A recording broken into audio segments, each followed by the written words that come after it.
Souls 3 jump scare starting volume.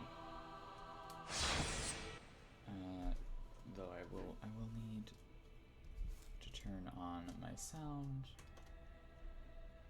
Audio adjust, volume.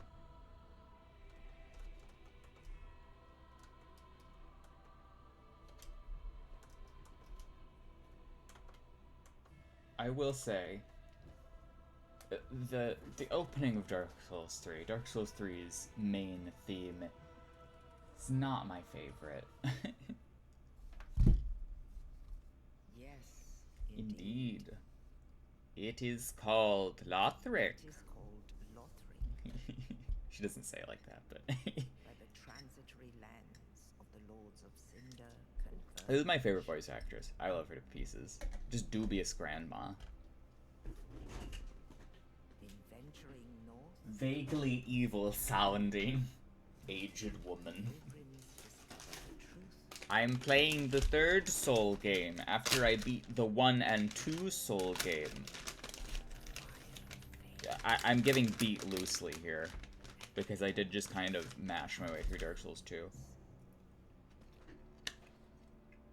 Please name your wizard, Sauron.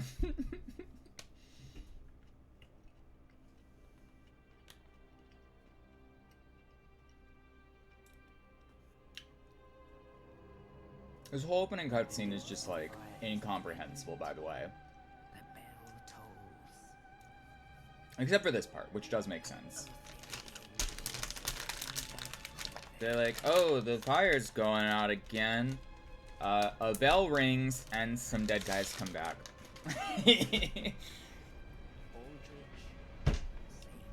This, Dark Souls 3 is about not wanting to make Dark Souls anymore. And the more you look at each individual aspect of the game that way, the more obvious it becomes. Farron's undead legion. The abyss watches.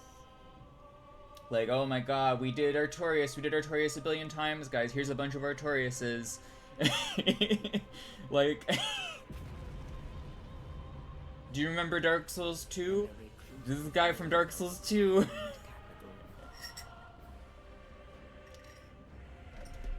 There were giants in Dark Souls 2.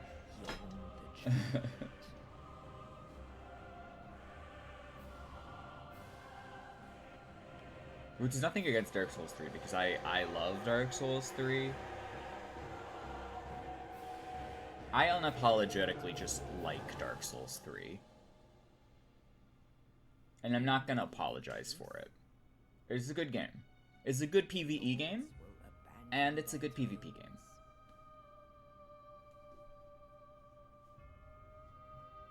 It has flaws, but, like, they all kind of suck. If you're looking for an actual, like, balanced experience in some way. And, you know, I think you're looking in the wrong place for that.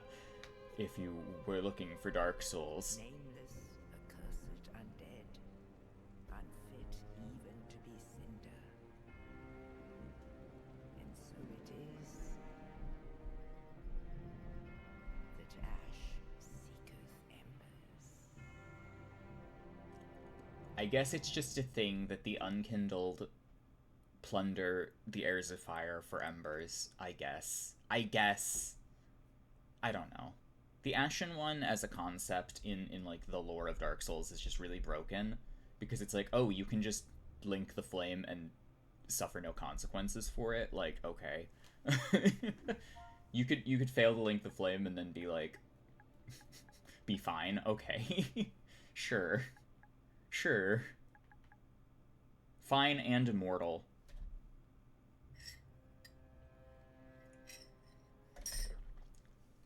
And no hollowing. No hollowing, natively. Which is, you know, kind of a big deal in this world to not have to put up with hollowing.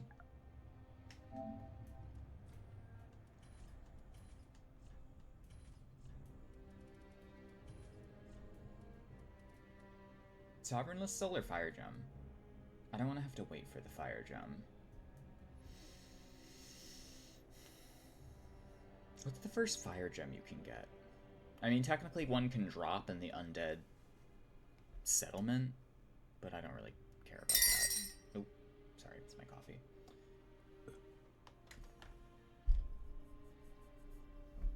I don't really think it matters one way or the other. Let's just do fire gem.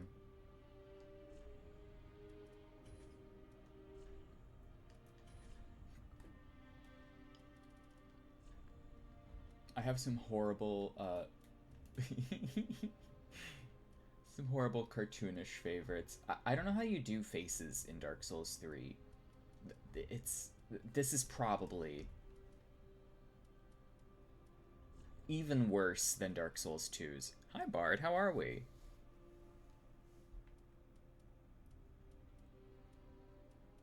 I have to come to your tournament. I saw the thing for it and then I was like, oh, that's a ways off. that's a ways off. I was actually meaning to ask you if we could bring melee setups because people would be very interested in bringing melee to that. So I might, if you would not mind. This is good. This is very good news. I don't even know where to begin on this. We're young. We're beautiful. We'll do the mature voice. We could be very muscular. I really don't know how to balance any of this at all. And I don't really... Like, the skin tones are also particularly bad in Dark Souls 3. They just don't look natural. They look very bad. All of them.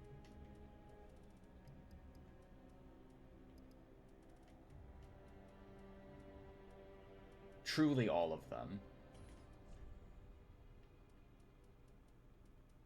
Which is very waxy. It is very, everyone looks pallid, and everyone looks like they're covered in a layer of olive oil, which doesn't really help. They look like clay covered in oil.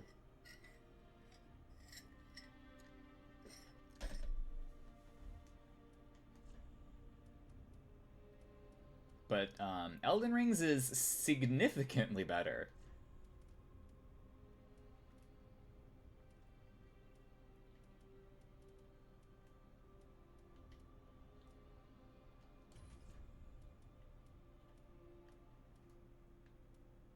I usually just do random face, and I just pick like the most unique or distinctive looking or conventionally normal. Because the random will do things like, you know, this, which is like not a real person. And if you look for a trend of like the semblance of humanity, you can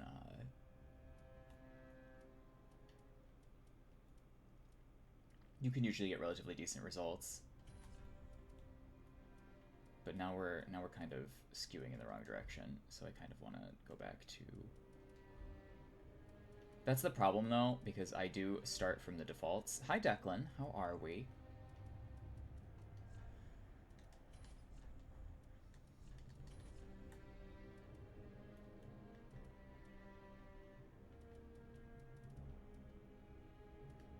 I really don't know what to do for face here.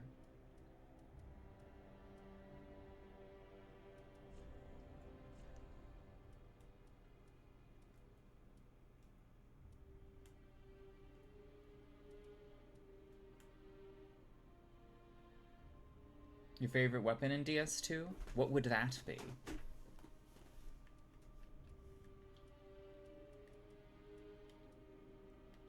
I don't like any of these options. Let's just go with this, and we'll change the hair. Hair and hair color.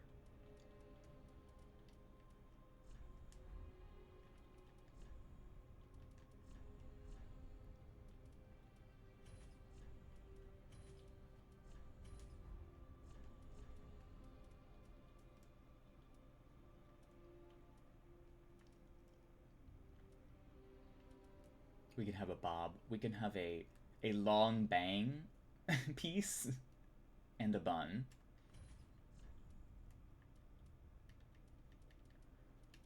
Also, there are more hairstyle options in Elden Ring, which is something I didn't really consider either. This is actually about as few hairstyle options as there were in DS2. So this isn't much better at all, if at all.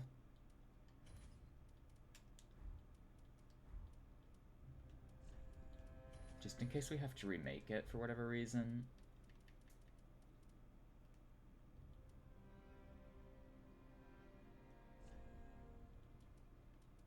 Doesn't really matter. The build is only important because it affects the way that certain, like, armor pieces fall. And that is upsetting. You can make some armor look a lot worse by just making the build be different. And I like the armor to look as good as it possibly can. Fume Knight Straight Sword. Ooh, I do. I have not seen that very much. I think that's good. I don't have a whole lot of, like, specific things that I do in Dark Souls 3 because it is a very linear game. You can kind of just go straight through it without much, like, resistance. Or at least you can if you know what you're doing. I'm going to be trying to make I'm going to try to make the game a little harder for myself. Because I'm going to use some unusual weapons in combination once we get to them. I really just have to kill the deacons. And then it'll all come together. But also the early economy of Dark Souls 3 is a little iffy. Okay, Sorcerer's Staff, left hand, please. Are we light rolling? We are not light rolling.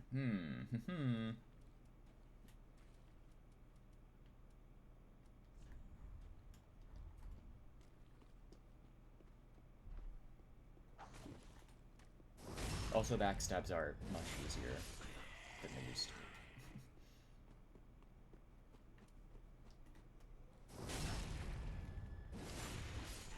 I remember I think I bought Dark Souls 3 because I just liked the way this starting class looked and played. Because I was watching, like, footage of the game and deciding whether or not I wanted it. And I was like, oh, that looks really fun and interesting. And the FP bar is much less annoying than that Dark Souls 1 bullshit.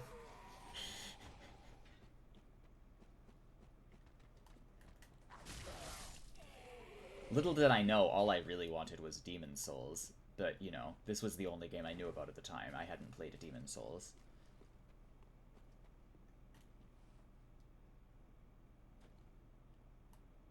This is the back of Lothar Castle, by the way. I feel like this is obvious, but, like, the game doesn't make this apparent until hours and hours into it. And also the position of Firelink is kind of cool because it's like, yeah, look, you could, like, see Prince Lothar's tower from here, basically. It's just out of frame. Okay, I want the soul that's over here, but I also want to kill this thing, but I also don't want to die, so...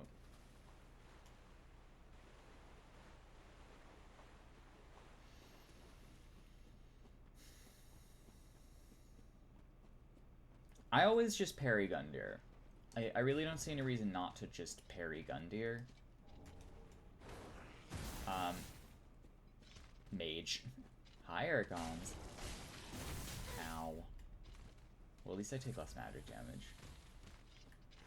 Do I want to try to kill this thing right now?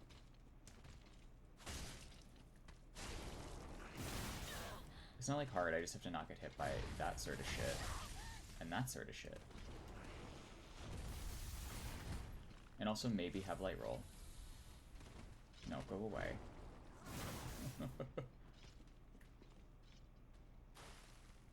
Oh, why isn't the command working? Did I restrict it somehow? Hang on, Aragons. What's going on? Good question. Maybe it died? I don't know. What the hell? My commands, That's really upsetting because they were working like 2 streams ago. I don't know what it is sometimes, but like sometimes the commands just give up. And that's very upsetting. Hang on.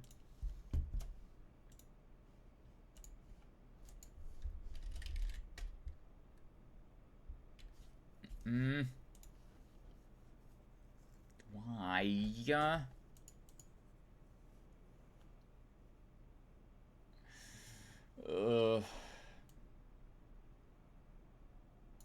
Does my Discord command even work? Nothing works. That's great. Okay, so Slugbot is taking a break. Okay, Slugbot in general is taking a break, so...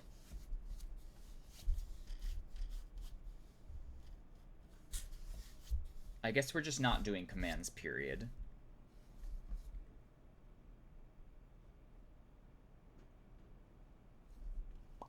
Did Slugbot abandon me?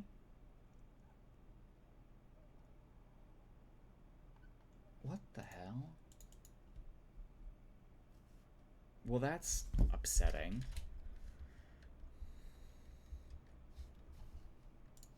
Hang on, I need the Slugbot documentation, because that's really frustrating.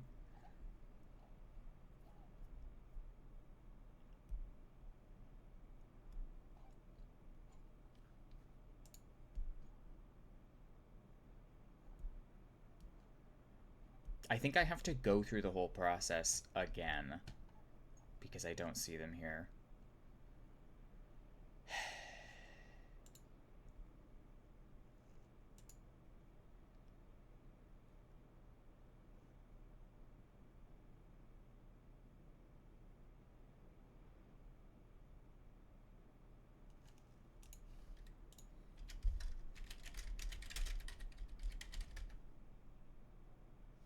Nope, it's just gone. Just love that. It just disappeared.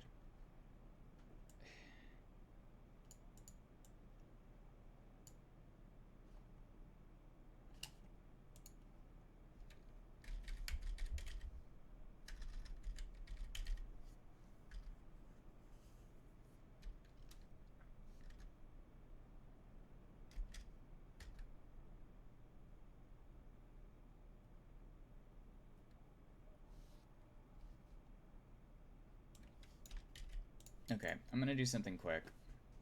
And I'm gonna try to get this together before I freak out. Because I had like a whole paragraph that I wrote up for that command so that it would tell people what's going on for the Magethrough. And now, it doesn't want to work. It doesn't want to work.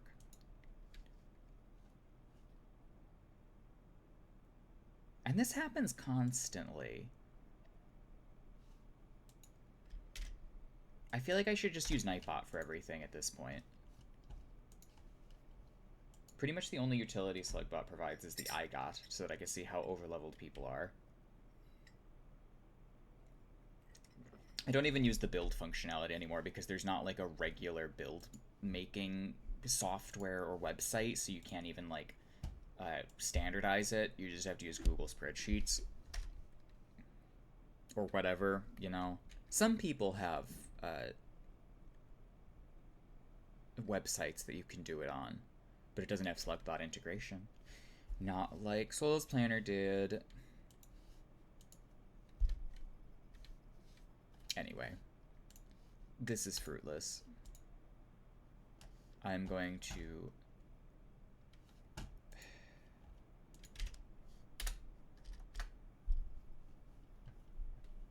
link my account again.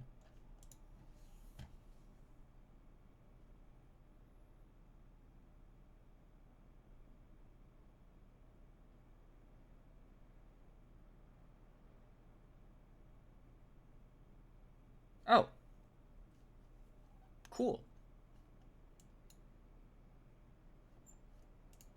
Okay, that was probably worth our time.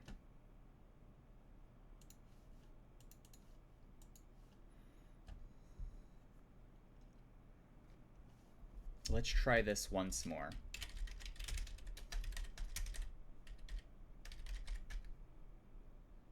That's fantastic.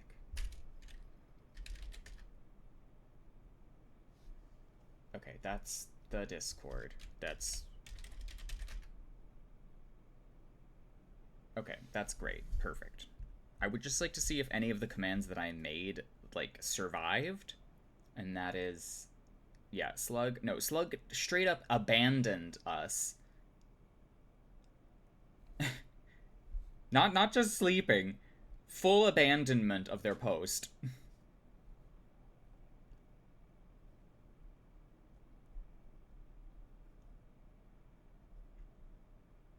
And as a side... Oh, there we go. Slugbot did not DM me any commands, so that leads me to believe that there are none. And that's great.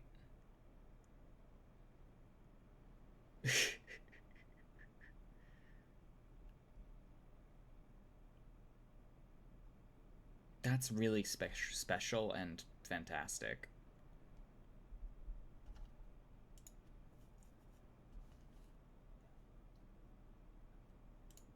You made a lightning build at 63 after seeing how well in they're filthy. I know, Halo.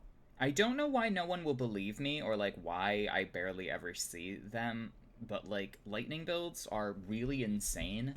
Basically at every level you can get them to work at, but like especially in mid-level, and they only get crazier as you level up dex and get more upgrade on your weapon. And Lightning Slash is really the crux of that, but you don't have to do that. You could, but you don't have to. It is still lightning damage after all, and even unbuffed, you do, you know. Yeah, Lightning Shoot Cat is good. Not as good as Lightning Paired Curve Swords, but still good. I like Uchi and Perry Wakizashi, personally.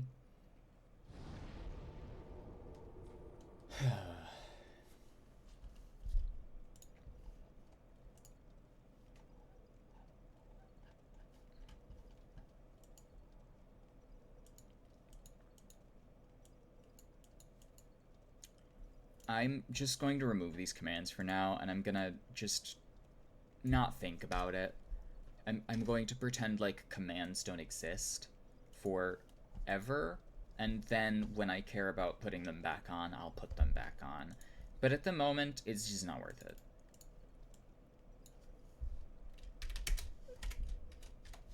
Six plus 0. Oh wait, no. Astrologer starts at 3, don't they? No, they start at 6. Sorcerer starts at 6.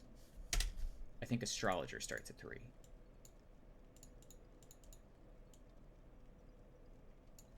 Or something.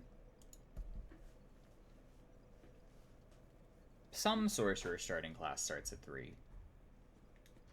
Also, goodbye. I don't think I've ever once used the Dark Sign in any of these games. Though it's a very useful and interesting addition, especially because it will prevent you from ever being soft locked, unless you're in like an infinite falling thing, but there's even code for that, so even that won't soft lock you usually. Because then it just kills you. You're making dumb meme builds in Fallout 4? Well, that's fun. I love a good dumb meme build.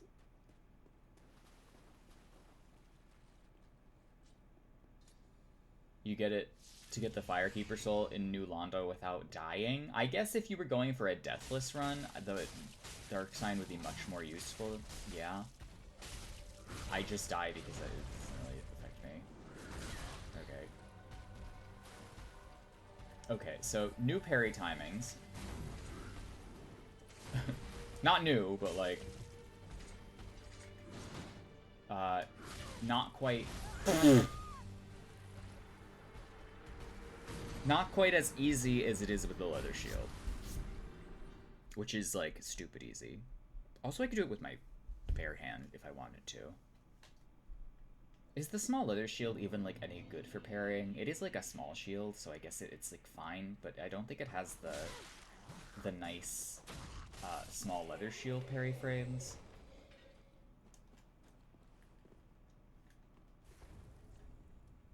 Yeah, because it's just small shield, it's not parrying shield. Parrying shield has its own frames. A hefty man with a teddy bear hat shooting fiery pencils. That is definitely one way to play the game.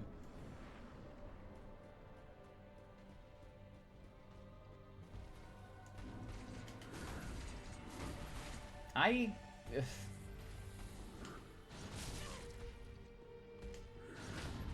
don't know how early I'm supposed to be. The benefit is that Nailbreaker does like really crazy crit damage.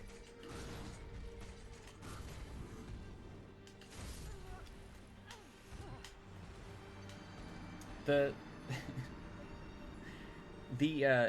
don't know what it is on medium shields in Dark Souls 3. Actually, I could find out. We could find out now. Well, no, I think it's only slip in Discord that it does that. Parry frames, DS3. I don't think it's like that much worse. Small shield, main hand. Oh, main hand. Main hand.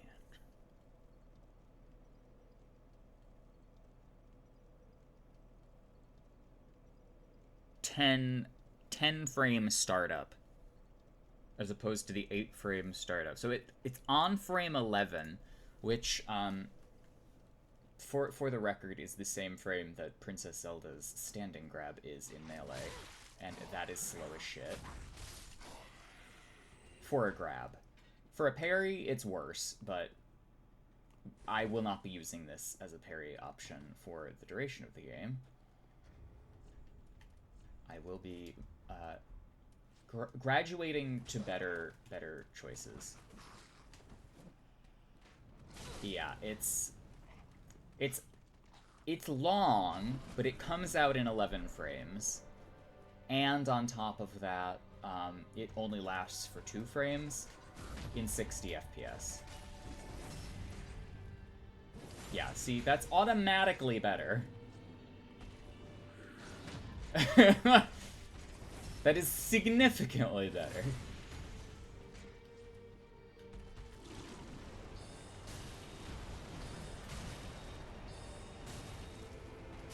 Oh. To be honest, I actually don't know this phase that well because I usually just stay behind him. And I'm pretty sure standing at that range... I can't believe I've died to this guy 3 times. Usually I just deck him and move on. But yeah, you need 2 parries to get past phase 1. Sorcerer is a really good starting class, by the way.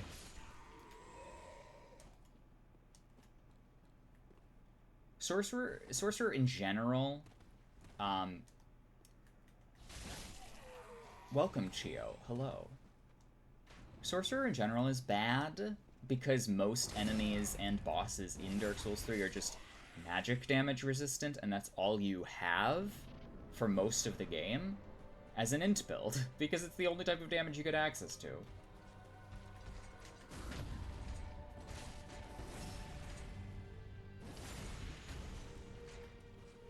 Which is why I'm kind of debating between Fire Rapier and Simple Rapier. Because I just kind of want a good,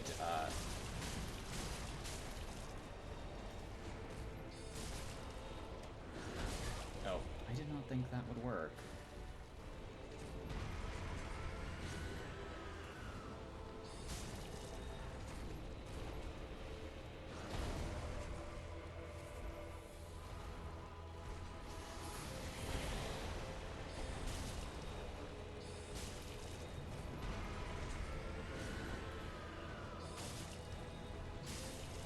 Like, there we go. That was nothing. I'm not using the Crystal Sage's Rapier. That's not happening. That's not happening.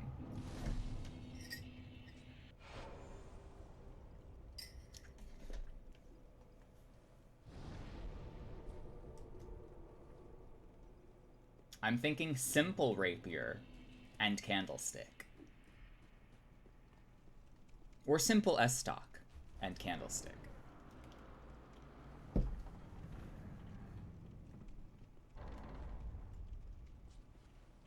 Alternatively, just like a regular... You always do Candlestick? Yeah, because it's the best fucking weapon in DS3.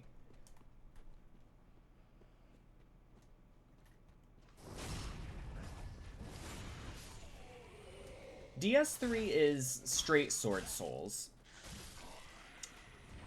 It is the game where the straight sword is the most dominant. And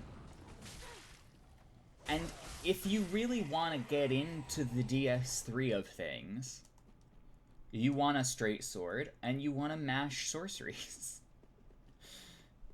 And what better way to do it than with the Cleric's Candlestick? Simple stock is genuinely kind of meh for damage, but the utility of free FP regen is hella solid for longer engagements. And I fully expect the Candlestick to get us into a lot of longer engagements. The Executioner Greatsword is also very good, but it's a strength build weapon. As is thy want? Don't laugh at me. I'm your only business. This is also Club Souls, and Heiselpick is Club Souls. There are two clubs that work. I hesitate to call it Club Souls. There's two clubs and maybe one good hammer.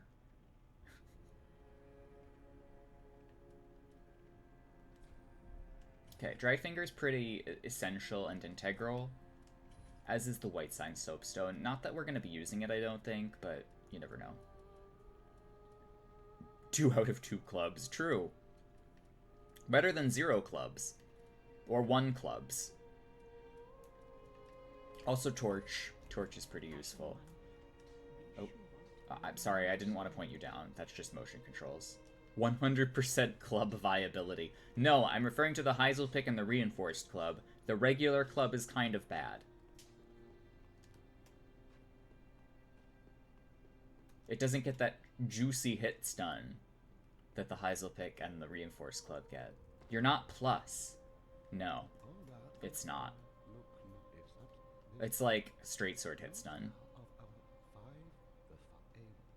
Damage level 2 of this game. Dagger is like damage level 1.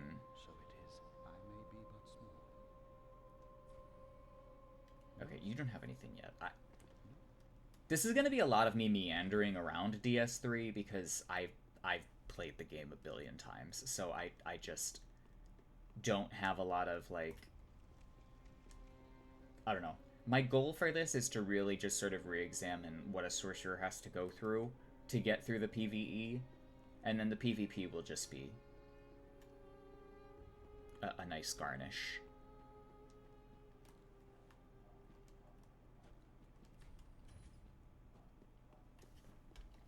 You and Draconic Tree Sentinel have been abusing 2 people for a while now. I like to buff the Draconic Tree Sentinel. Whenever I can.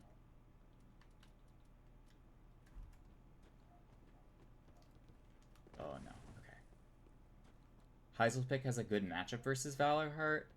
Does it? I mean, it has more range, and by far. It has more range, it has... This is gonna take me a couple of tries. It has more damage. It can buff itself. Has more hits done.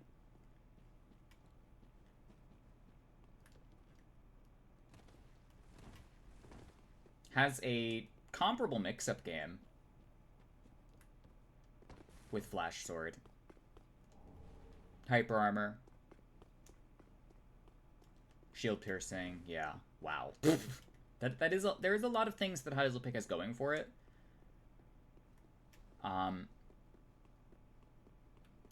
And that's part of the reason why I don't use it so much, because it's very brain dead to me. It is an oversimplification of sorcery. Whereas the candlestick is more like a lateral move in complexity. It's just like you're moving over a spot. The Heiselpick is a step down.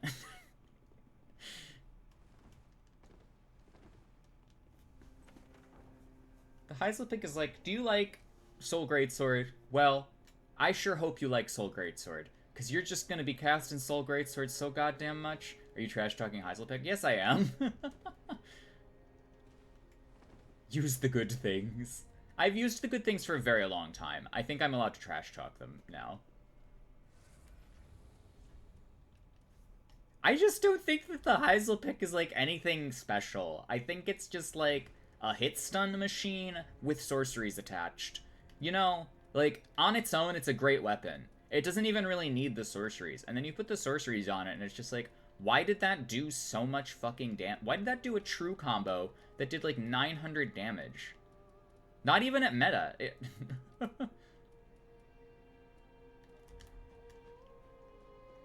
Anyway, it's not, like, offensively overpowered or anything. I just think that it's not very, like, it's not a very smart weapon. It's not a weapon that you go to if you're looking to, like, really think about what you're doing, I guess. Planning any DS3 PC activity? I am. I just need to, I would like to host a little bit in DS3 and just, like, play and do X-Dust invasions and stuff. Yes, because R1 into Soul Greatsword is such a creative opportunity. Oh no, I did 2 R1s this time. Oh, I did R1 and I didn't do Soul Greatsword, and I just waited for them to roll so I could do roll catch R1 Soul Greatsword. Ooh, that's so cool. Like, it's not that deep. It's not really that interesting. And I don't really care for it because I've used it. And, you know, I'm not, like, crazy about it. Because it's simple. It's more simple than a lot of sorcery setups. Even, like, Crystal Longsword and, like, Staff is harder than Heiselpick.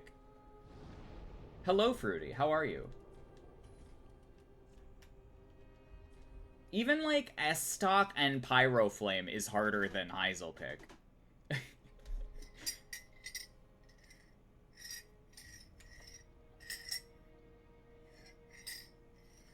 It's not really that it's, you know, too good. It's just that it's not really anything interesting. It's just like another true combo machine in a game full of true combo machines.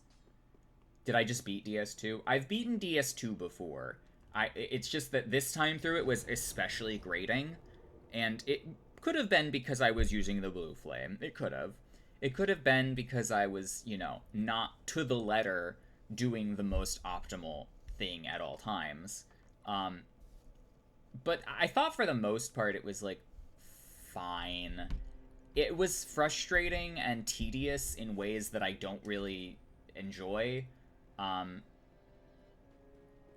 that was really all there was to it. It was not my vibe.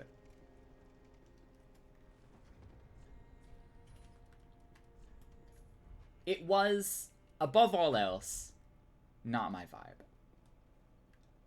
Okay. Before we go deal with high wall twinks,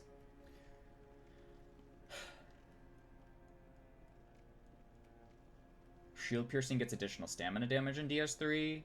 I'm not sure about that. I know that strike damage gets additional stamina damage.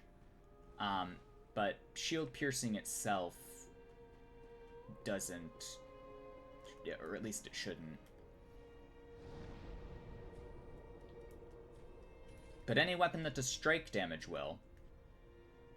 Okay, let's just do it. High wall. High wall.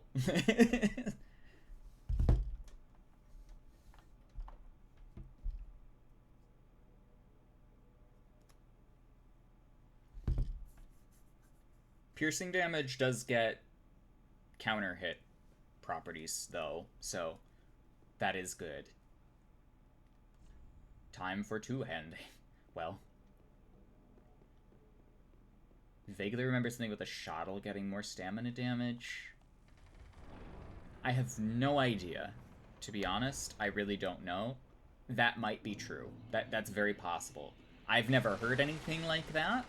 I've never seen anything like that as I've been researching weapons for DS3, which, you know, has been like a 1,300 to 1,400 hours worth of process. So, it's possible. Just in all of my memory, I don't recall ever seeing anything like that. We could summon help if we want. I'm surprised there's even a Sunbro here, to be honest, but hey. This person's most likely twinked to shit, only because Thrallhood and having a Flamberge tells me that they either got that mule or farmed it, and that's pretty impressive. Or they got a super lucky drop and also just happened to know that Thrallhood is the shitter hood. Oh.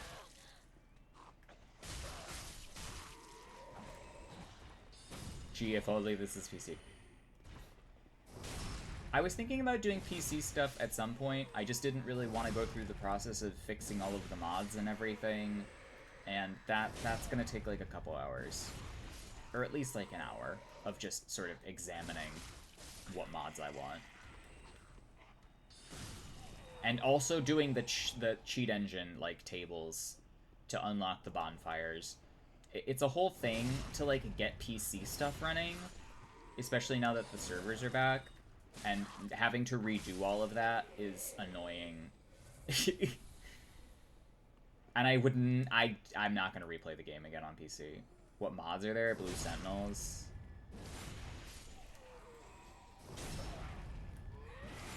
Wex Dust. You know. The mods. Merchant, yeah. Mostly the ones that stop malicious hackers from nuking your PC, which is a thing that they can do still. Because a silly hacker comes into your game and lets off 1,000 particle effects and crashes your game, which isn't like a big deal. It's just, you know, momentarily intensive on my CPU, and then I block them.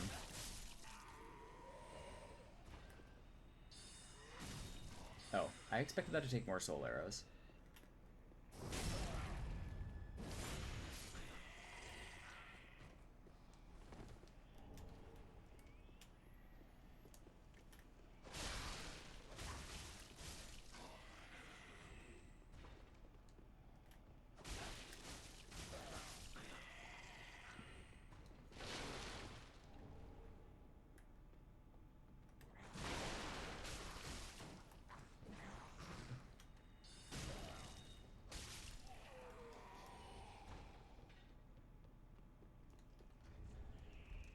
Am I light rolling? Yeah, that's a light roll.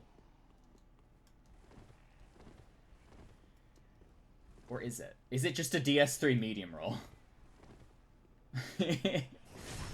Is it just... Maybe it wasn't. Fuck.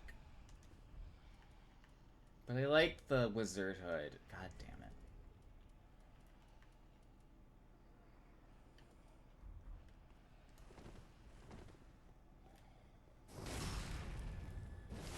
Also, these guys can drop raw gems.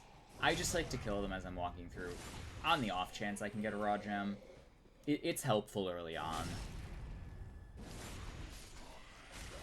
It's usually better to just use a fire or simple or whatever gem.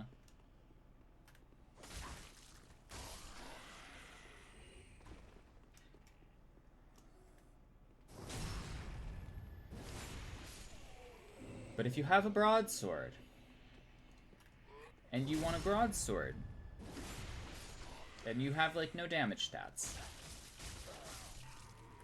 then, raw broadsword is right for you.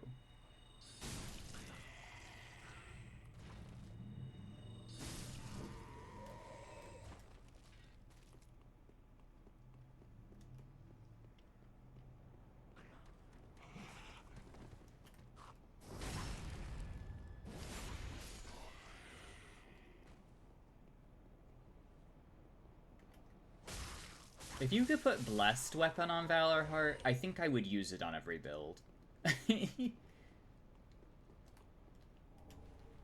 Binoculars, which I don't think will be as effective as they were in Dark Souls 2, but I am not opposed to using them. I'm sad that I can't walk while I'm using them. I did like... Okay, so the best part of Dark Souls 2, I think, and I definitely should have leaned into this more, now that I look back on it, because hindsight is 20/20,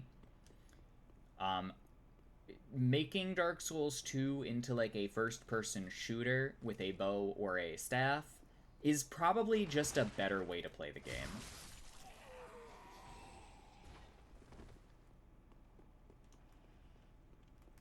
I just think it benefits from not actually interacting with the PvE and just kind of sniping it all. And although that does kind of sound like an indictment of DS2's gameplay, I actually think that it's a testament to how strong the ranged options are.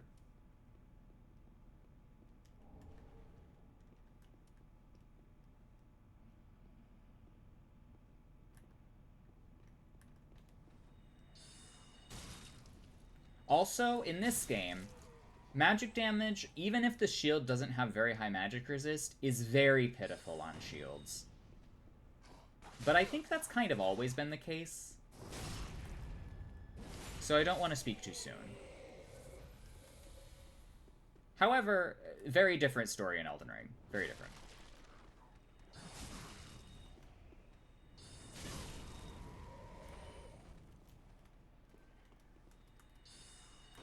I just think that, like, Blessed Weapon on Valor Heart makes the most sense, because it's like...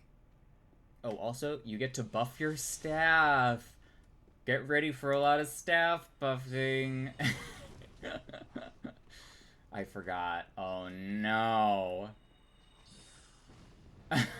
So the worst part of DS3, by far, bar none, is that there's this staff buffing mechanic. Instead of just making the spells work, they were like, what if we gave the motion values of every spell just, like, dog shit treatment? And also you can buff your staff. I can't make this up. Do you want your spells to do any damage at all? Spend more FP to buff your staff. Pay money, pay FP, to do something that the spells should have been doing in the first place. Like, unbelievable. Really. Let's create another arbitrary cost for a sorcerer to use. You might as well just have one cost for the damage and then another cost for the cast speed. Like, give me a spell that's just like, makes your cast speed maximum, and then you could pay FP for that too.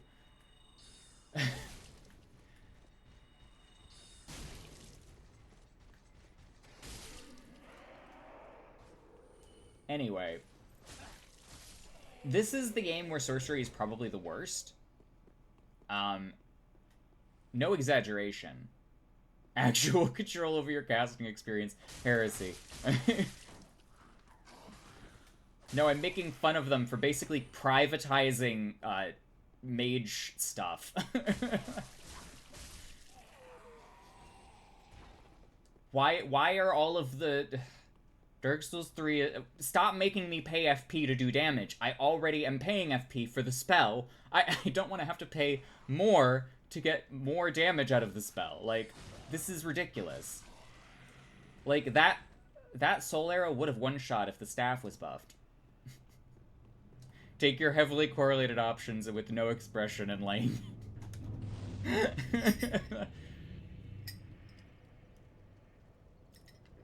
This is like... the definition of... What's the opposite of... Hang on.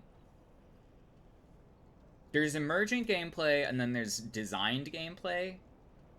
Is it design? I think it's designed, but, like, this is a designed sort of gameplay loop, where it's like, you go into an encounter, you buff your staff, You cast the spell. You cast the same spell repeatedly until you run out of staff buff. And then you roll away in terror, and then you have to rebuff your staff, and then you spam that spell again.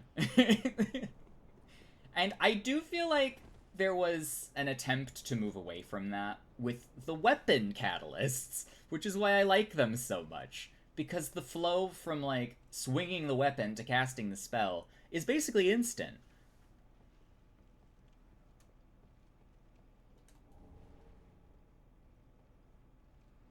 And you sacrifice damage, yeah, something you already, like, don't have any of. But you get optionality. It's an action economy tax. It is. It's like, wow. You're using the limited resource spells? How about you also pay the limited resource to get them to work? I don't know. It's just like an extra cost on top of something that's already very expensive. It's a very the poor get poorer situation. I get to do not something during an attack opening for my attacks later to work. Yes. Like, the maths of casting an unbuffed spell to do damage to an enemy are very, like, not in your favor, because you're spending proportionally a lot of FP for not a lot of damage. So you're very much incentivized to always be buffing the staff, which is making everything cost more, because you're constantly paying for the staff buff. The 12-second or whatever it is staff buff. It's just very funny. It's very funny and very badly thought out, and I hate it, but, like, it is Dark Souls 3. It is the most Dark Souls 3 thing.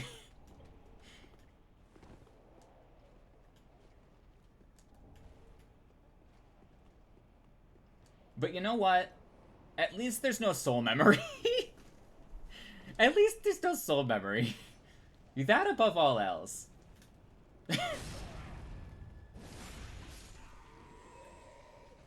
I can't believe, like, I'm pretty sure this game came out and everyone was just like, at least there's no soul memory.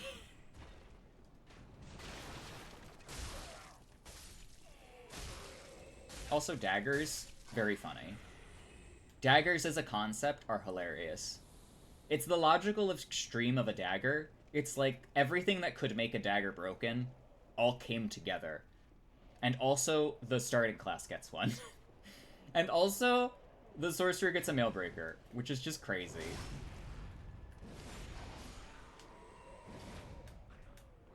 I guess you kind of do have to know a lot about the Mailbreaker. I understand not having Catalyst weapons in Elden Ring because you lose a huge chunk of moveset to have spellcasting option, but come on, like, give me more things to flow like Slicer. It would make so much sense to be able to, like, do a Carrion Knight R1 and then, like, swing back into Slicer or Greatsword or something, and, like, the fact that that simple interaction isn't present is really, really weird. Like, I feel like that's really the crux of having, like, a magic straight sword, you know, that it's like, it's a straight sword, but it's also a magic straight sword, and you get to use the moves of the straight sword that are magic with the normal swings instead of just L2.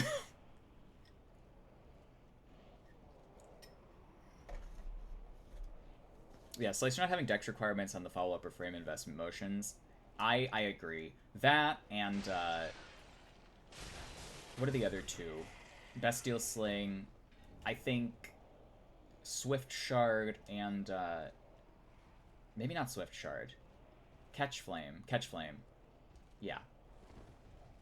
I do love Catch Flame. I hate how spammable it is, but I hate that about a lot of things, so, like, that's not really... Is the Magethrough playing all the games? Yes. Yes.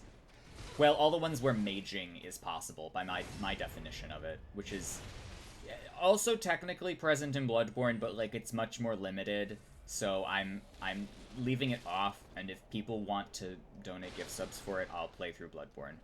And it's just Bloodborne. I've played Bloodborne a gazillion times also. It's not like that's going to be anything new or unique. I already have, like, mages that I used to invade with. I could just do some mage invasions in that game, really. The absolute shit, the bullet economy. Yeah, the spells do things, yes. It may not be quite as good as just gun spamming sometimes, but they do things. I love to bits the fireball in that game. I love the Accursed Brew very much. I love the Executioner's Gloves. Very simple, like, here is a Pursuer's that isn't, like, broken. It's a Pursuer's / Ancient Death Ranker / Great Deep Soul. It's that idea. It's a slow-moving homing projectile. And it does what it's supposed to do. And you can do your Chikage Unzip, or your, your safe R1 L2 L1. R1 L1. And you could do that. With that. And it would be fantastic. I actually really do love safe. I hate to admit it, but I love the safe. I wish From would look at the space of fireballs from fighting games and give actual speed size track. I know. Like, after playing Street Fighter 6 all weekend, I was like, these projectiles make sense? And I understand how to counter them and how to use them. And everyone gets options to work around them or against them, or like they get their own fireballs that are unique in various ways. And they get reversals, you know? And you have EX versions of those fireballs. They're all generally like the same thing. It's a slow-moving projectile that moves across the screen. Sometimes they have arcs. Sometimes they don't. But they always do have a speed. And the speed is important. I actually don't know how best to handle this room as a sorcerer. Well, actually, I do. These guys are very easy to just roll backstab, because they are in recovery for so long. Buffing staff. These guys are weak to fire, by the way. I know this. I don't have anything fire. I don't understand this aggro either. Like, the sound of a soul arrow hitting something sometimes alerts, and like it's very limited. It's very limited reach. Let me summon a fuck your backdash spamming option.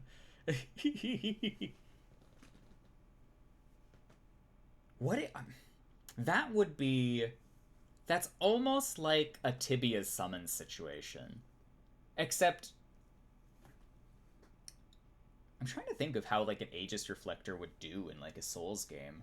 If you could set up a hitbox behind someone, and it wasn't, like, Ambush Shard or Tibia's Summons, that would be lovely.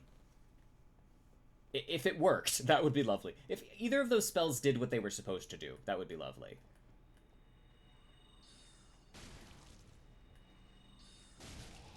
Like, I know what uses exist for them. They're not quite good enough. You know how to program it using the program file, so maybe. Like, what would be the most Soulsy way to do that? How would it not look obnoxious and bad? Clearly what we need is Ambush Comet. How about we don't? How about we remove the Comet spells while we're at it? While we have the opportunity and we're changing things, take out the Comet spells. Or at least limit the chain casts to, like, 3? So that I don't have to dodge 6 of them in a row.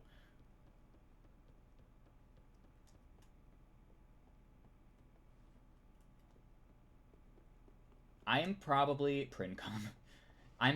going to complain through Elden Ring as well, but I'm going to complain about it because it's too easy. And I'm not really sure, like, what the final say on that is going to be, because I might actually go the extreme route and do has dexterity requirement, does lightning damage. I do wish there were lightning sorceries, but that would be unusual. Stamp that generates a small damaging trail and then fire a pillar distance away based on charge. That sounds pretty good. That would be relatively simple. It would read well. A pillar would be a good shape because pillars, even as like environmental pieces, offer good like sightline coverage and cover. Oh, and it's damage level 3. Well, it should probably be damage level 3. Please just use the good stuff. I've already used the good stuff in excess. Okay, maybe we'll use the good stuff on this playthrough. Maybe I'll get Court Sorcerer. Maybe I'll just do like a Crystal Dagger.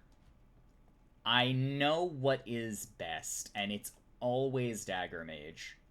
However, simple Rapier offhand with Cleric's Candlestick is an extremely stylish and extremely fun way to play Dark Souls 3. Because you have so many options.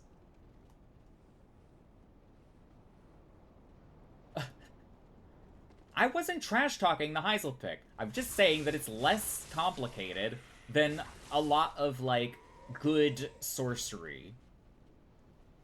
Oh my god.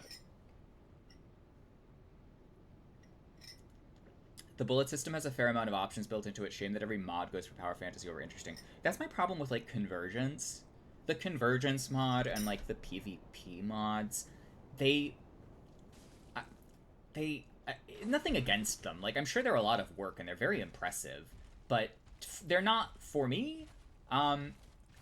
Even if they have a brawl minusy aspect to them. Oh no, I'm dead. I'm dead because I panic rolled that.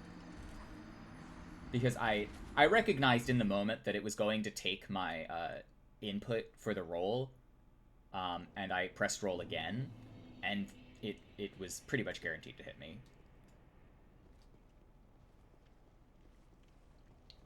They don't understand the game they're building on top of. It's a lot of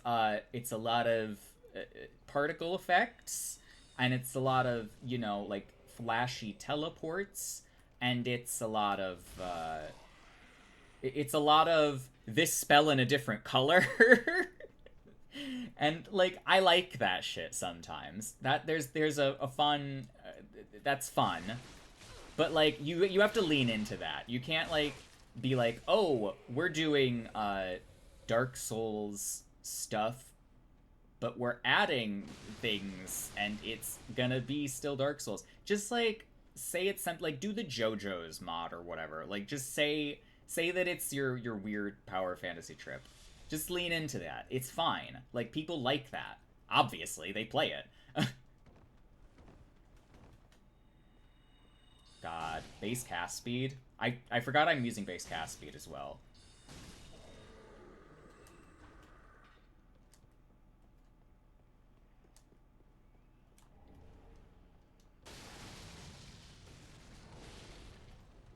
Sorcerers are very, like, Guile. They're very Guile-esque. They're very, not Ryu-esque. There's a turtling aspect, and there's a patience aspect. There's a lot of... It's less zoning, and it's more attrition. You're supposed to reversal things, and you're supposed to do a lot of projectiles. And if you can get a Crystal Dagger backstab, that is just the best thing for you. It's both gaudy and not gaudy enough. Just shit confetti at me like Liberace was paying you if you're gonna go in that direction. That's the thing. I feel like... Please, I'm not asking for charity. In fact, if you do this for me, I'll be sure to repay you in kind. I love Grey Rat, by the way. Can I just say that I love Grey Rat? I love Grey Rat. I love the voice actor. Very well. I humbly place my faith in you. I am Grey Rat of the Undead Settlement, and I promise to assist you. Give this ring to old Loretta at the base of the high wall. Do your part, and Like, just good NPC writing. Just very solid. Not horrible. Not bland. Just, like, a guy. I will probably praise the character writing and voice acting of Dark Souls 3 above most of the others, even though they're all generally pretty good. I just feel like it's very solid. There's a believability to it that I don't know what it is. Nothing tops Gilligan. Gilligan's a great NPC also. You want Logarius roll catch hell trails personally? I would like some of Logarius's spells back. He basically had like a dark bead. He had well, funnily enough, that probably, well, no, it's not Dark Bead's code. I want like the skull. Okay, so Logarius has Zelda's Din's fireball projectile from Melee and Brawl. It's closer to Brawl, but like the skull that he can delay and then do the explosion with is basically Princess Zelda's Din's Fire. And I would love for that to be a spell in Elden Ring, where you actually press the button and then like you press it again and the explosion happens at the distance that it goes. Now Zelda's accelerates as it moves, making it really hard to like control, but it also is useful for like making burst precision movements towards the end of it so that you can quickly alter it vertically. Naturally, it's much better in the most modern incarnation, because in Melee it's just like shit. It's very hard to maneuver in Melee, but you can get combos off of it, so I always go for it. The game hates tracking the existence of projectiles. Oh, I'm aware. Okay, so we got Greyer Rat. That's like the most important part. Where's my dried finger?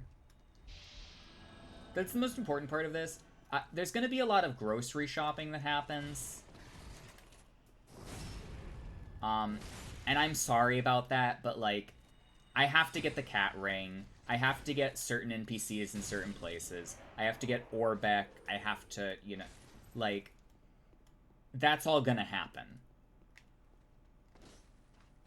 So there's going to be moments where I'm just doing PvE for, like, stretches of time, because that's just the kind of game Dark Souls 3 is. Good old phase transition, persisting projectiles, goodness.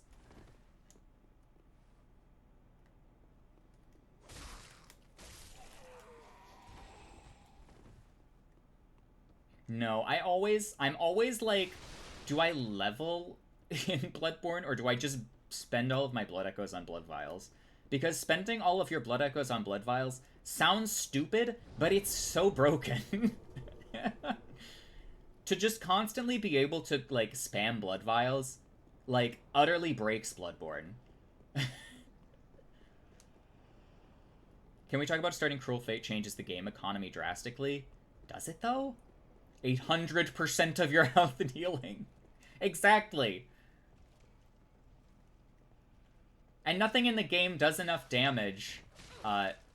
Nothing in the game does enough damage, like, to really warrant, being worried about getting hit until later on.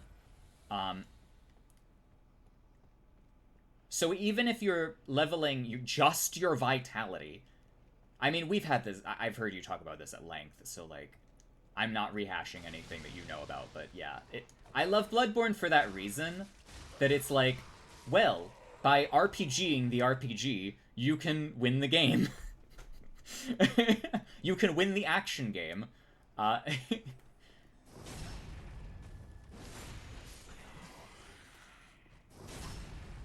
Which is funny, but a little sad. And it's part of the reason that I think Sekiro is just a stronger game.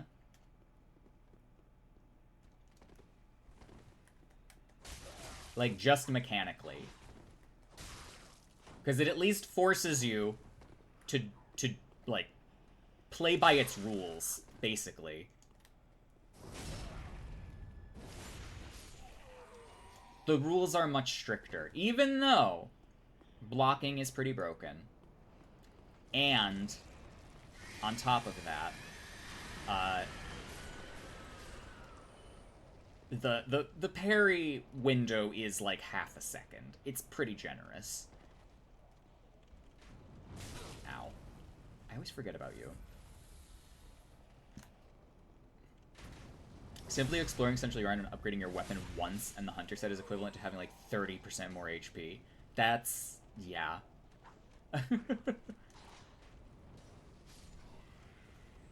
Foreigner set is a massive dick move. I thought about that. I was just like, I always gun it for the Hunter armor at the beginning because it's free. It's right there. And the Foreigner set is just like, you take so much more damage. It's really ridiculous. It makes the first area actually dangerous. It's probably the only time ever where it is actually dangerous, because getting stun locked by any two... well, I think you'd have to get stun locked by at least 3 villagers to get truly one shot.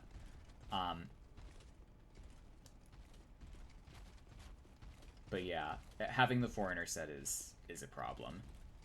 Which makes sense in an RPG sense, you know, like, they're just your clothes you went to go get your blood surgery done with. Like, they're probably not going to be super sturdy. You're in a medical professional's office. God damn it. I've not been sorcerering this very well at all. I'm going to go get this shortcut. Because I'm acting like a dumbass. I am playing this first level as badly as I possibly can. Probably to prove a point.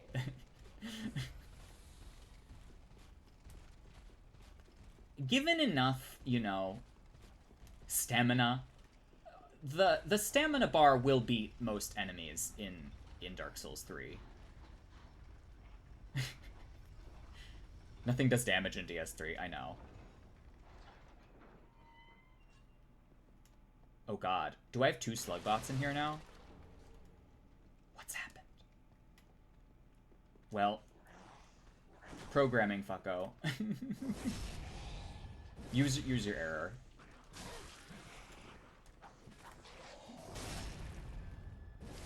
User error of bots. Laws of robotics. Poor Soul of Cinder can't one-shot a Soul Level 1 on New Game 7 Plus. Really? Funny.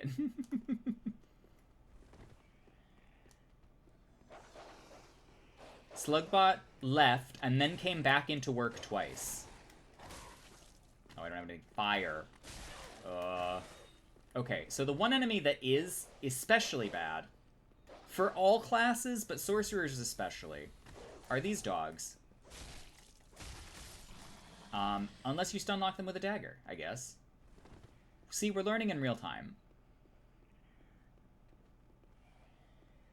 Ember, Lloyd Shield, halfway decent armor, you can get hit by so much shit. Yeah. Armor in DS3 is a little nuts.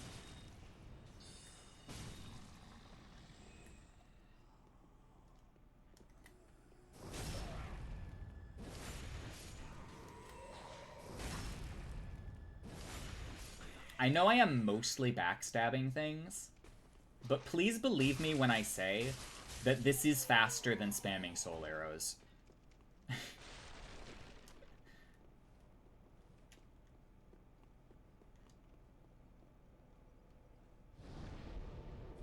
You've taken up grub arts, cosmic confluence. There are. It's funny that Poise was binary on release.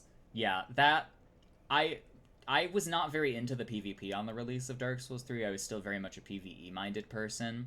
So I do remember the discussions of people being like, Poise is turned off, and then people trying to explain that, like, no, it's like hyper armor now. And then and then they changed it slightly. I don't remember all of the details at this moment. But yeah, that was funny. The daggers, especially in the grub arts, are just so good because they're the only good ways to proc status. Turns out if you have 1 poise, oh well. That's funny. It's just like the reverse now. If you have 1 poise, you can hyper armor the backstab attacks in Elden Ring and the what's it called? The shockwaves.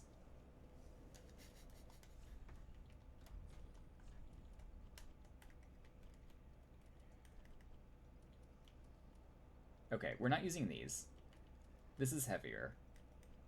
But it is a better backstabbing tool.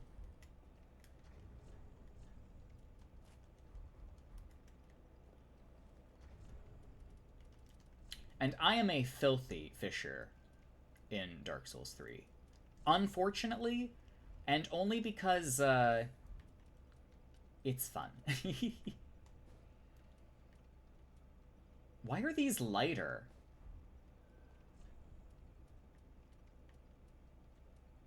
They're lighter and they have better poise. Fucking sorcerer set.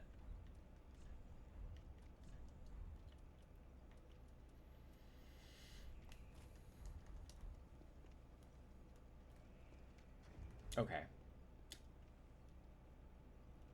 I could probably go kill Vort.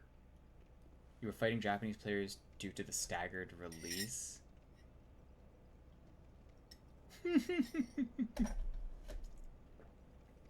They could swing second and have max hyper armor.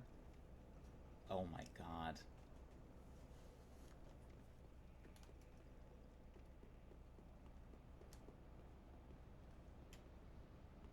Okay. I'm forgetting something here. Do I really need the longbow or whatever it is? I really don't need the longbow. I'm not really a longbow kind of guy. Also, we have to decide on which staff, first of all. I mean, I guess we can just level the sorcerer staff because we will have unlimited Titanite eventually. And then unlimited large Titanite eventually.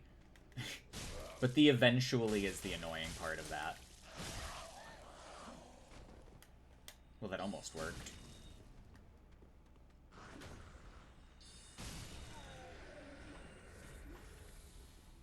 Longbow hitter.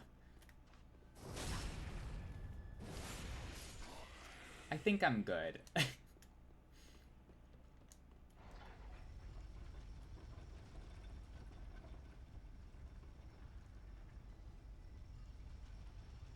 The curated weapon upgrade system in DS3.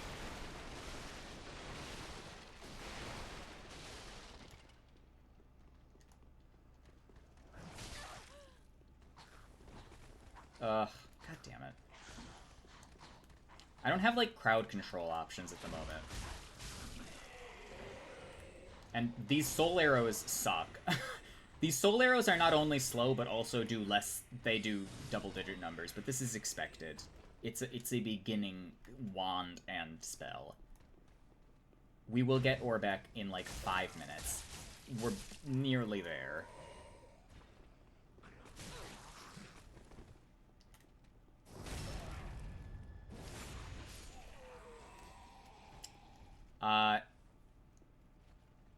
Yeah, I mean, sorcery is overpowered in Elden Ring.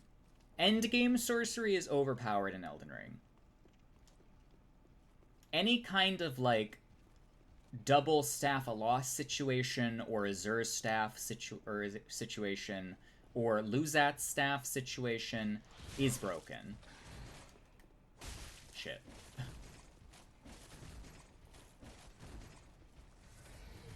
I could kick this guy.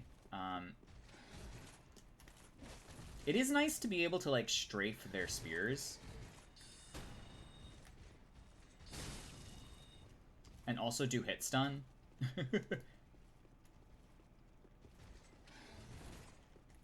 Also, Lothric Knights feel very fun to fight. They're, like, challenging, but also have, like, exploitable weaknesses. I like Lothric Knights. Lothric Knights might be one of the better enemy designs of the Souls games, generally. They try to counter your backstab strafe attempts. They're meaningfully threatening. They block. They're not, like, pushovers. Sometimes you can soul arrow chain them if they're dumb, like this. Sometimes you can't.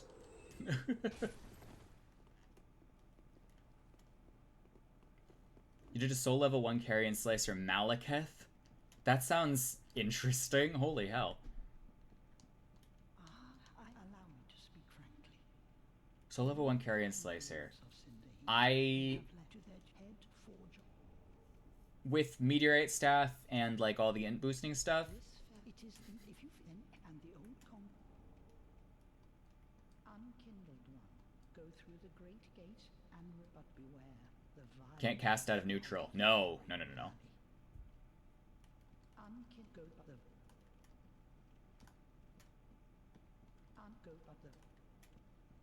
Yeah, if you're just using Slicer.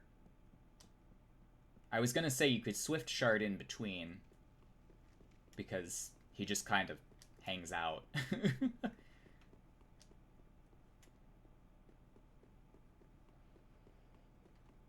Okay, now Vort will probably, like, 3-shot me at this current, like, level of armoredness. So we're just gonna try to heavy soul arrow him to death. Damage is not great, but Magethrough has scoliosis. Yes. He's always moves a little too forward. Alright, Vort. So this is how you do this fight.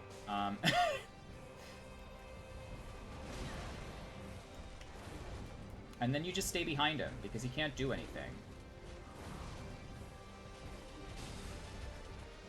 And usually I'll just free aim heavy soul arrows into his ass, and that tends to work.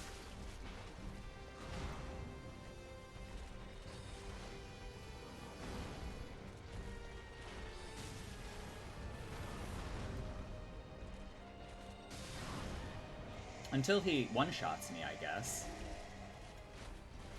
Oh. Oh. They stealth nerfed this fight? This fight is actually really easy. It looks like he can two-shot you. No, he can two-shot me. Let's see. I'm not gonna make this any easier. I'm just gonna do it again. Because I'll just have more Estus this time.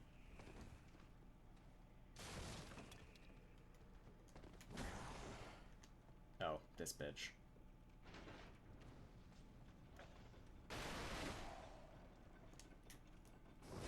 Because I won't be enjoying myself fighting, Lothric Knights.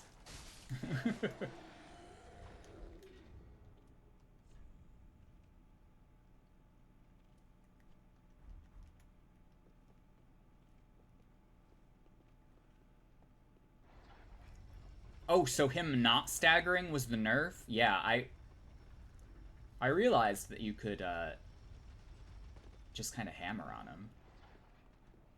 But yeah, my usual approach is to just, like, stay behind him. And you can technically just dodge everything and never get hit. But I'm dumb. And also did not expect the, hitbox for the dash to begin the frame he moved. Which I think was an honest mistake.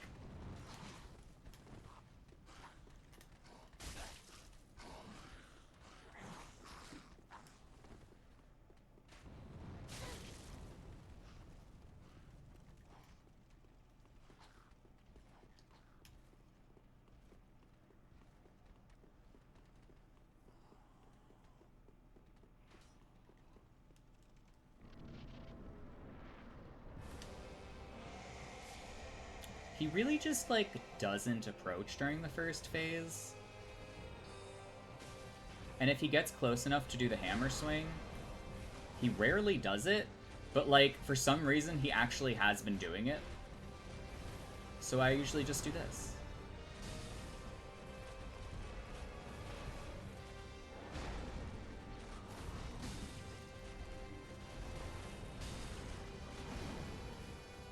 Also, the minimum cast speed really sucks. I probably should have boosted my staff as well. 3, Ice Breath.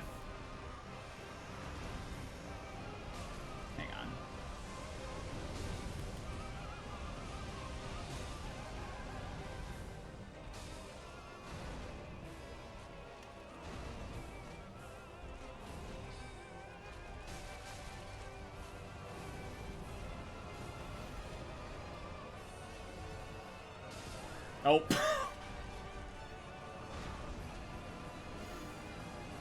I'm not bullying him.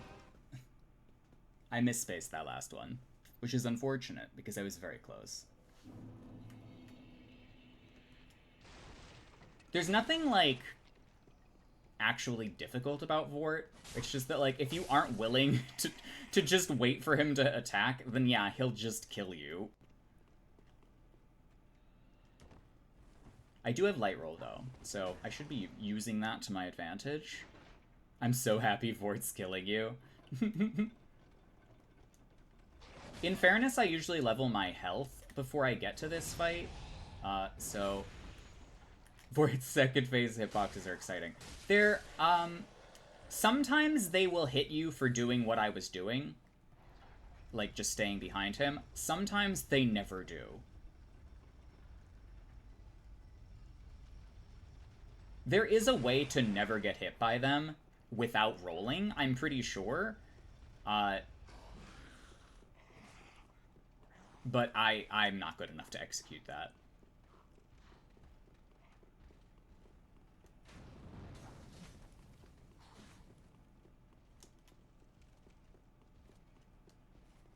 You had a much more difficult time fighting Vort in your first DS3 playthrough than all the bosses before Pontiff. I feel like that's the thing. You once you get past Vort, like, there's really not...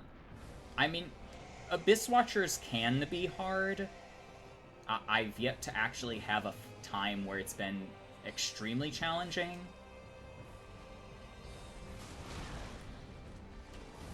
Running in DS3 feels like a hot... Yeah, I don't know what it is.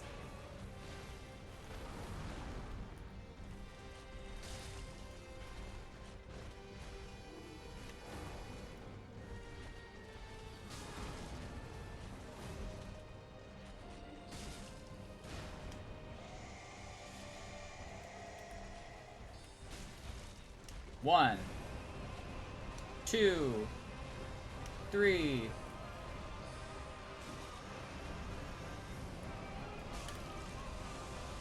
Oh, fuck.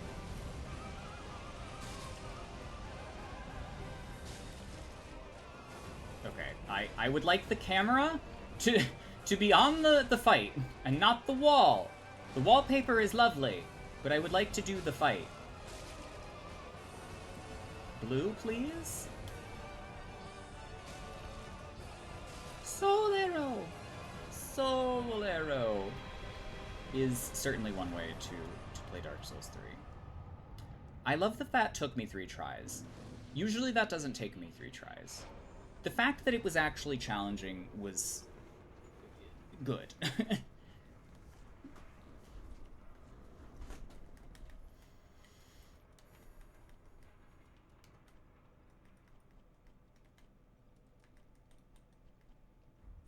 Throwing hacky sacks at him while yelling magic missile, basically.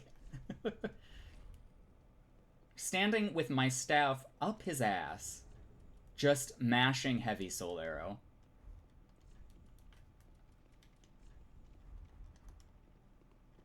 Okay. The fun also, I should mention, prefer shouting Hadoken. Kikoken! They do look like Kokens, though. Way of Blue. The tricking you into PvP Covenant. Tricking you into PvP. Who has not, on their first playthrough, equipped this Covenant, not thinking anything of it, only to realize, later on, that it opted you into getting invaded?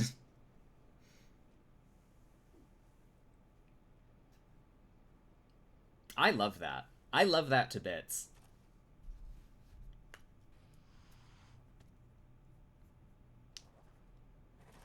Also, these guys don't really have anything to do with this at all. I cannot even begin to express how little these guys are involved in the plot of either Souls game. They're such a non-entity. You never equipped any Covenant on your first playthrough? I definitely equipped Way of Blue on my first playthrough. I was definitely like, I don't know what this invading is about, but if anyone would like to help me, you are perfectly welcome to.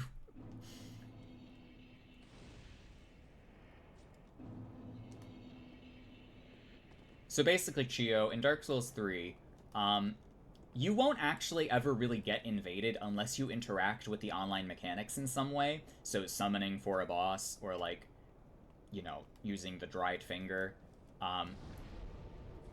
But most players don't know this, because it's not like something that's explicitly told to you by the game. So if you put on the Way of Blue Covenant, that basically is like a multiplayer activity, so you can then be checked as, yes, invadable by the game. The queue refreshes weirdly with Way of Blue. Interesting. Okay, we need our sorcerer friend, Yol, who I love, who I also love.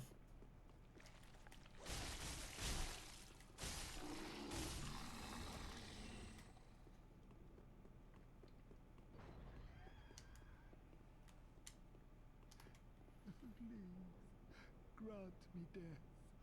Undo my shackle. Oh, then it's true. To be in your presence is a great honor. I am your I'm just... a pilgrim, as you can see, only somehow... The one thing I don't think I love about DS3 is that how, like, almost every character that's an NPC treats you like royalty. Surely I can be of use. I don't really know if that's just sort of like a power fantasy writing thing that, like, an executive might have dictated. I don't know. Very rarely are you having other characters, like, serve you, and I don't think I love that implication, even though you're still doing metaphysical capitalism with souls. It's just weird to me. I don't know.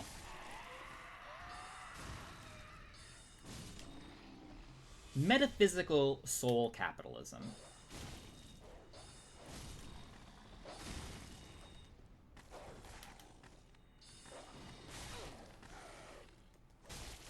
You're the last hope of the crapsack universe they live in, and you canonically suck. You are the king of the losers. You canonically suck a lot.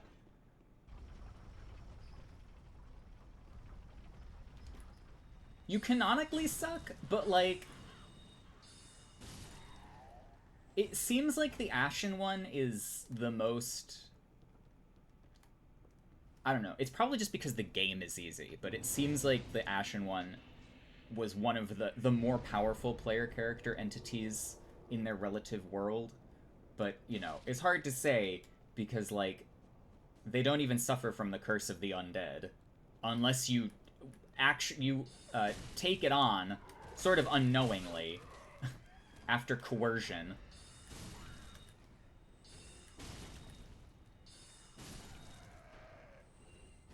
I was just saying this at the beginning. I love how DS3 is a game about not wanting to make Dark Souls anymore. It's a game about being done with making Dark Souls. It's like, you remember Dark Souls 1 and 2? Here it is.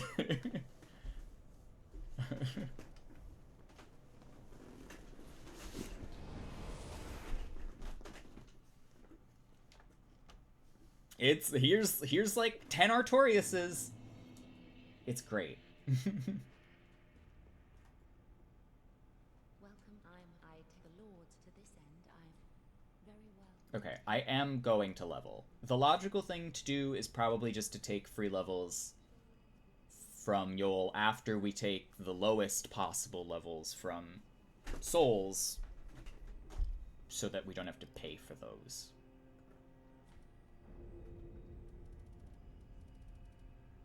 You are a glorified janitor king brought forth to clean up and get the drunks out of the theaters so things can close up for good.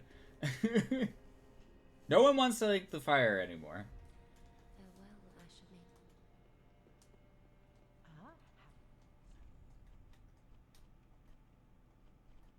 It's pointless. It's been pointless. It's stupid to rehash the story of it.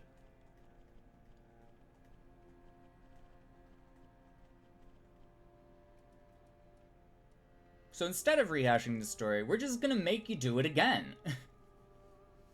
Get the Lord's souls, link the fire, and get on with your miserable life.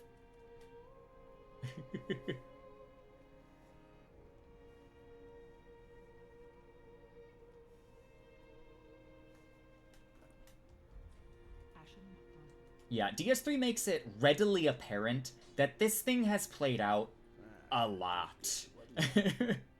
That this has happened over and over.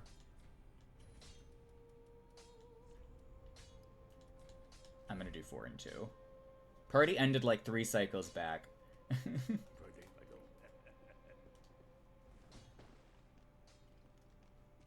So not only are we, as game developers, done making Dark Souls, you two player are done playing Dark Souls.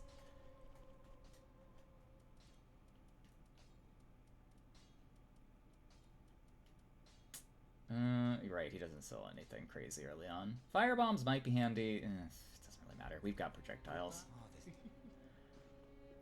We've got projectiles. Not for days, but for at least a minute.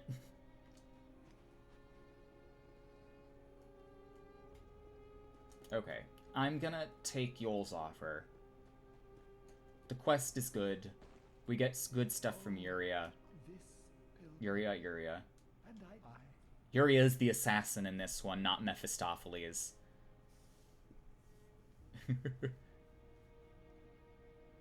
And Carla is the witch in this one. And not no one in Demon Souls. Then shall we begin, Bear?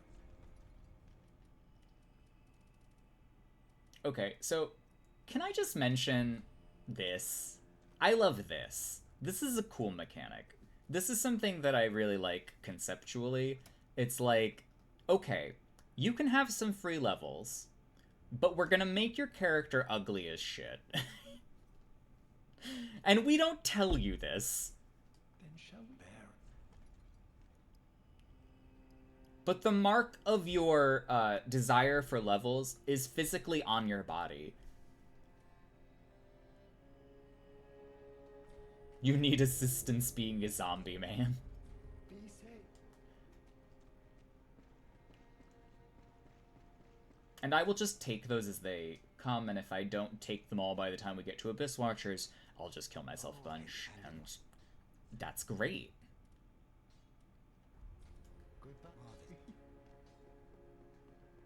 Most importantly, I should probably kill this guy for his light gloves and set. Imagine aspiring to be a hollow. Londor would detest that statement. But I guess Londor are also a bunch of losers, so... Londor are like... Marxists. I don't know how to... I don't know how best to elaborate on that. Londor didn't get a DLC because no one cares. Don't you want to know about the Ringed City? What about this Ringed City? You guys like this Ringed City? That's basically Londor, but like cooler. Just generally cooler. In every way, you know.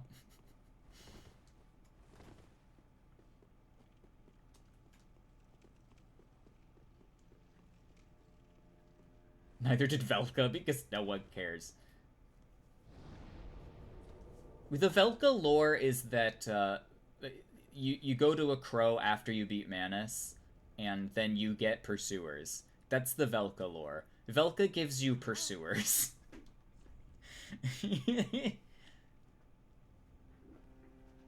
You hand the soul of Manus to Velka, and she hands you pursuers.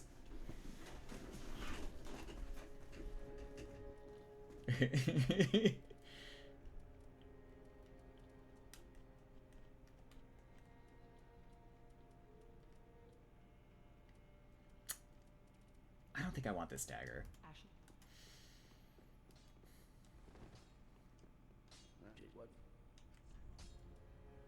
Oh boy, time to make exciting decisions.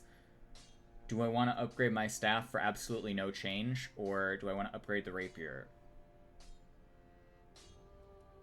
Or the Mailbreaker. Mailbreaker is so good. Velka is a gameplay contrivance that people fell in love with, much like fetishizing strength or dexterity builds. Yeah, pretty much. The only difference between a strength and dexterity build usually is how much poise you're using. And even then, that doesn't change sometimes.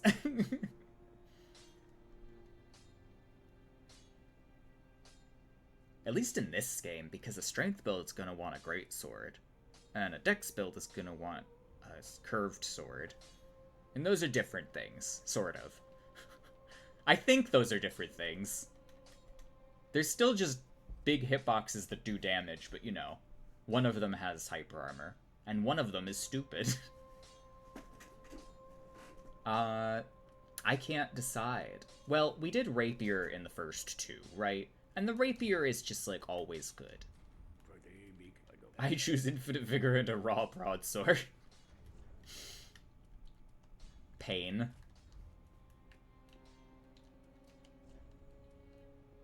Okay, real talk, though. Why is everything so heavy?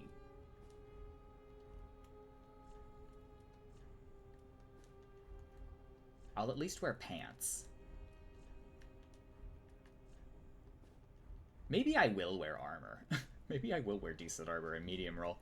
I don't know if this light roll life is gonna be for me. Playing good is for suckers. Playing good is for suckers. Heal on everyone.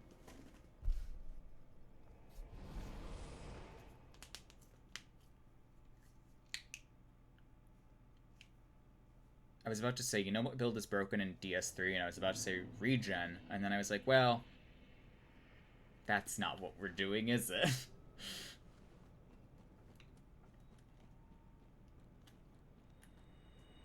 Okay, how much damage do I do to you? 208. That's okay.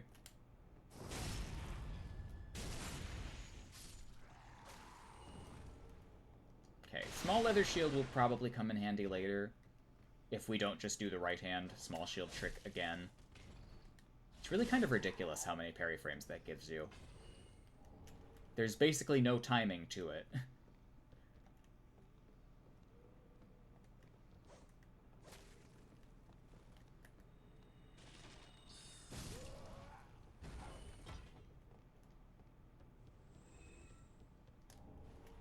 Almost like golden parry. Okay. I need this, and then this whole, like, area is annoying, but it can be made short work. You can make short work of it with fire bombs.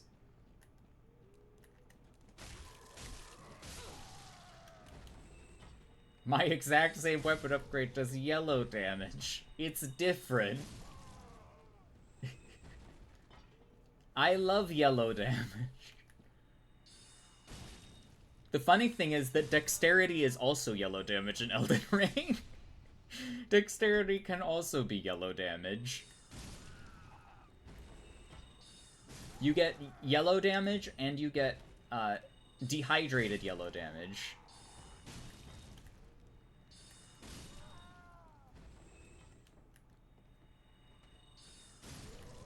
It's more yellow for your yellow.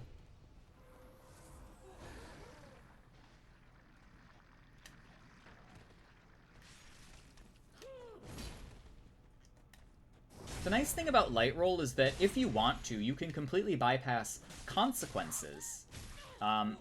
Did she just frame skip or something? What just happened? Hang on.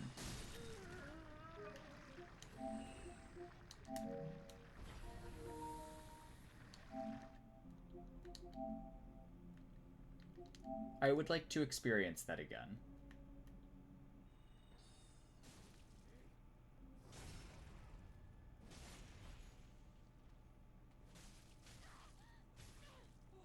what did I get hit by? Is someone throwing something at me? She fell on you. Oh. Oh, she stepped on me. That's unfortunate. With her giant feet. They are pretty big. They've got to be a size 14 or 15. Men's. Actually. I'm probably like a size 9 women's. So yeah.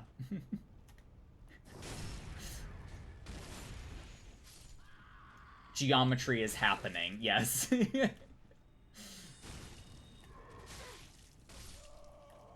Sometimes geometry is happening. Okay, this Estus is not cutting it. We gotta get a move on with this whole Estus situation. It's not good. Is this any good? Any of this?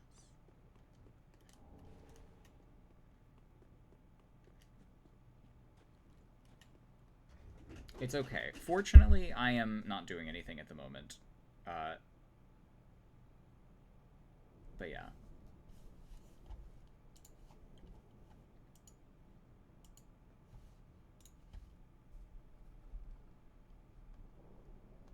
Twitch Turbo. I've not heard of that.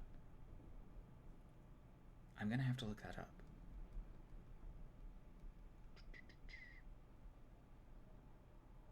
I have Prime, but Prime doesn't... Prime is just one person sub, because I have Amazon Prime. Unfortunately.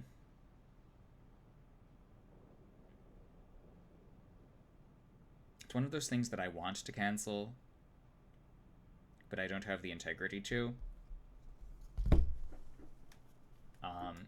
But yeah. Absolute scam.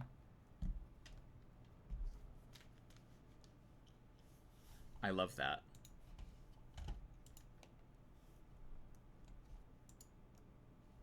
I love an unapologetic scam.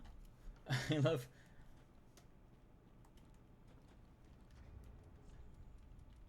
Yeah, my only indictment of early DS3 is that, you know, your Estus power, not only is it... fucking hell. Not only is it awful, but I also have to split it into blue.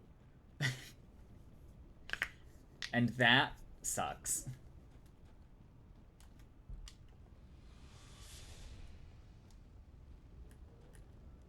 So, like, although the split flask system is, like, better...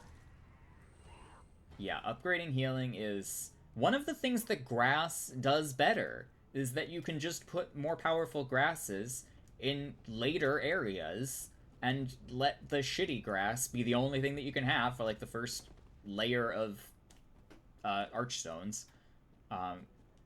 So, strangely enough, I mean, having 99 of each, you know, is not really great, but, like, the thing is that if you're dying in Demon Souls, you're getting killed in, like, 2 to 3 hits. So, like, the healing part isn't really the part about it that's broken. It's just that you can keep going into encounters at full health.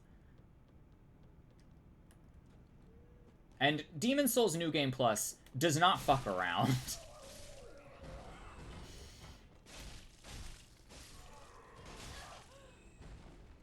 Soul Remains are infinitely more broken? I would believe that. Seeing as how you could bypass basically all of the skeletons ever.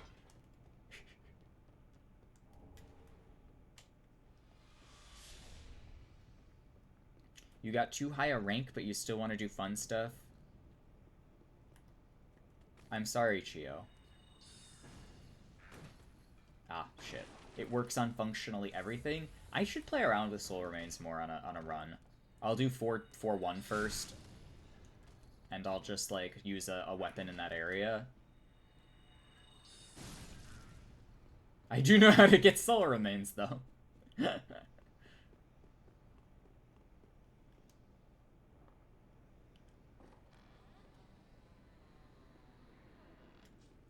Which is funny because I really do like the Demon Souls PvE, like, enemy design.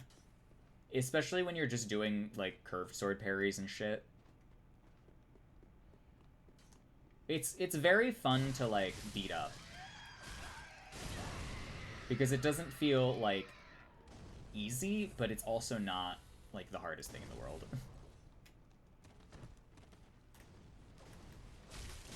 God damn it. Now I'm getting bombarded.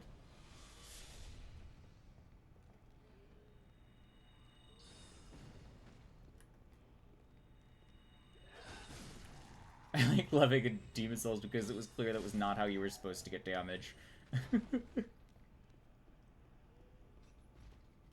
It very much is not. Those, like, 20% magic damage buffs that you could get all stacking up and being, like, the core of your damage.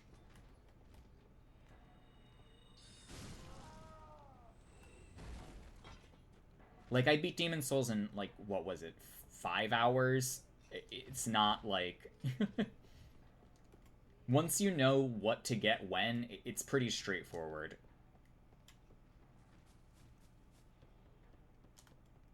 And having to not know that,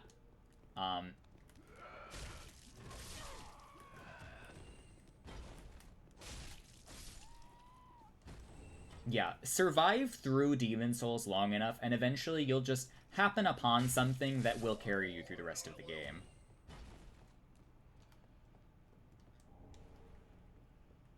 Or you'll just happen upon bits and bobs that will together create just a really insane amount of damage. Until you get to New Game Plus, and then everything is doing a lot of damage. And you're doing a lot of damage.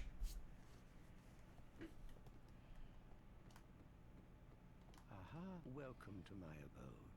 I am Cornix, an old pyromancer, a crow in his cage, as you see. But here we are, an encounter for the ages. He's so full of shit. I love him. Make for fine vessels. Care to learn some pyromancies from this old man? Ah, most wise. A chance in Oh, I'm sorry, Chio. not be squandered. I'm sorry you had a bad day. To reiterate, I am Cornix of the Great Swamp. The pleasure is mine.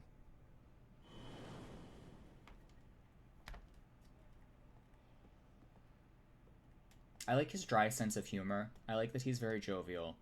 I like that he's not, like, really under any illusions about his circumstances. He's just like, I'm just a pyromancer in a cage. Do you want to learn some spells? Blessed Mace. Blessed Mace, yeah, I mean, all of the starting areas have something. So even if you go into 2-1 and you're like, I don't know what's happening here, you could go somewhere else. Actually, 2-1 just gives you the pickaxe, by the way.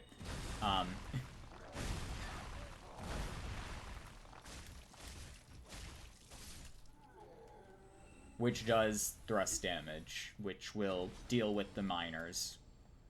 Pretty much fine, unupgraded.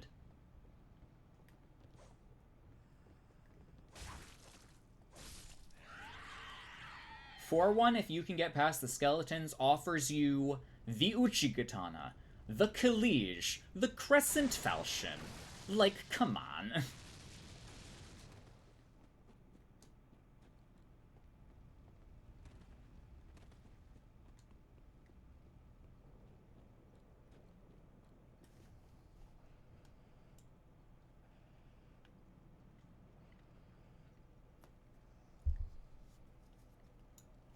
But yeah.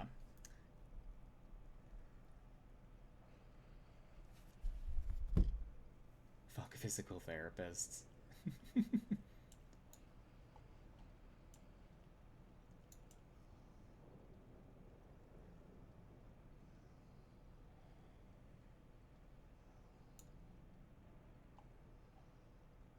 Okay. Let's see. Swimming through concrete is a pain? Yeah, I imagine.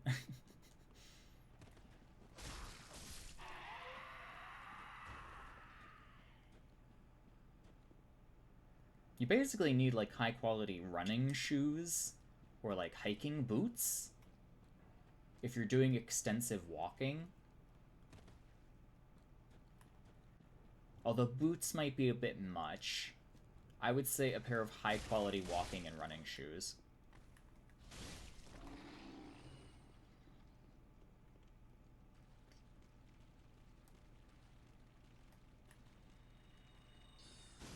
Swimming was nice until the water got deep enough that you had to swim.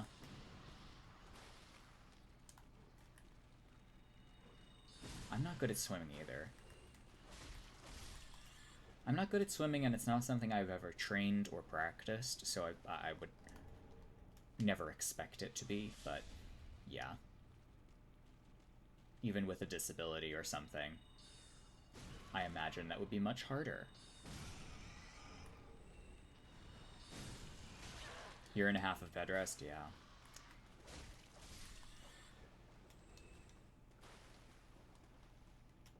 Just losing muscle mass, probably. Which is really annoying to build up. Which is really difficult.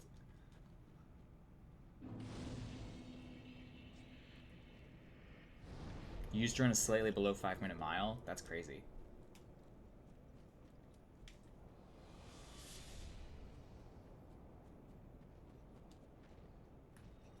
Oh, Hodrick.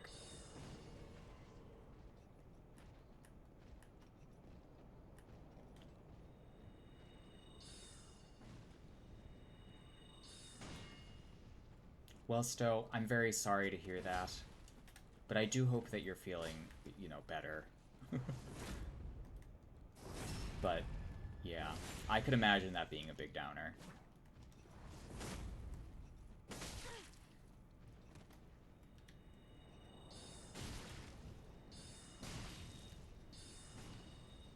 In my own experience, I kind of took a year off running, and which did not help my stamina or anything at all, and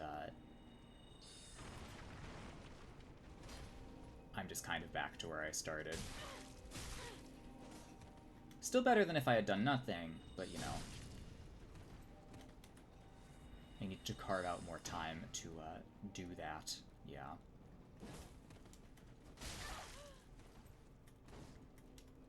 It's mostly because the treadmill died on us, and I don't like to, like, go places to run. And I don't really like going to a gym setting, really. Hodrick, I could parry this guy, but...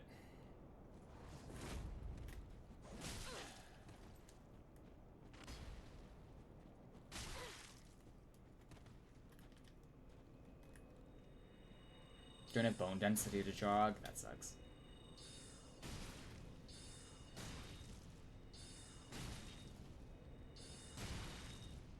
Running is...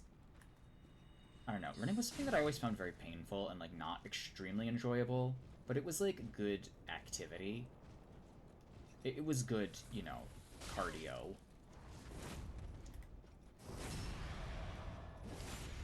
Does he have the red... No, he has the blue tier stone. What the hell? You bitch!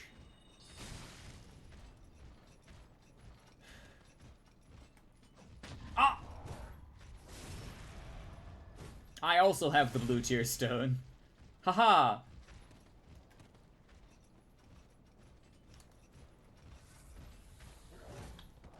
I will sorcerer my way out of this situation. Die, Hodrick.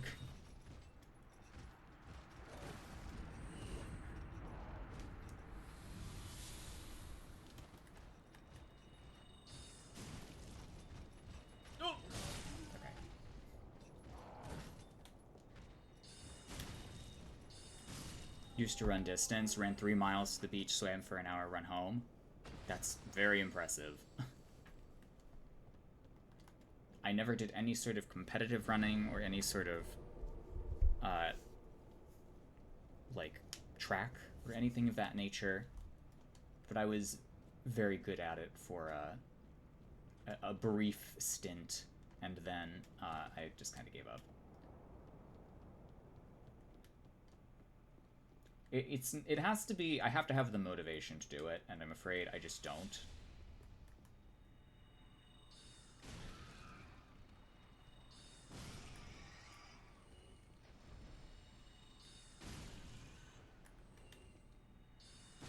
I would, but I do have the motivation to spam soul arrows at these rats.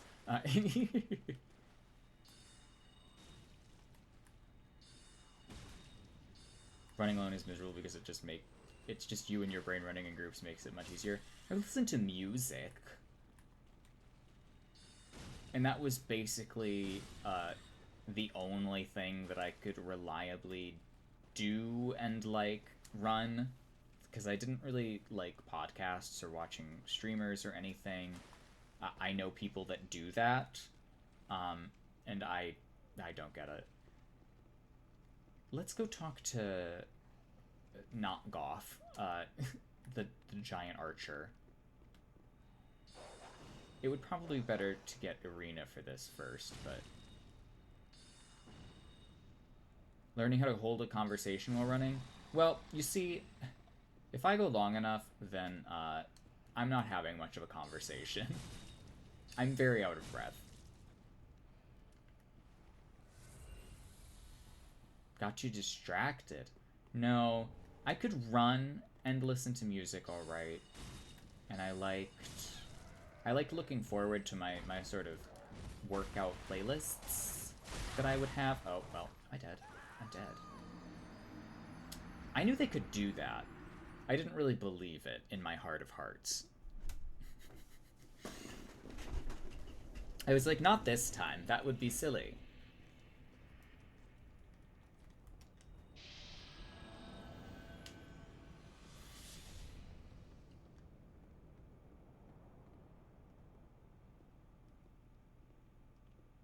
Oh, I have heard about that totem pole from my brothers who did do like track.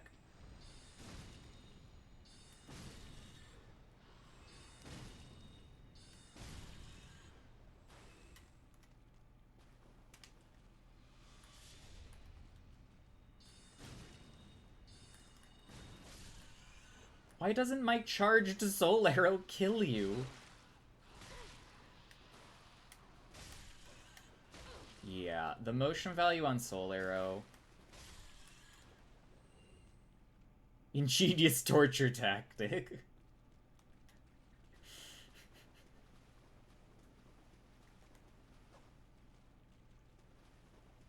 That sounds like something that was birthed from the public school system.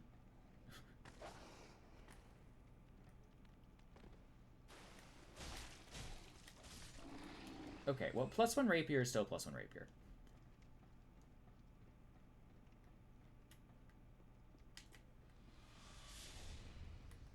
Well, I guess we're using base cast speed heavy soul arrows to kill everything now. Because soul arrow, regular soul arrow, is too fucking weak. Okay, that's great.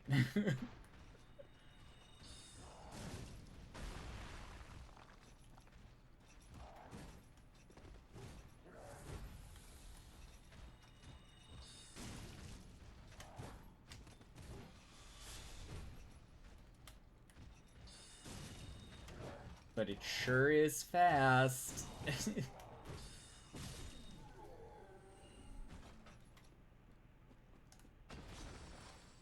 Okay, so I want the Sage's Ring. I don't want to do any of this fucking around until I get the Sage's Ring.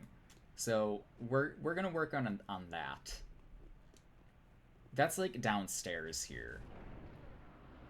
It's 4 feet away.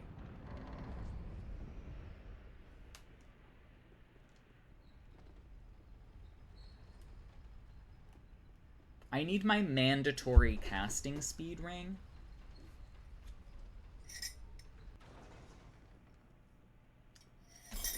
Which is much more dramatic in this game than in Elden Ring.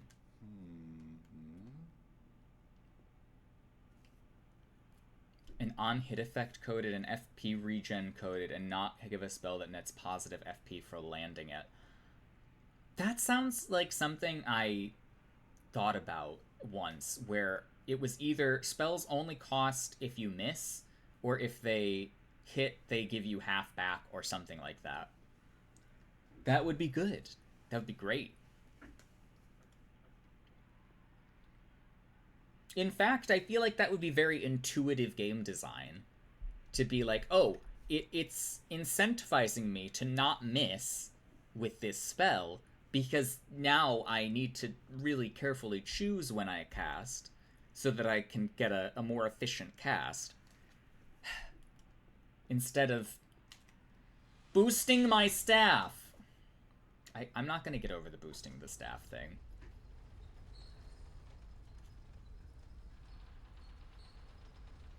It's just so bad. You came up with split flasks and boosting the staff? I don't know why I sent that back up. Or have it an infusion on weapons so mixed cast melee builds don't end up having to eat maximum stat penalties? Yes.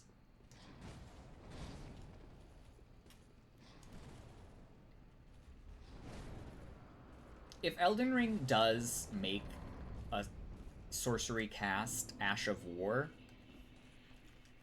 or an incantation cast Ash of War that you can just put on a weapon, I think it would probably break the game a little bit, but I mean, I think it would be fun.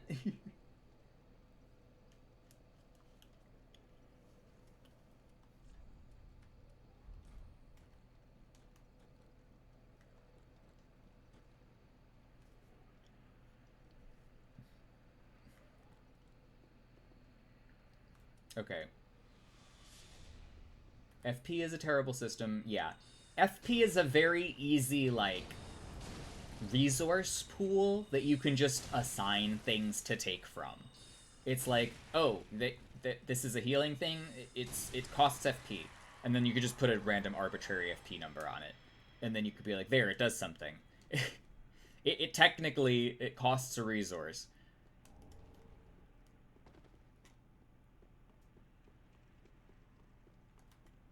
Yeah, in Elden Ring, your blue bar does actually accomplish a lot. Kind of regardless of what it's going towards. Basically everything that you're paying FP to do will be worth your while.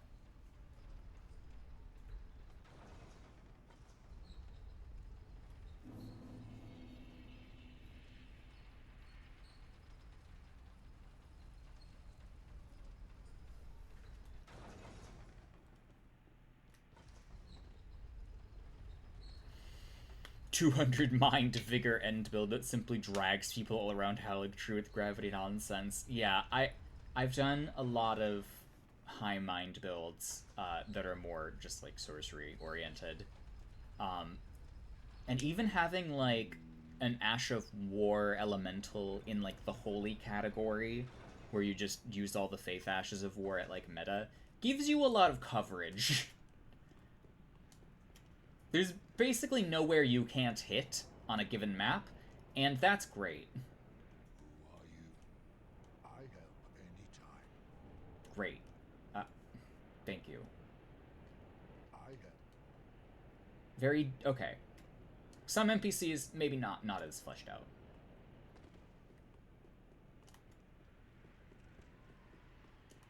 But this is like a golf reference. Yeah, this is a DS1 reference. It makes sense. Oh, fuck.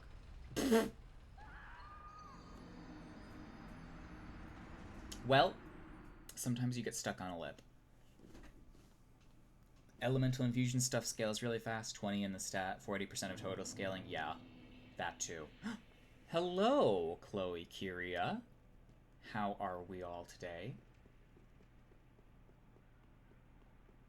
Thank you very much for rating. We're doing DS3. It's the darkest, the soulsiest, and the 3-iest. It's the most 3. Hello, Shilier. Welcome.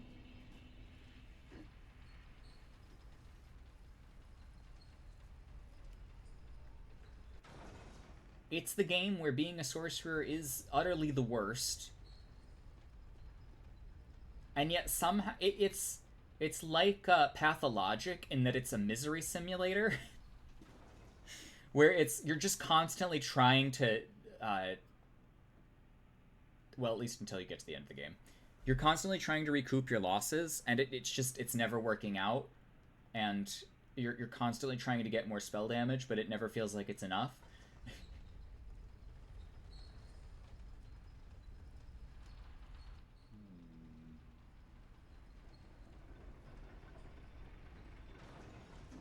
Yes, Pathologic is a game that I have not really indulged in very much, but yeah, it's a... I feel like trying to do... If you were going into a Souls game for the first time, and you picked DS3, and you picked Sorcerer, I think you would not have the greatest experience. Because I certainly didn't. Don't. But thanks to you, and I've unraveled the riddle of this. I'm glad. I'm not exactly sure what happened. I also love that they were like, hey, you know that Dark Souls 1 NPC? Well, they're just here now. I love that.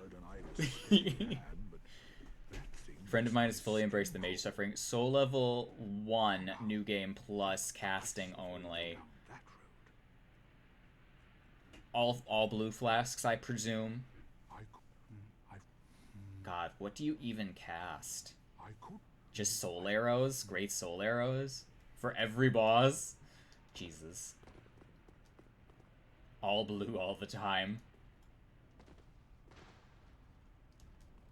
I've thought about doing casting only runs, but I think it would have to be something like a soul level 1 at this point, or like a sorcerer starter.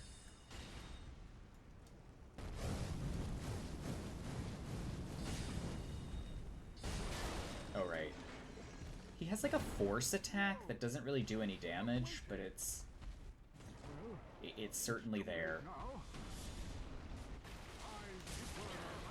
Okay. Currently he's stuck on Half-Light, so it's going pretty good. Half-Light's a bitch. I hate Half-Light.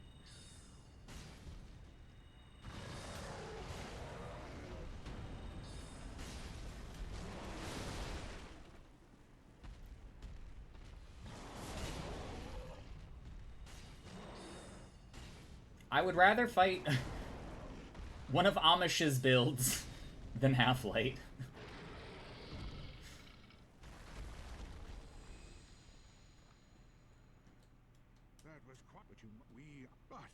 I would rather fight one of those stupid regen faith builds or whatever they were. What's wrong with Half-Light? Half-Light just does 1 billion damage and input reads you to shit and back.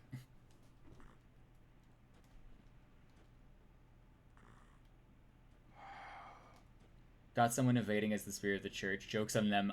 It was easier to kill their regenerating heartbeat spam than Half-Light. That's actually really funny. I honestly believe that.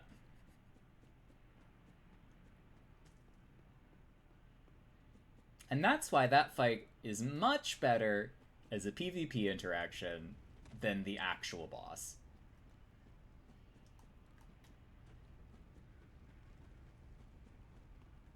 Okay, first Pale Tongue. I don't know where I'm going here. I'm just like walking around Undead Settlement Central. Regen in DS3 was pretty mid. Not until you got to the higher echelons of regen. Then it was kind of nuts. And everyone had it. And it was irritating. But you know what? Black Flame, Black Flame. Black Serpent Roll Catch, Black Flame. Into Fire Surge will kill you. You will die. No matter what regen you have. Ooh, I kind of want to do... Maybe sometime this week I will do Pyro Invasions. I do love Pyro Invasions in DS3. Imagine getting parried by a grass crest shield. My god. I feel like if you get parried by the grass crest shield, you should just leave the invasion entirely. Or forfeit your life. Do seppuku with the bloodlust.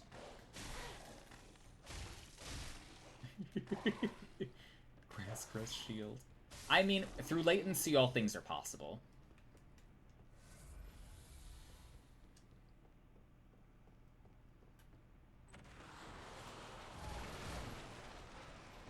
Oh, these guys are weak to thrust damage, by the way, because they're in cages, and you poke through the bars. I thought that was clever.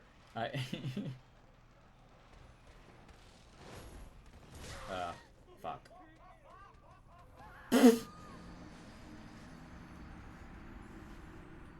Once again, gravity.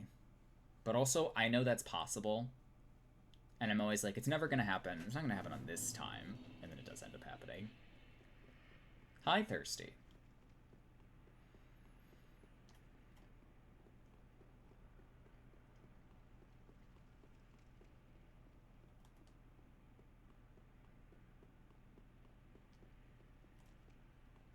I would like that 19,000 souls.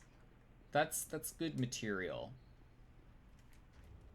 I think I'm actually just going to grab those and go back to the bonfire, and then I'll just grab the Chloranthy ring. Actually, I don't even really need the Chloranthy ring. Minimum stat, monocular view, Augur of Ibriata, shadows. Oh my god. Oh my god. I actually kind of do want to try some monocular stuff in Bloodborne at some point. Only because I was enjoying the binoculars of DS2, and the monocular gives me a similar vibe.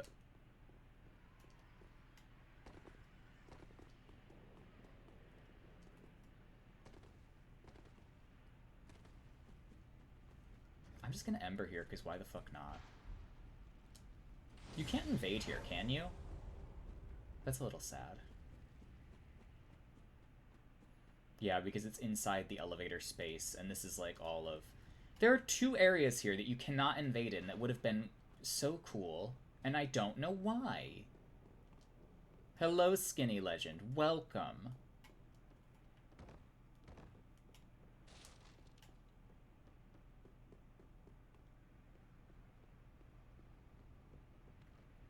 You've had 4 people dox themselves.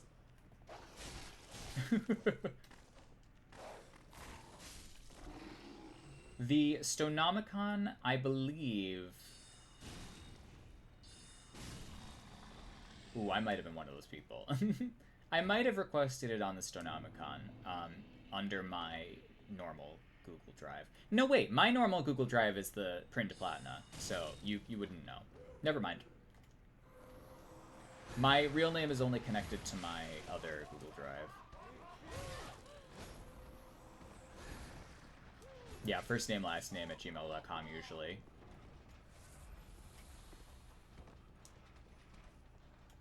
But I'm fairly certain that my drive is connected to my Lazarus the Lame Gmail, which is something else, so...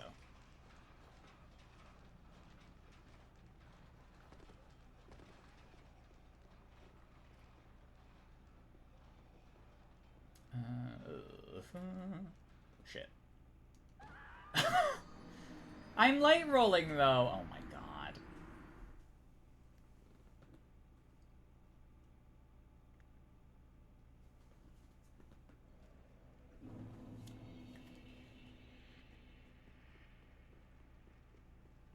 Dark Souls 3. The fall damage in Dark Souls 3 isn't like that bad.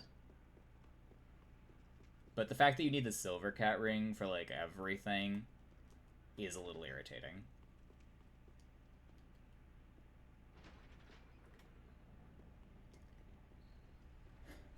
It's percentage health based on your equip load. I should have taken everything off. Yeah.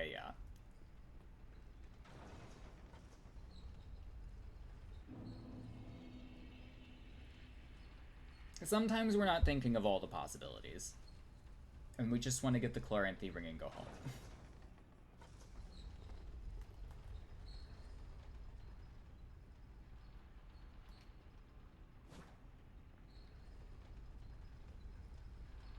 I've taken up basically two main invader styles in Elden Ring. Which is kill everyone now, and I am a silly gremlin. And ne'er the two should meet. The two shall never intersect.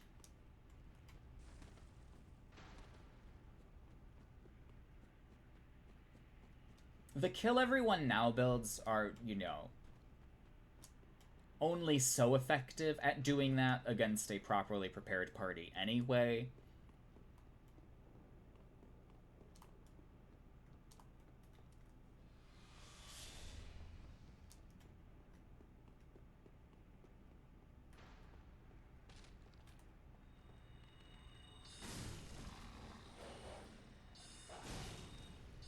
Oh, also we have spell cancels.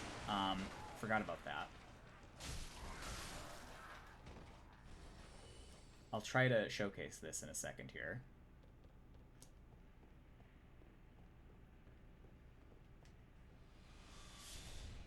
So anyway, spells can be canceled, like Estus cancels. It's easier on some than others. It's really cool, and I think it's a cooler tech than a lot of things that people try to use in Dark Souls 3. So use it. Please. I think it looks cool. It's also like a pretty neat mix-up that you can do. You can get people to roll this way and then not spend FP. And that's why I think it's neat.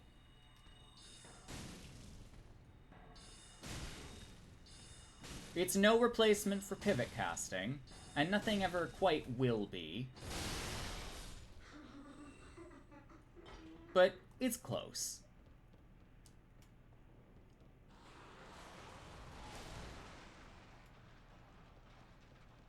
Shame that most casting text in this series is pivot canceling, pivot casting, or other lock-on silliness. I know.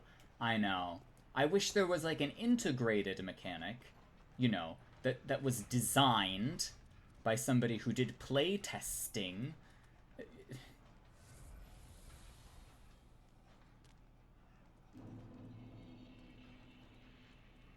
Okay, so real talk.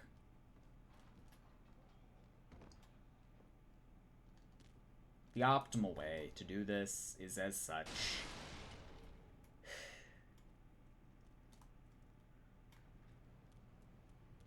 And now I've got 20,000 souls, which means I could get the tower key if I really wanted to. I don't really think I want to. I think I just want to level up. Really?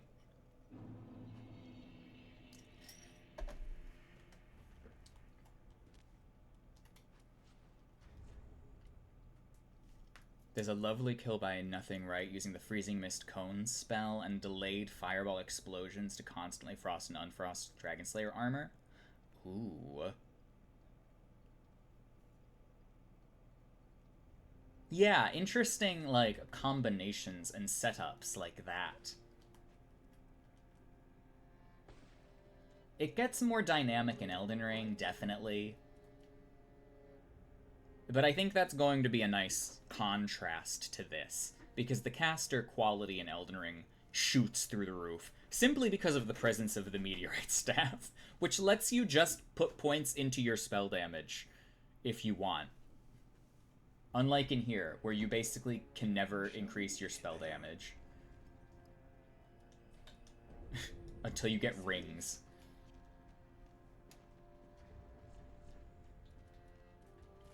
You're just constantly trying to escape this damage curve, and it's never happening. I think we might make this a meta build, but I'll probably get to 90 and I'll be like, that's enough stats.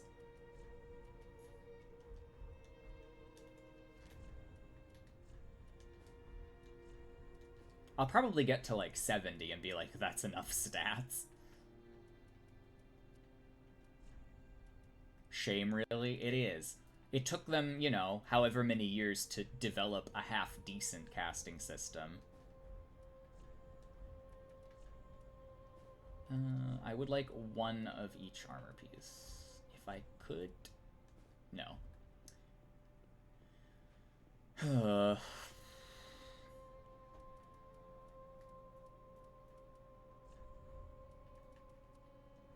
The flat damage reduction on each armor piece is going to be important, so...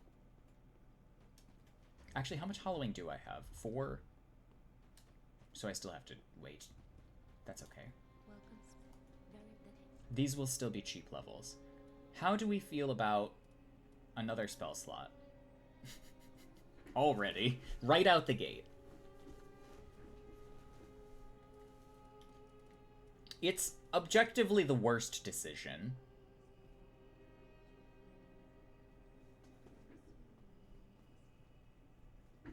Kills Dragon Slayer armor in about 80 seconds. That's fast. That's very fast for New Game Plus 7.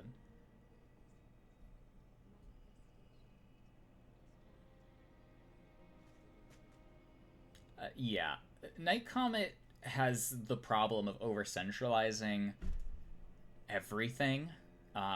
So I think I'm probably going to lean away from the night spells in the Elden Ring run.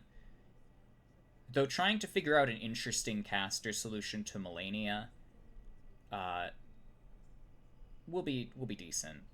I actually don't think that fight will be that bad, because I'm probably going to be at meta, and I'll probably have, you know... Ooh, bubble spells. Well, just the one. Great Oracular. Great Oracular might be interesting. Okay, so we need Vigor. We need Vigor. That much is true. Int... I'm not going to need until I get better spells, and that's not going to be for a bit anyway. We're going to get free levels from Yule. Level 1 carries Slazer Malenia.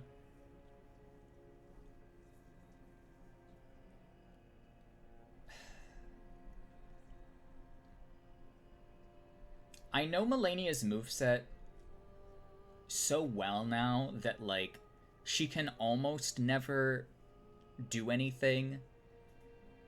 Almost. But it's that fucking phase 2 that always gets me. And it's because her phase 1 is so bugged.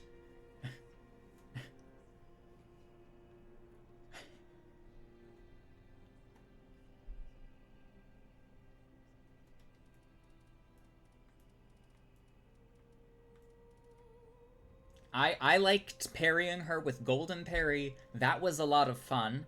That was like a Sekiro fight. It felt actually sort of fun to engage with the AI with that singular goal in mind. It still took like 12 minutes, but it was... her AI is designed to spam the Flurry Gap Closer for free parries. You can parry so many of her moves, though. I particularly like parrying the thrust, because if you can stand right next to her, you could just parry her on the startup of it, and it'll crumple her if you're the third one. It's risky, but it's fun.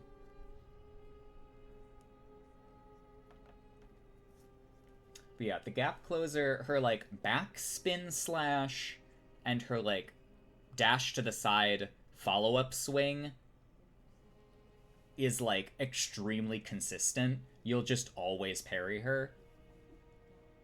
The problem is that you do kind of have to kite her AI while you're walking 45 degrees back and to the right of her, because otherwise her hand will go past your shield, and that's really annoying. Her arm is so long that her hand will go past the parry box.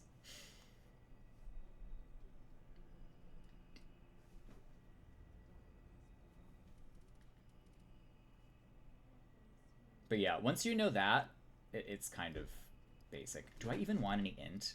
Is it even worth leveling in this game? Or do I just want health?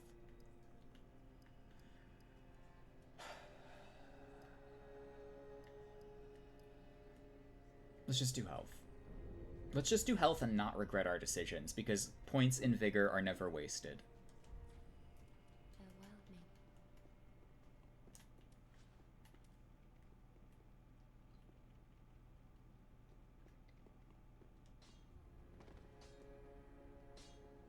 I just feel like she's a Sekiro boss in Elden Ring, and that if I could deflect her, she would be a lot less irritating. You know? How many people who are new to Souls franchise could beat Sister Fried? Well, I mean, if you've played through Bloodborne to the core, that actually, she is very Maria, so that is true. We did Squishy Mage last game, and that didn't really work out for us. And even then, we were leveling health pretty well. I've seen her fight with a Sekiro parry mod, and she's a joke that way. Oh, well. Who've only played ER, could they beat Sister Frieda? I mean, everyone could beat Sister Frieda eventually. It's just a matter of time and learning it. I would have a hard time fighting Sister Frieda. I still do to this day. So yes, they would have a hard time. She has all the bad shank habits of Bloodborne humanoid enemies. She feels extremely predictable. She's reliable in a way that is, like, very bureaucratic. And if you don't play by her rules, you just die. But you can play by her rules for an indefinite amount of time. Like, as long as you want, really. It's just like, how are you gonna slip damage in between all of that? Phase 2 a leveled character does not care, exactly. And Phase 3, yeah, you should have Estus left over. I feel like Frieda She is a boss that is significantly harder when you summon people to help with. Because I just feel like it blows up the health bar so much that you end up losing your phantoms and just having to fight Black Flame Elfrida with, like, no resources. But summoning, if you're at, like, meta level, probably won't even matter because you'll just, like, shit out damage and melt her. Like, it depends on what level they're at.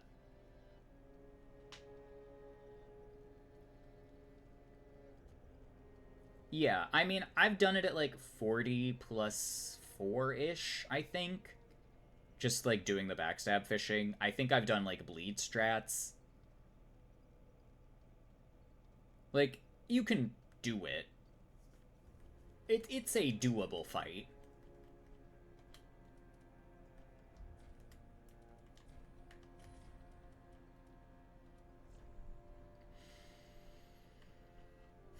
Though I do like the ebb and flow of, like, the first phase. It's very nice. In Phase 3, she just sort of becomes Melania for a bit, and, like, you either stagger her a bunch, or, like, she does her string attacks and you don't really have any openings. Or you could parry her. You could literally just parry her.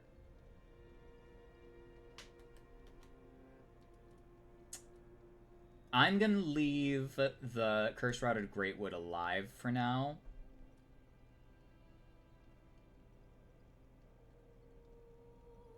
But I am going to get the Mortician's Ashes, and I am going to get the Undead Bone Shard. Her strings all end in backstabs. Oh, okay. Yeah, that as well. Like, I'm probably just going to smash buttons at her in this run, because by the time we get to her, we'll probably be, like, level 70 or 80.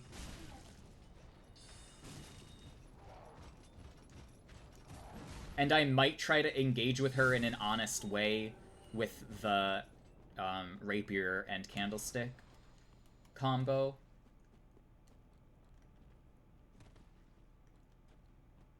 Because I think that will at least add some intrigue.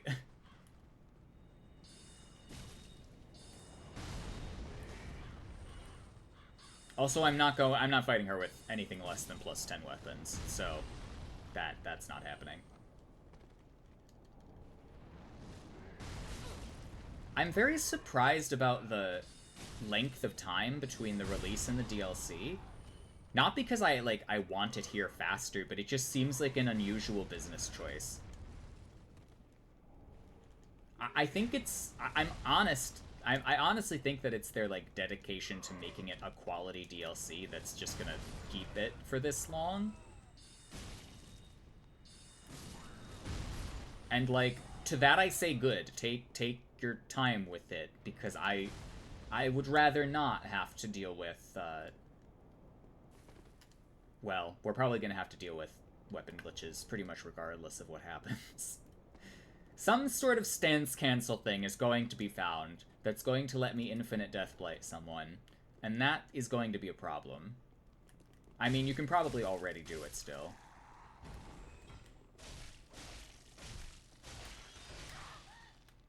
God, people are just falling on me this run. Harpy? No.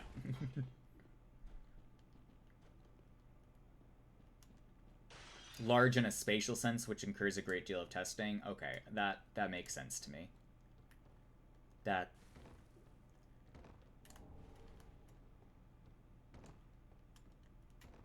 You were working on an automated system for detecting that stuff, but people pissed you off. That's fair. That's fair.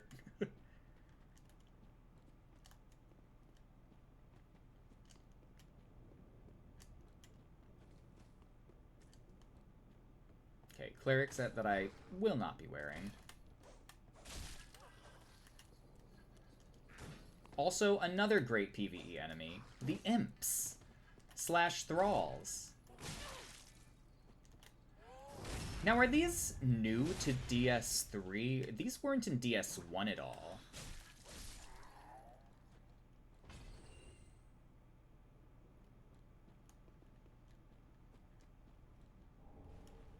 I don't think they're a Bloodborne enemy.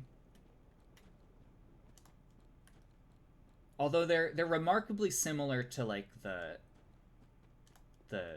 what are they? The foot servants or whatever that are scrubbing Canehurst.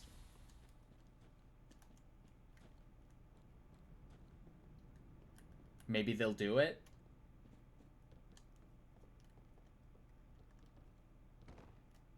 Well, here's hoping. Also, this spot up here is a spawn location for invaders, and I don't love that. Because it, like, forces you to do a weird drop down here to avoid taking damage. Oh, it might be on the other side.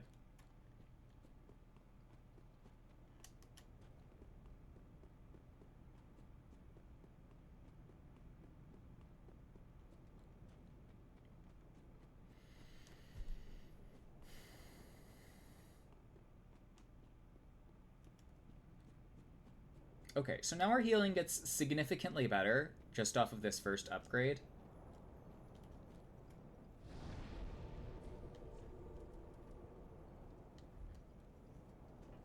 I'm also going to try to upgrade my rapier again, and I'm gonna go get the Sage's Ring, the regular Sage's Ring. I may try to get somebody to drop me a +2 later, but at the moment I'm just gonna use the regular Sage's Ring. Because it is the base game. And although I don't agree with it, no! No Crystal Sage's Rapier.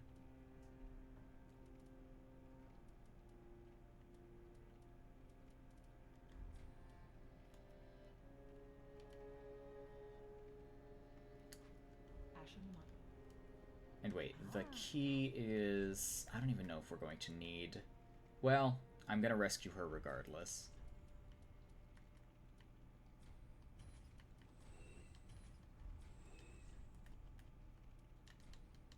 See what I mean by grocery shopping? Just like quest things that have to happen at specific times. Or they get fucked up. And I gotta give him Loretta's bone now before I kill a boss, because if I don't do it now, Heaven, thank you. it's gonna be a problem later. Oh, and goodbye. Okay.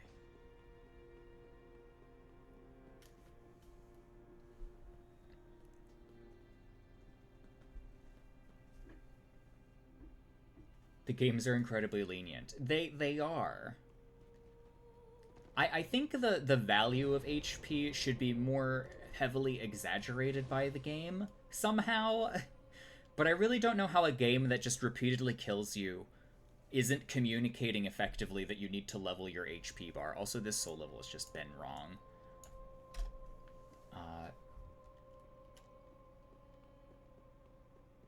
Is the PvE killing you, yes or no? No? Okay, you don't need to level your health. Is the PvE killing you now? Yes? Okay, maybe you should put some points in health.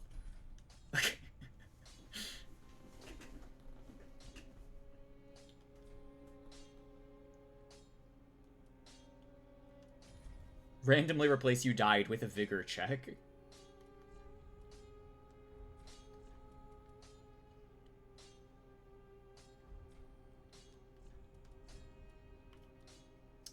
Well,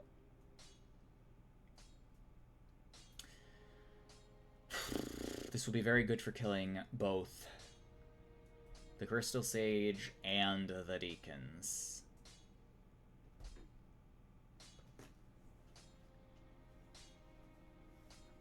Game needs to be more integer valued to express what it means to make RPG decisions, but there are limits to the math fixing a person's problem. Yeah. Tip, leveling vigor is what the pros are doing. I think it's because people in general, like, when they're presented with a health option, they view it like a role-playing decision and not like a, this will directly affect how easy or difficult the game is for me decision, which is how most games are, you know, like, usually not leveling your health just means that you have to use more potions or whatever, but this is Dark Souls, and that's not this kind of game. You need the red bar. You want the red bar to be as big as possible.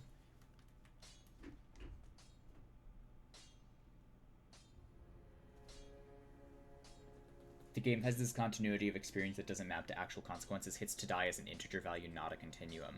Yeah, it's like, are you dying in 4 hits or 5 hits? Which hits doesn't really matter, it's just like how many.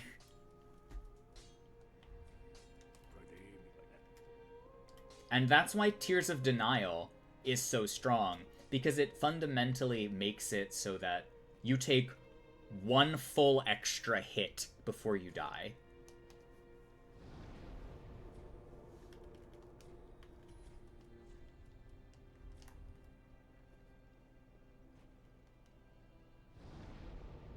Yeah, I mean, ER doesn't... It does kind of discourage it, but it's still the best decision. And I love that. New player wants cool new toys. New player should run to Fort Faroth.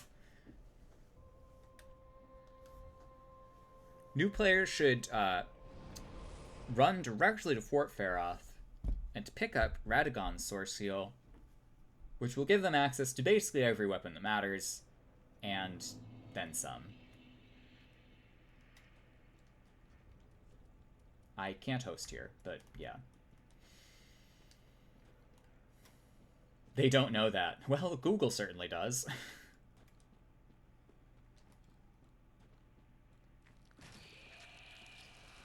New player should run for Faroth and down to Schiefer for Marikut's Scar Seal 2. Actually, you could layer those two and get good defense returns. For PvP, at least. I don't know about PvE. PvE might fuck you.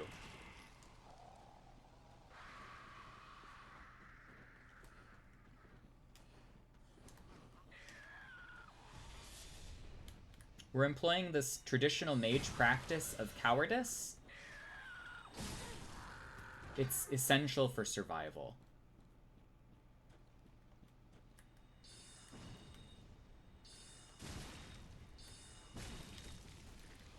One of the mage virtues is cowardice. Is she trying to toxic me?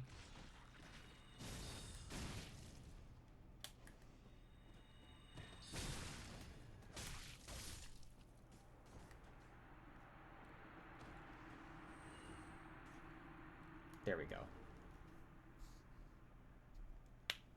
The series reputation is an issue as well. Yes. I was watching a specific Overwatch streamer. I won't say who, because that would be silly. But they were playing Elden Ring. And I know this person is like a talented, like, high-level Overwatch player that is able to engage with a complicated mechanical and tactical game with other people. With like 20 vigor, maybe. And 60 int. And when I tell you that I was just appalled at this,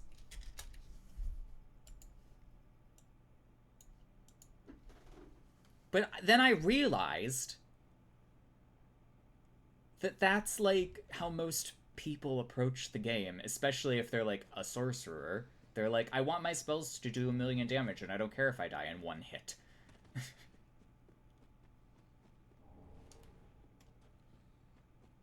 And I don't know, that's just not the most fun way to play, I don't think.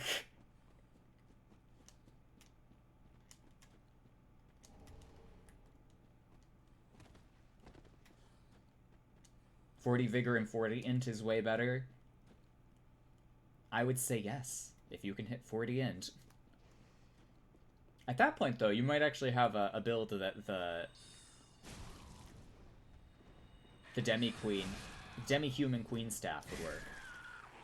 Oh.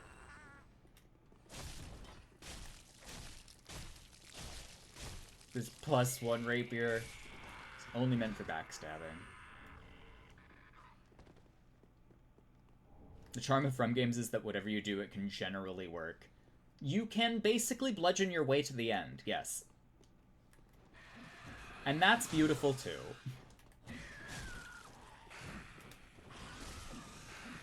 God damn it, DS3 backstabs. Work with me here. You're supposed to be the best one.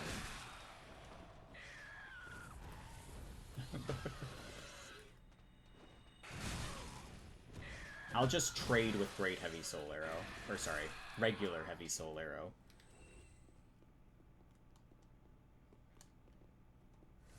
Miyazaki has described the games as providing answerable problems. Yes. There is nothing, like, extremely complicated about a given Souls game, except for, like, weird routing issues in DS1 where you're not really sure where you're supposed to go or what to do, really. But if you go somewhere, generally there's something to be done.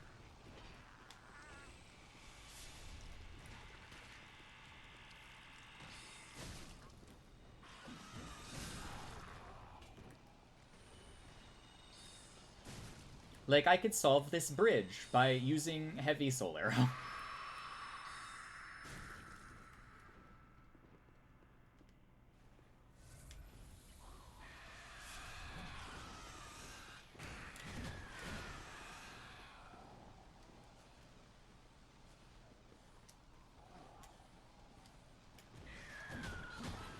Oh. Ah. Okay, well maybe Heavy Soul Arrow is not going to work surrounded by 3 of them. No, I'll just have to settle for 74 damage Soul Arrows. I guess this is the basest of base damage a Soul Arrow could possibly get. On average. HP is a broken stat.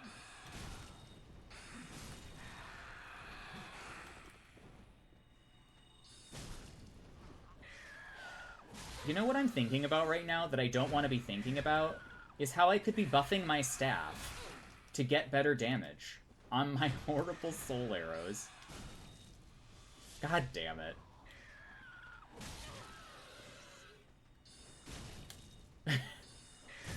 Oh my god! I forgot about stat. Bleed! Bleed! Bleed actually happens in DS3 sometimes. My god. And if DS1 is a question, the answer is Darkbead.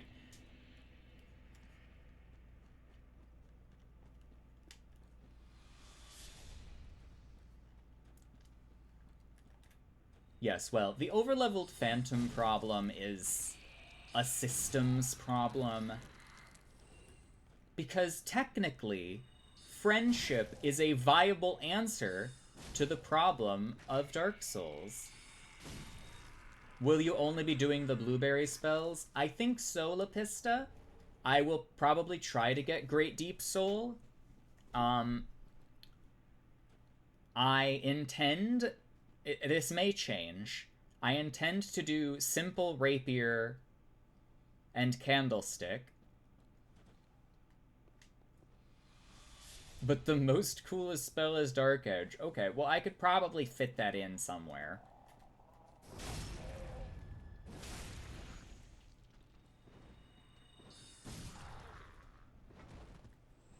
My little Ludwig friendship is moonlight.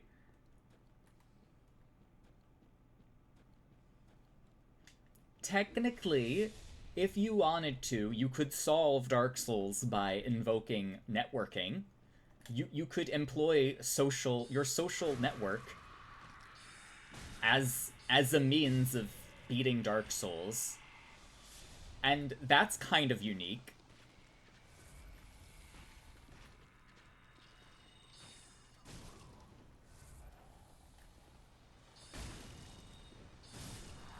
I guess Destiny also lets you do that.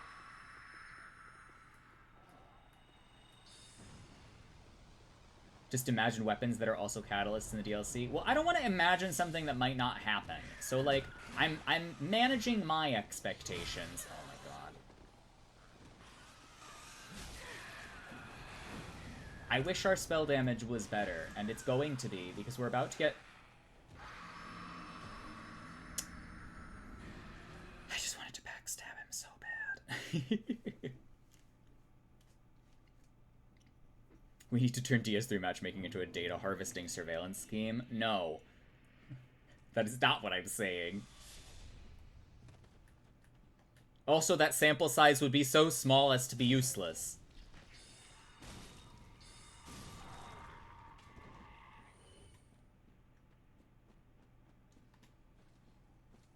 An American data harvesting scheme.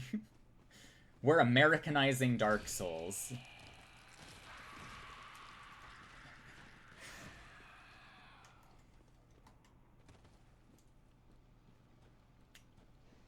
Is Dark Souls 2 Scholar of the First Sin Edition the most American Dark Souls? Find out next time.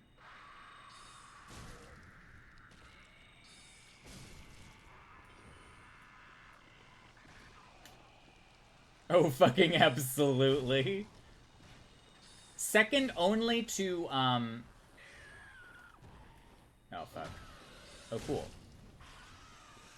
Second only to Demon's Souls Remastered.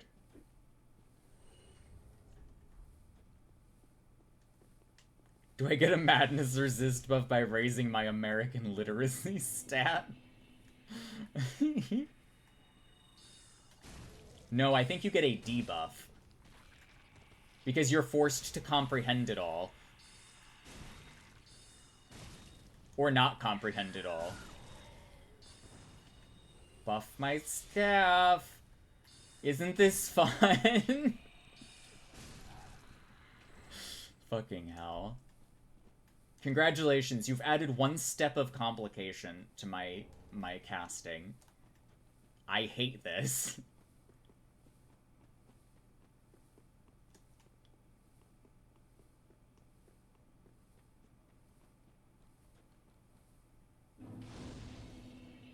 Yeah, Bloodborne is the most British Souls. Yeah, when are we gonna have a Puritan Souls? When are we gonna have a, like, early colonies era Souls? Dutch attire. Okay, are we ready for Woods Shitters? This is going to be exciting, by the way. I would like you all to behold PS4 Woods.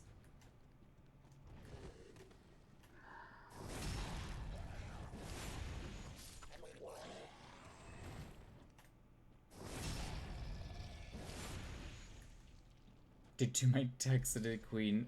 Hang on. In Queen Yarnum's court run. Blood level 4 gun damage only? Oh my god.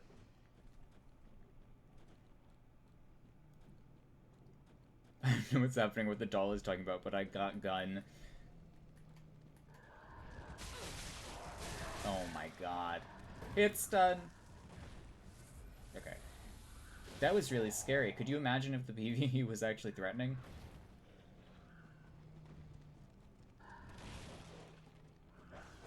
Also, I have light roll.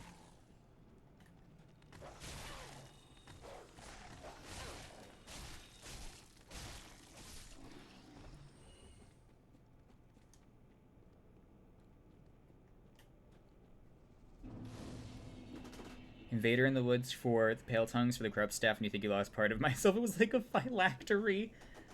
Getting the Grub Staff does do that to you. But usually most invaders already have enough Pale Tongues for it, so they just kind of cash them in. But the Woods will do that. The Woods has many good things.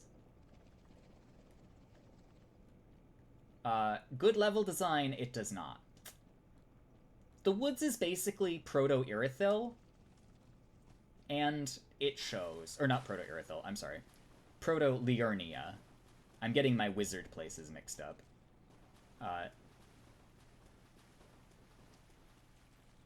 It's just more green.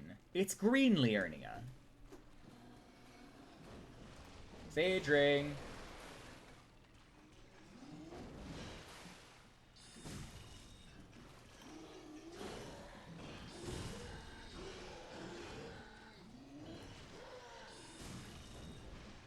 Liurnia isn't good level design either, though. Exactly.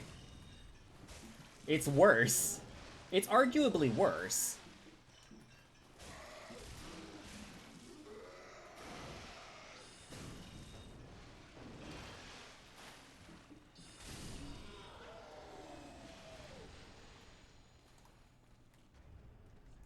I don't know what it is, but the flow of combat is a lot nicer here. I am enjoying this so far. Okay, this is going on and it's never coming off. So there's our wedding band, Sage Ring. Ring given to Farron's Undead Legion by one of the Preacher Twins, known more commonly as the Crystal Sages.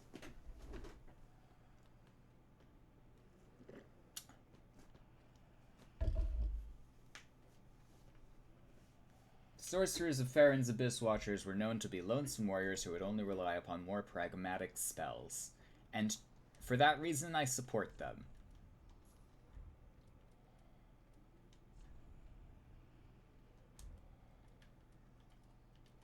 Okay. I still can't have a hat.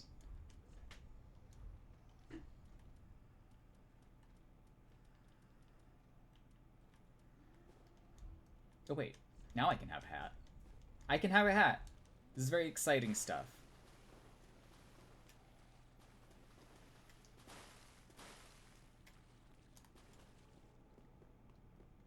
Worm faces are worse? I like the worm faces.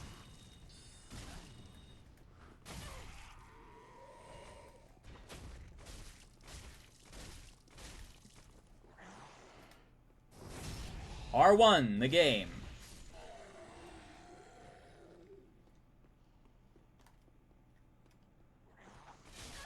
Okay.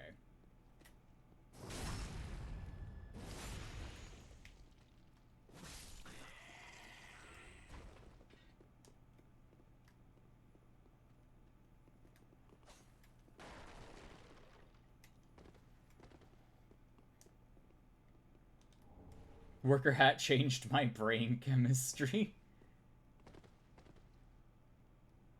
Worker hat is nice. It's like it's a little witch hat.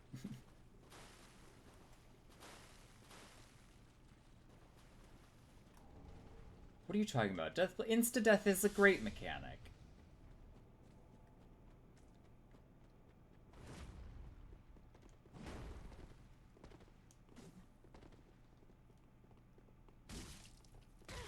This is my favorite AI interaction.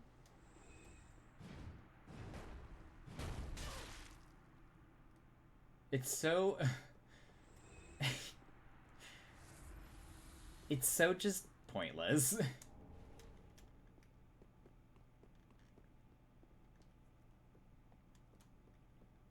Classic DS3 moment, honestly.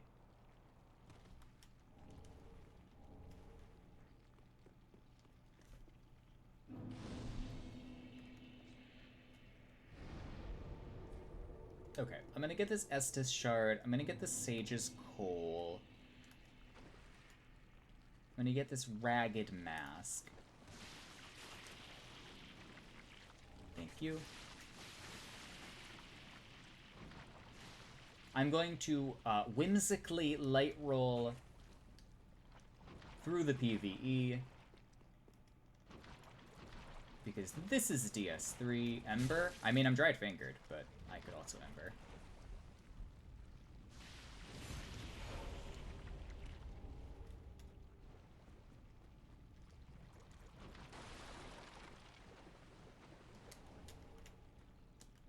The swamps.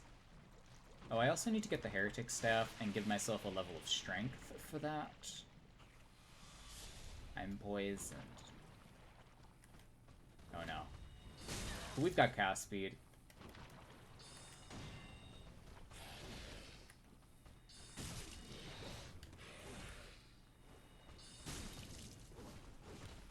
Let's go cast speed.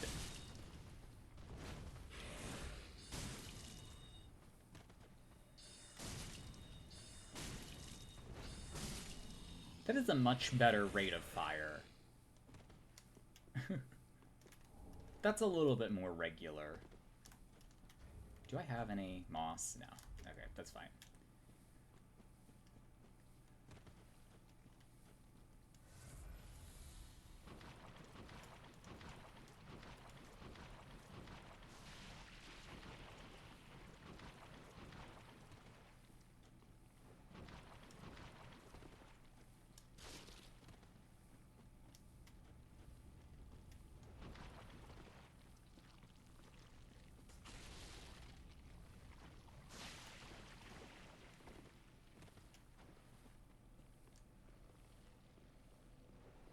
The Ember effect looks kind of bad. It looks better on other armors. Like, if you're wearing a Lothric Knight chest piece or something, it looks a lot better. Even like something like this.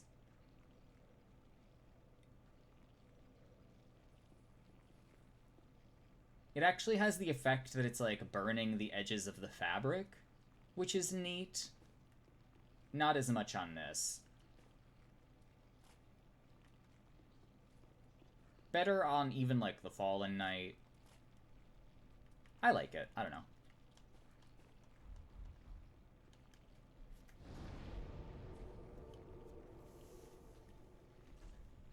We know you love the worker guard, Leppy.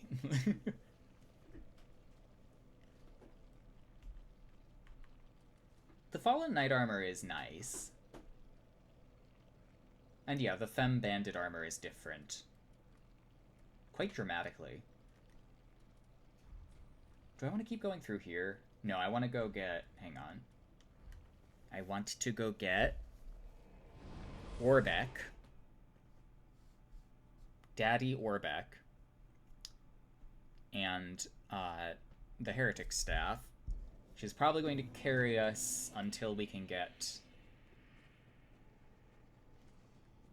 to the Candlestick, which will absolutely not carry us, but I'm hoping that through a combination of upgrade level and ingenuity, we will overcome.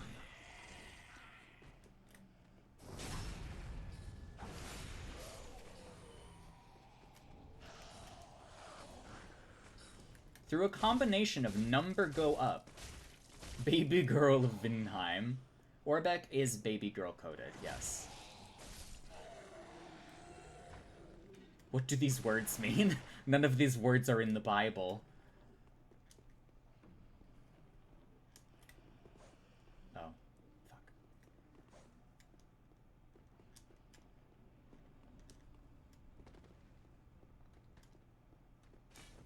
Also, Crystal Gem down this hallway. I don't think I got that. It is very hard to hit crystal lizards with thrusting swords. I know this, so ahead of time, I'm going to switch to the Mailbreaker, which is not hard to hit crystal lizards with. I think there's an enemy that is, yeah. Fortunately, daggers.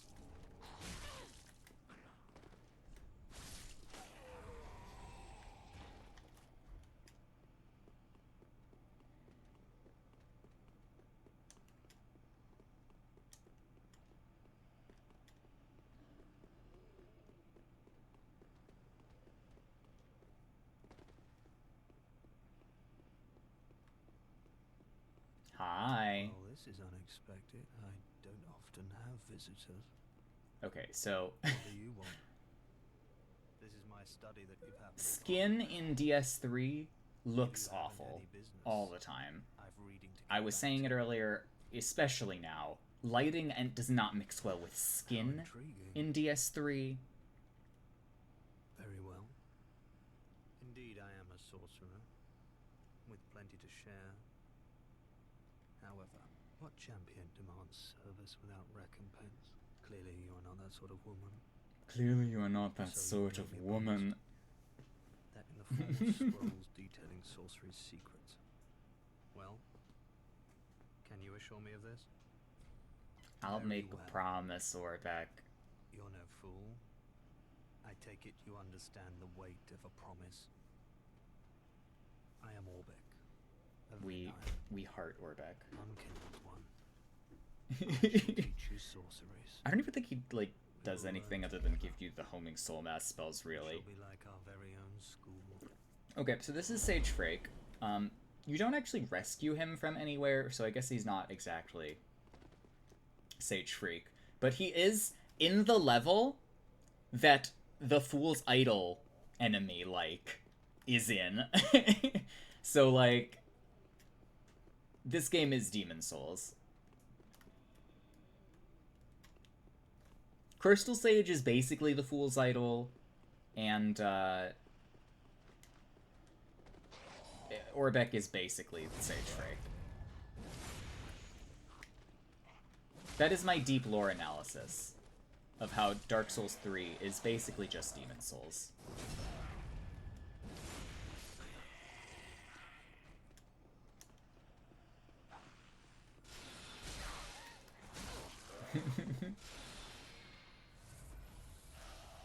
Demon Souls, great value edition. The hits. DS3 is the dumb cousin on Demon Souls.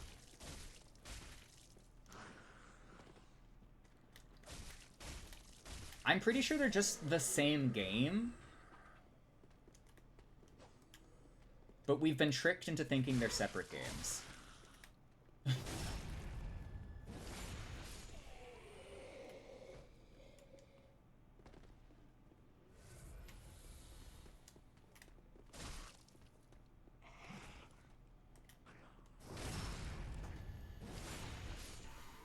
They're all a complex system playing out with varying constituent elements. Yes, that too. But I like saying that DS3 is Demon Souls.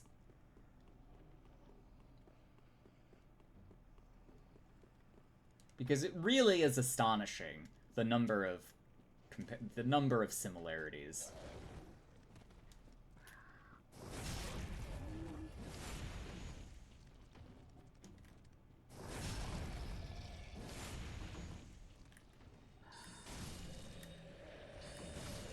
They're all Miyazaki game system. They are, except DS2, which I just is so similar but so different.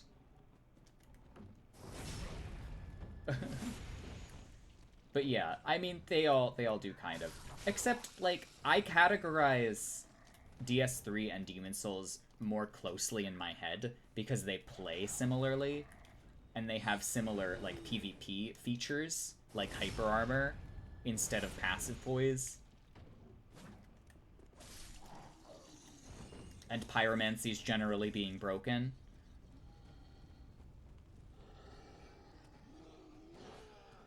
Does Demon Souls feel like DS3? Yeah.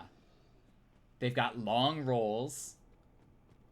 The backstabs are, like, fair but you know, usable.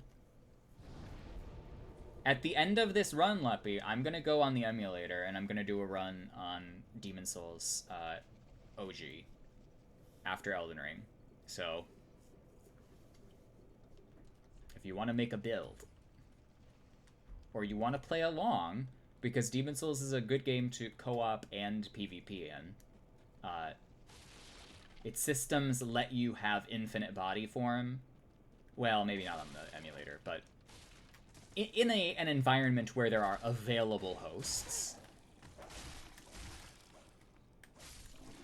you may take the body of another player.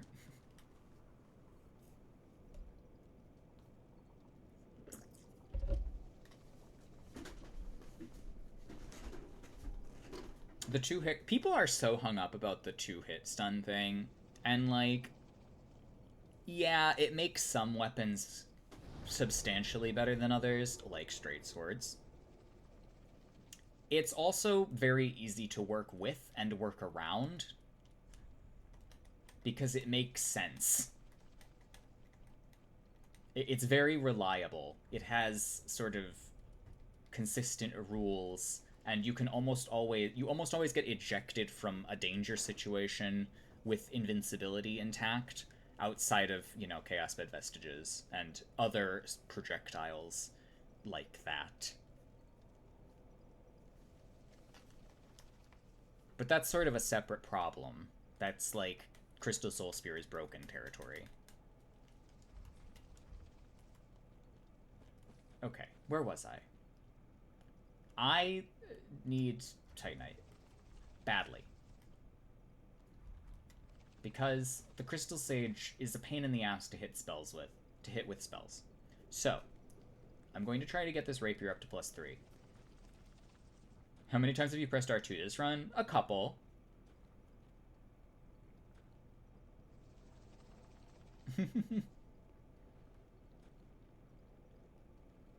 I actually have been using R2s, but that's only because I like the Rapier R2s. They're pretty good. They're better in Elden Ring, but like they're good in DS3.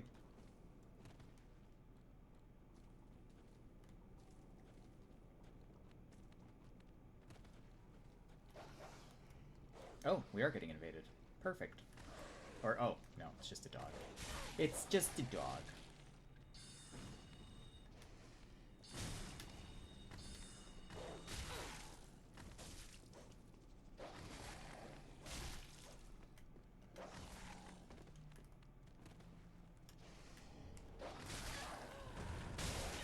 Ow.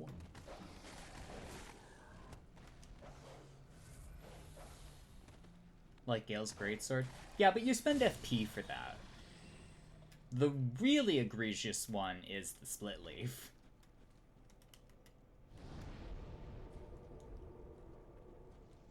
And also everything gets really ridiculous meta in basically every game.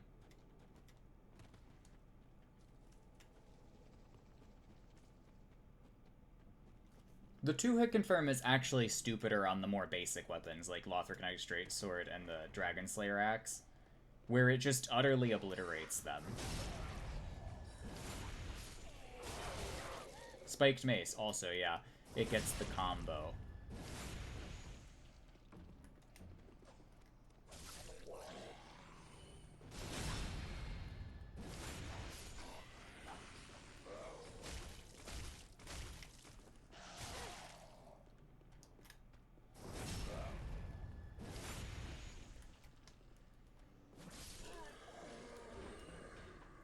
R1, L2, R1, yeah.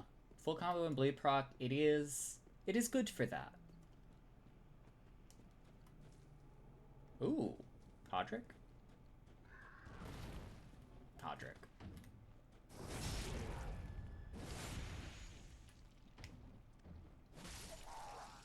You think hyper armor is good enough on its own?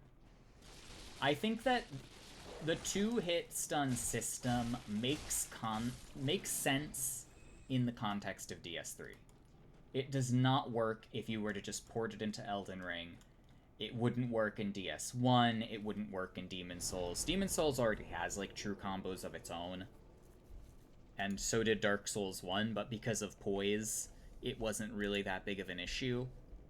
Until you got an Ouroboros type with a max dex falchion with Dark Moonblade, or whatever it is. And that'll hurt. But Crystal Great Club. Oh.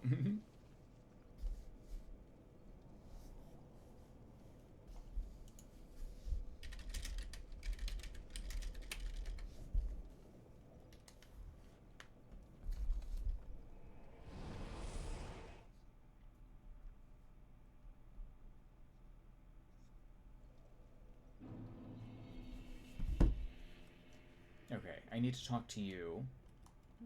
Like blessing of the moon upon your journey. I doubt it.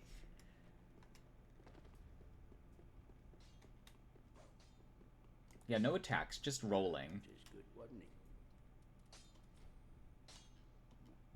I suppose you should know. This coal is imbued with magic. First one I've ever seen. Hardly a surprise, is it?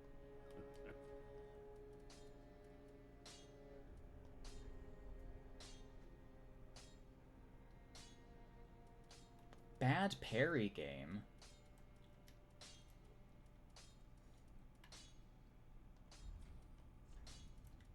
Now this is slander.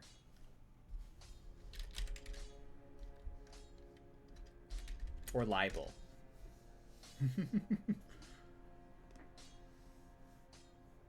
Sekiro is definitely the easiest parry game, technically.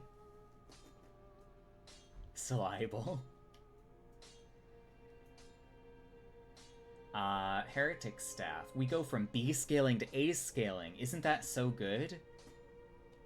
It gives us 1 point of spell buff. Oh my god. Okay.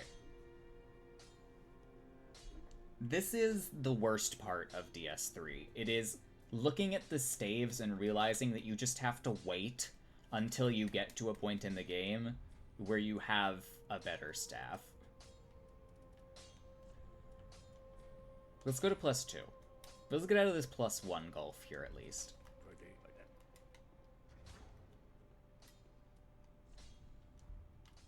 So Greedo, Heretic, and Sage +2 is exactly the same as Witch Tree and Bellowing. I know. It's an experience.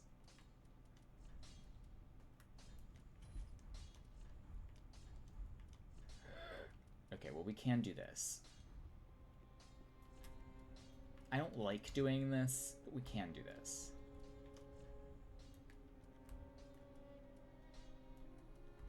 Staff too big. It's a temporary measure.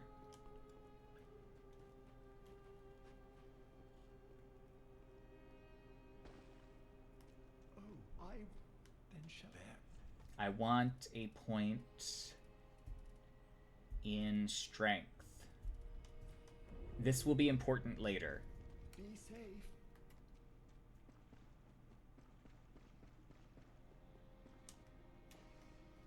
The DS3 magic curve is interesting, not super strong for a long time, then suddenly really powerful, then suddenly back to mid. Yeah, it's pretty average for the DLC.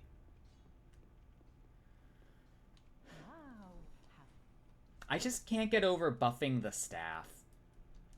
Oh, you know who we can talk to now? Who has fantastic gifts for us. Oh. Here to teach you sorceries. Let us begin with the basics. The ideal sorcerer bears the The ideal sorcerer bears the twin faces of the dragon. That means you have to wear both dragon rings to get any damage. That's what I take from this. Okay, what's essential here? I know I have to eventually get these because he's going to give me the slumbering ring. You can still make it work, yeah. Okay, we gotta rush for this because this is really good, and then this is really good. He was an assassin after all, he would know. Yes. This spell is awful. I just never get regular Fair and Dart. Don't do it.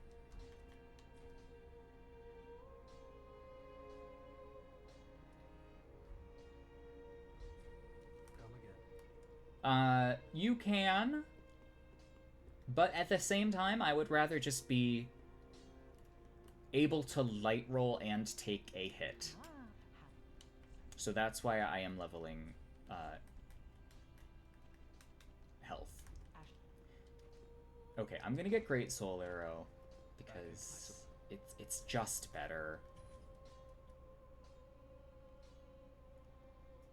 I kind of want Spook.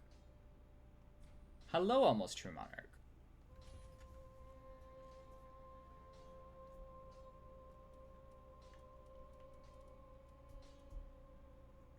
I also would like to eventually be able to cast Soul Greatsword. I mean, it doesn't really matter what order we buy these things in. Magic and PvP is good if you use accompanying weapons. It's always been that way, yes. If you just use a good weapon with your spells, you'll be fine.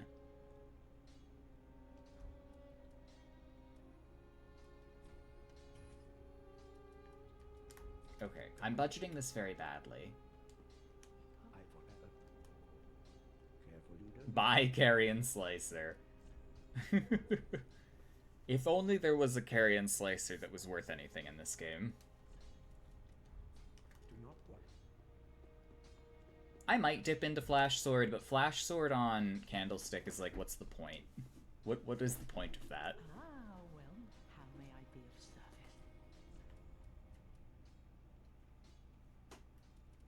It's not that crazy. It's crazy for me. Especially in DS3, where health is, like, especially important.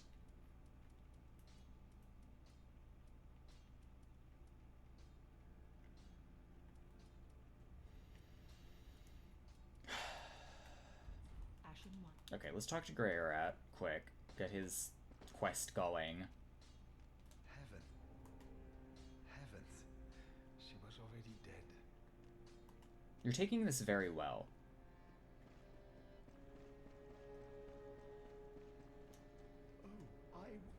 Okay.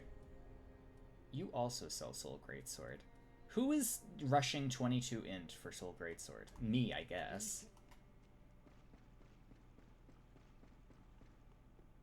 Soul Greatsword is actually going to be very important for a specific boss fight.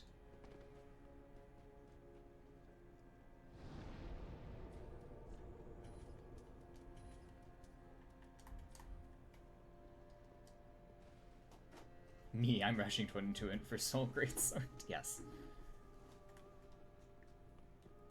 I don't want to infuse this yet, but I don't think I have a simple gem. Where do I get a simple gem?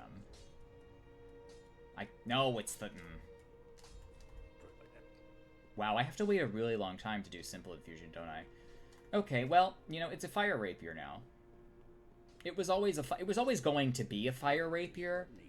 I don't know why I kid myself into thinking that it wasn't going to be a fire rapier for any period of time, but it's gonna have to be a fire rapier because it's a fire rapier.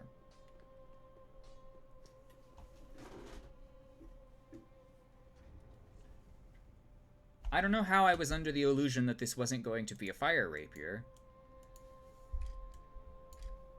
23 plus 2.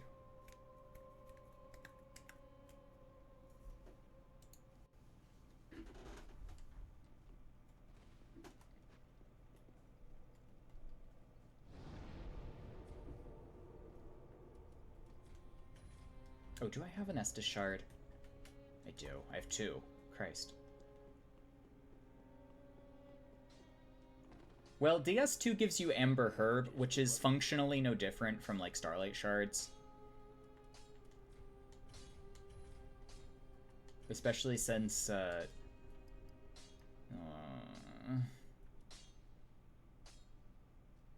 yeah, let's do that. Amber Herbs shouldn't exist either. I feel like there are ways to make casting interesting, and it sort of has to revolve around making big nuke spells have like 30-second cooldowns. Like your Crystal Soul Spear, your Comet. Yeah, that 15 seconds have to go by in real time for you to cast that again.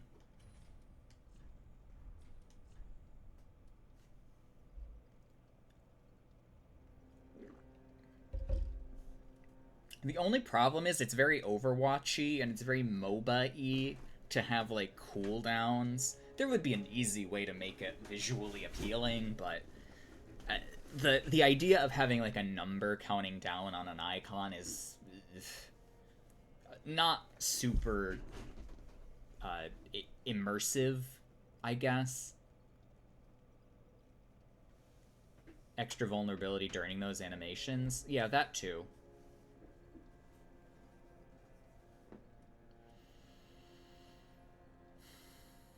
There are ways to do it. But no, they just want to do FP. Okay, I'm gonna talk to Henri, and I'm going to go try to do the Black Knight and get that coal. You have to count in your head. Me setting timers for my Crystal Soul Spears. Oh, hello. I'm Henri, a restorer. We have Boy Henri also. This is Horace, a friend and traveling companion. Because this quest features compulsory heterosexuality. We're well along the road of sacrifices. Below us is the crucifixion woods. But now Henri and Horace can be lovers. Further yet. And we could be their celibate ashen accomplice. We may go our separate ways now, but we are both seekers of lords. The next time we cross paths, one may find the other in a time of need. Oh, that's cool, Shalier. Oh, yes. Horace. He's not very talkative, but don't think ill of him. He is an upstanding, kind-hearted knight, a fine partner for this grueling journey. Without his help, I would have cursed this onerous duty long ago. You're their platonic throuple life partner.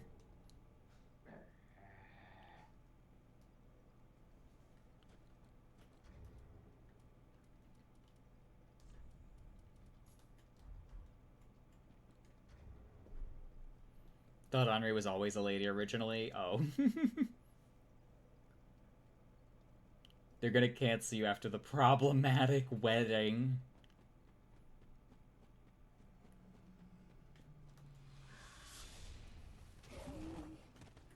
The inevitable problematic wedding.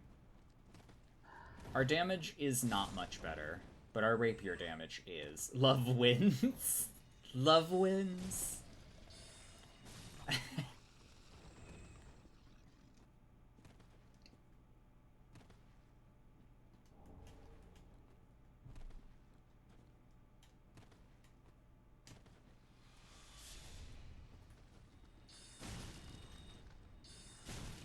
But I thought love was the battlefield.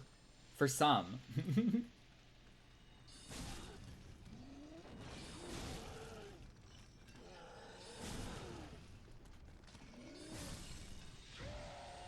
Shout out to the gay Henri mod on Nexus. That's another mod I'm gonna need for DS3. Thank you for reminding me. The gay Henri mod. Ow. I was hit. God, I'm in instability during that. I forgot. Wow, casting is so bad. This is a special. I can't believe I did this for years.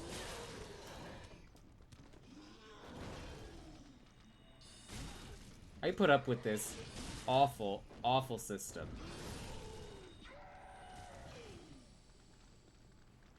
You like Henri's male voice actor more? I think I do too. But I might just be biased, because I like men.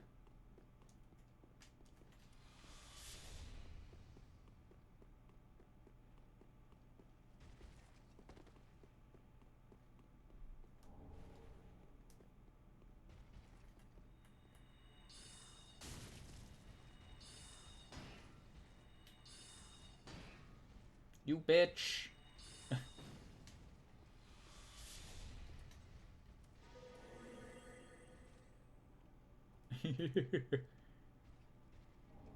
Spook!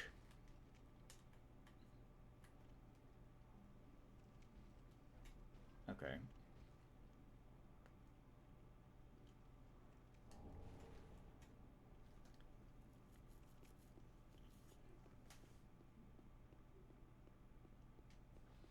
That is also true.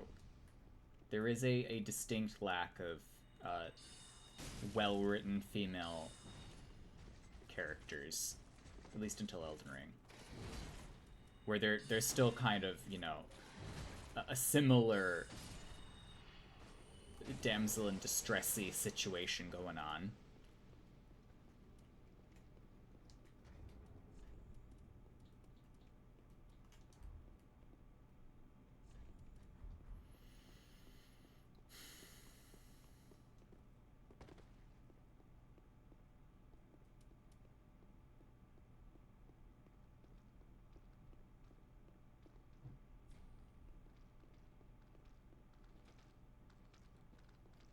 I think it's just compat weirdness, personally.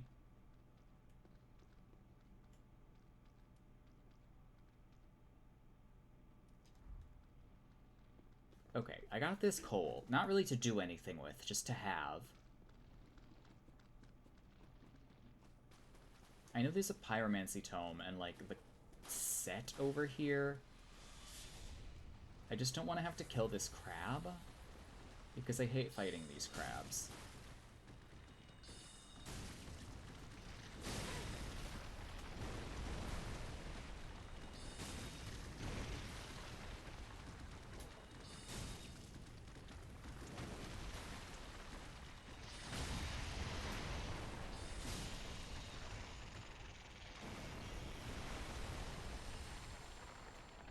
Oh, and the ring. Nice. Maybe I did have to kill that crab. Heisel, I know you're gonna invade me now, but, like, you could not.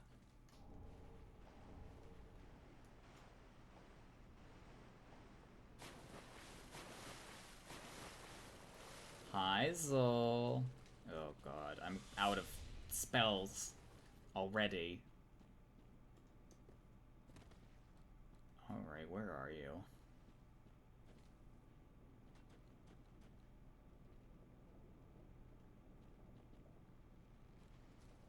Oh, ah!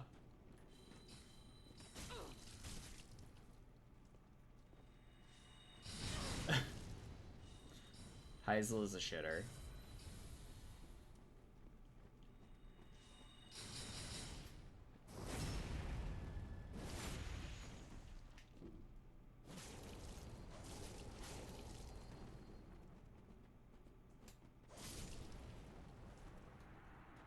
Dead. You set your character's sexuality matrix in the character creator. Yes. My best friend Heisel. Dead. Oh wow, that gave me all of my blue back. That's cool.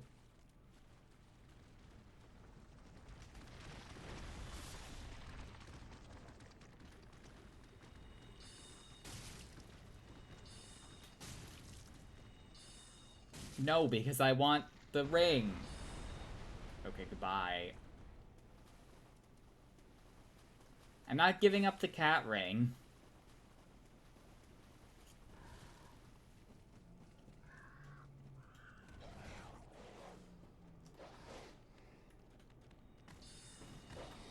Then again, I might not even really be using the cat ring that much, except for as a swap.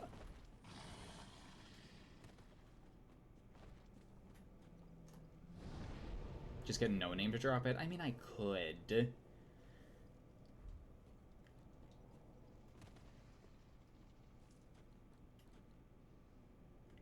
Okay, Crystal Sage.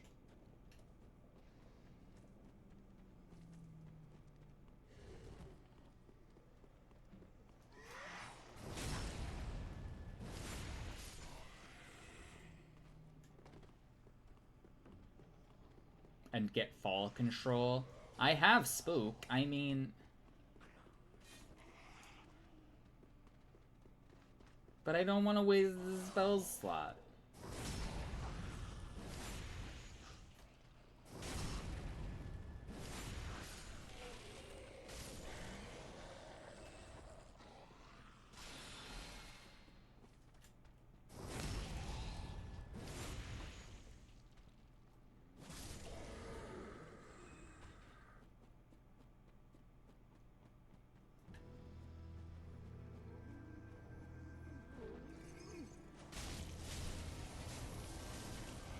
This is going to take a little while. Magic is pretty much useless in this fight. It takes forever.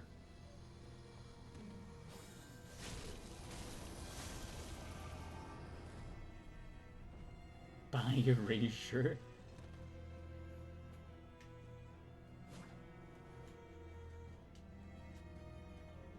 What about... Ah, well.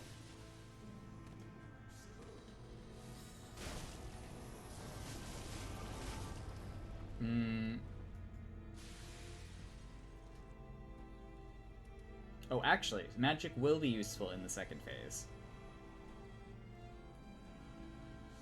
We probably should have got, probably should have got Fair and Dark specifically for this.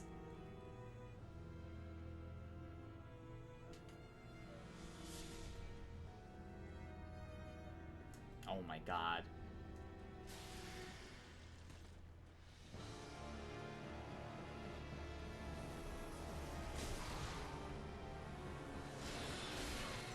Yes, yes.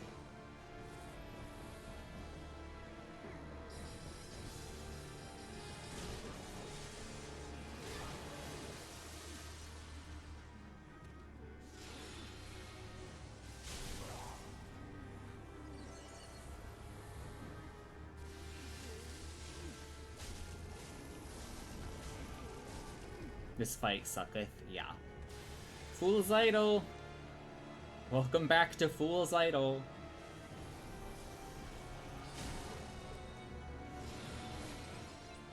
Round 2. Didn't you love fighting a bunch of sorcerers?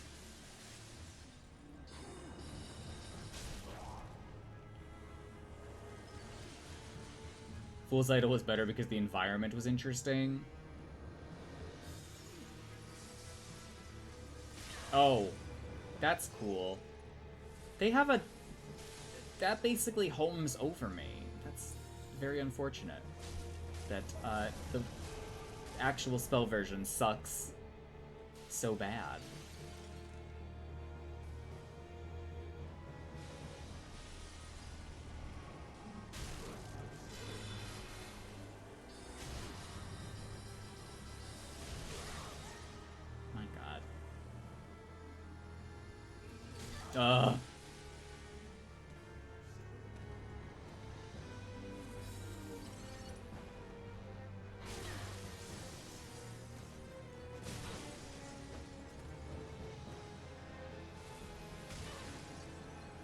No! You fucking bitch. God damn it.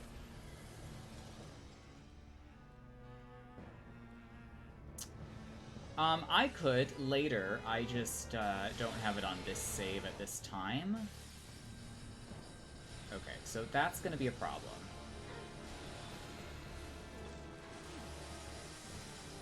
I feel like there are more of them now.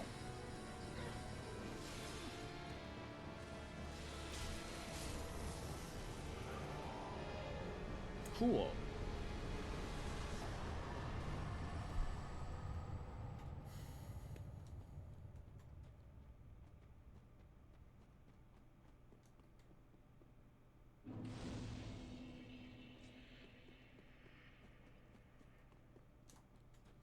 I will use my mind powers to increase my cast speed. Yeah, I kind of wish there was a magic ball, or a crystal ball weapon, or catalyst. I guess the Sage's crystal staff is kind of like that, but not really. Okay. Leveling up. I'm running to the restroom. I'll be right back. And then we will continue on. Ooh, to the cathedral, I think. Ooh. But I'm gonna try to get to a +3 or +4 weapon here. And same with the staff, if I can. I'll be right back.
Crystal Ball Weapon reminds me of Viola, excuse me, from Soul Calibur 5, who is just an extremely oppressive character.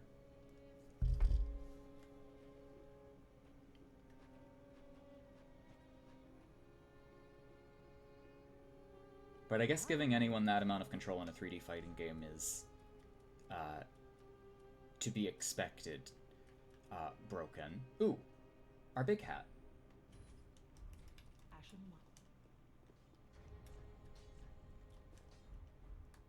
Oh no. God damn it.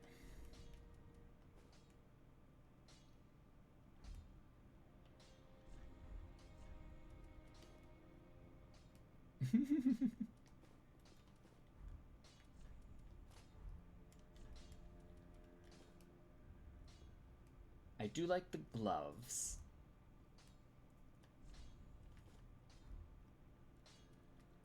Medium roll is, like, fine in Dark Souls 3. It's not really, like, that bad.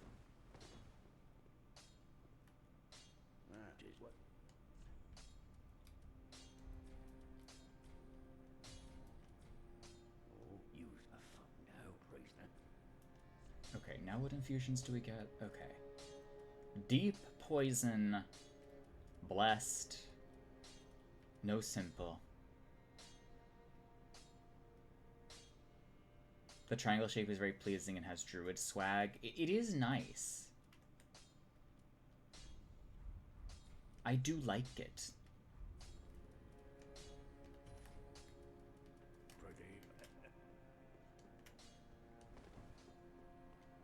and instead used health to cast, I feel like that would be...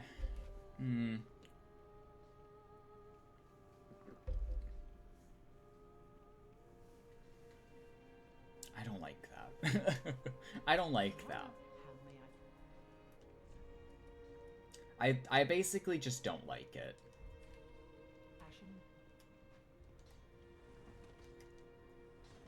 Because it's kind of already that. It's just you have to split it into blue and red before the fight.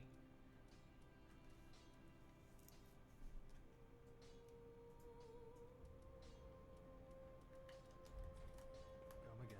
Okay, I don't know what I'm buying here. I really need to get the...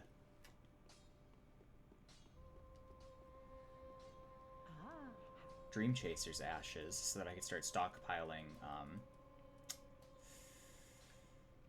Titanite. Oh, I could buy the Exile leggings.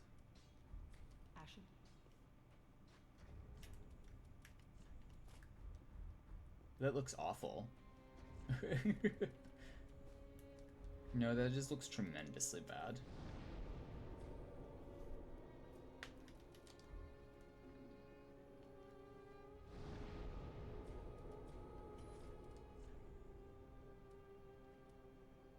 Okay. Onward.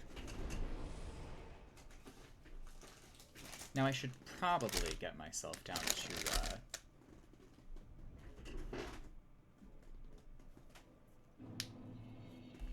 Farron before I, have Orbeck overstay his welcome without me giving. The Femme Brigand trousers, I do like them. This silhouette is very distinct and worthwhile. I like this.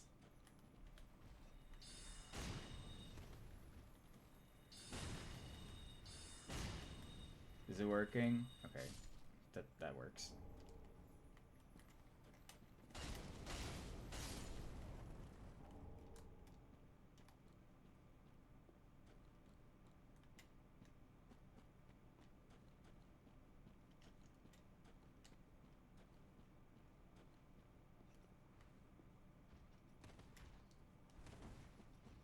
I think they just need to take spell scaling down, generally. Like, it just needs to be reduced.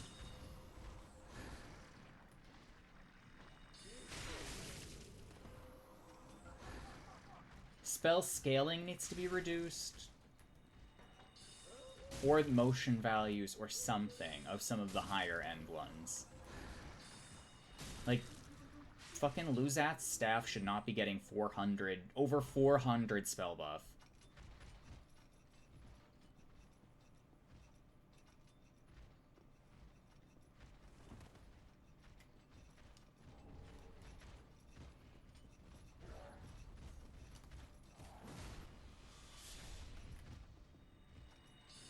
Okay.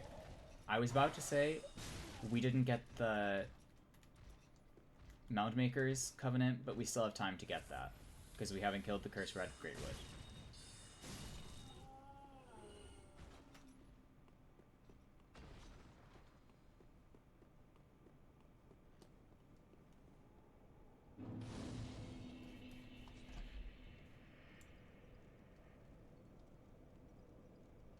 Spam buffer plus instability is good?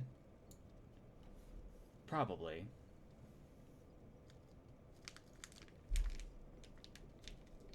Alright, Leppy. Well, sleep well. Take care. I would like...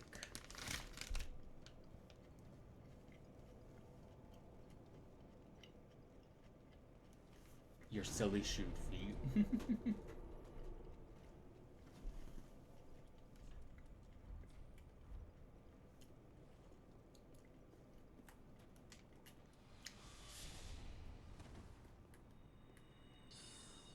Well.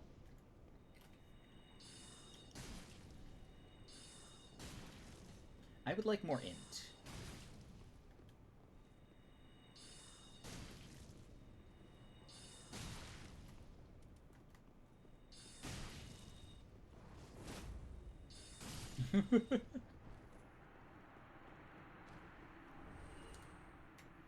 Sometimes the AI is good at dodging spells, sometimes it isn't.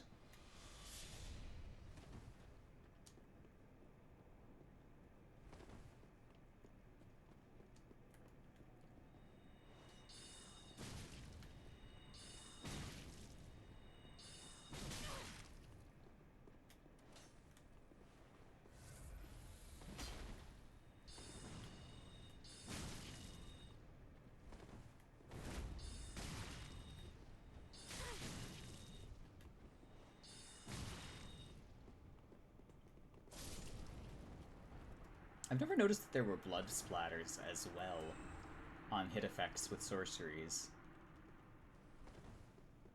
I didn't think there were any. Could have just been that the sorceries are mostly obscuring it because it's like a big blue flash.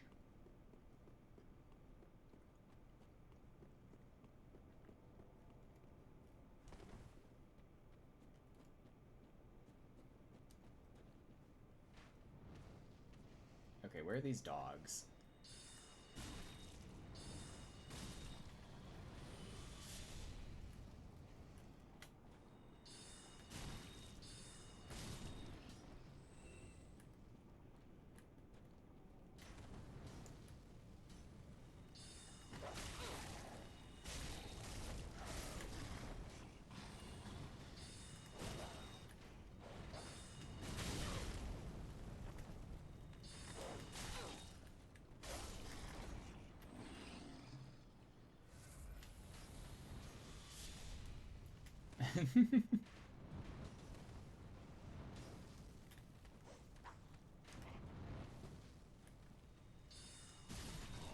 The amount of blood in Bloodborne is almost, like, comical.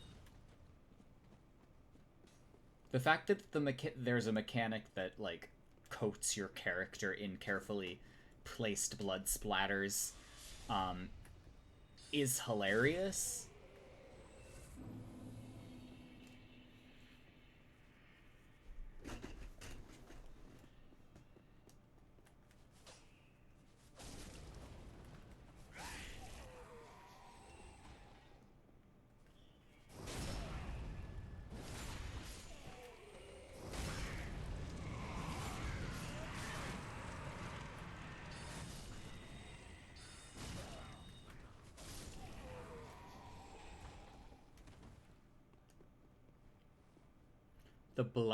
The Banished Knight helmet with the hair can get soaked red with blood. Ooh, interesting. I did not know that. Okay, so there's a bunch of stuff here.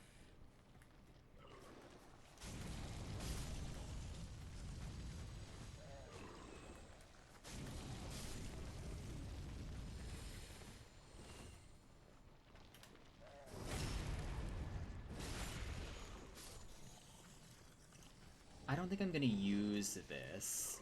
Oh my goodness. Almost True Monarch. Thank you for subscribing.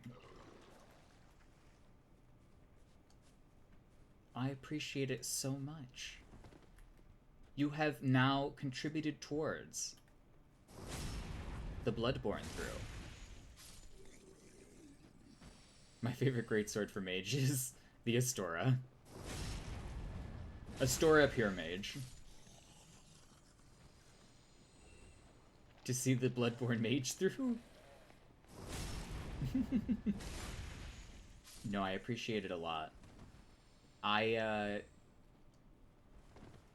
just don't really know how the Bloodborne mage through would go. And I know that it's going to be a lot of work as a build. Oh, double grab.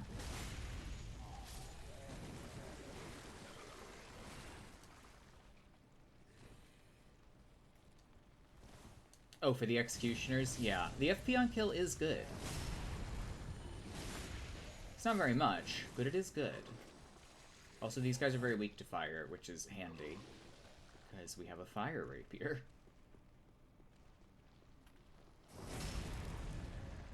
Now that you have real money, you could spend it. We value your business. We here at the Better Ganking Bureau value your business.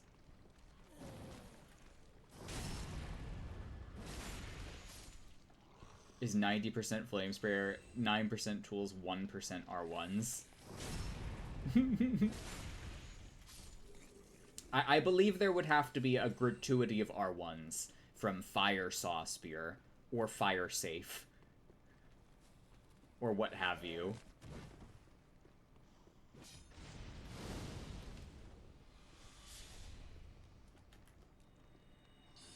Oh my god.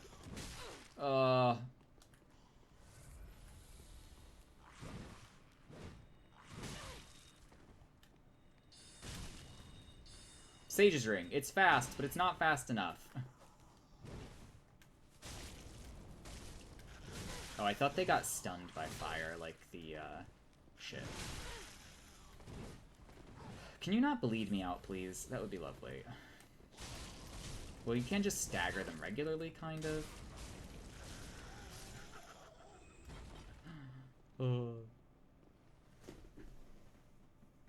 25 plus 3 status build?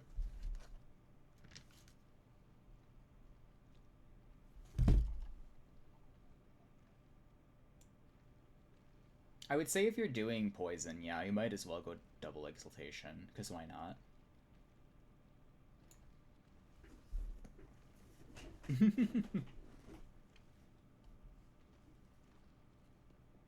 The Flame Sprayer is wonderful, because you can boost it with Bone Marrow Ash, or the oil, or both. And it gets pretty good returns from just leveling the weapon normally. You don't need blood gems for it. It's good stuff.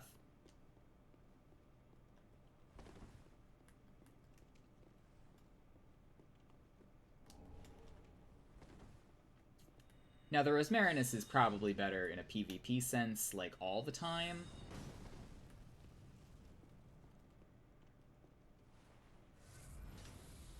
Unless you are going for those strats with the oil pots. But hitting people with oil pots in PvP is really annoying. Oh my god. Well, this is bad. Roll, Souls 3. Oh my god. Okay, well, I need to roll away from this.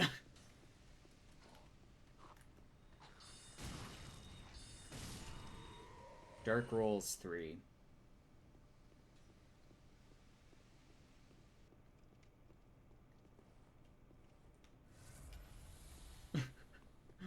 Pitiful. Oh no, did I not grab the bone marrow? Or the undead bone shard? I don't think I did.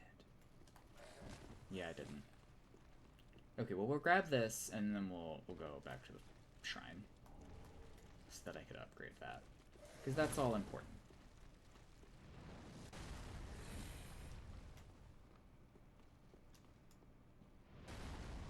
Three ticks per bullet if you're savvy. I see.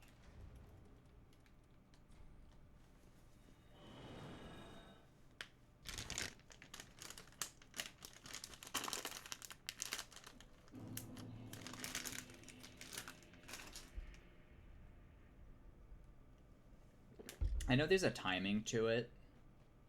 I'm just not very good at it. Ah. Great lad. Okay.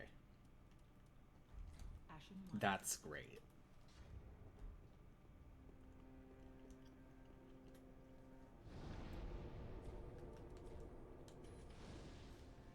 Then start walking away. I see. I understand.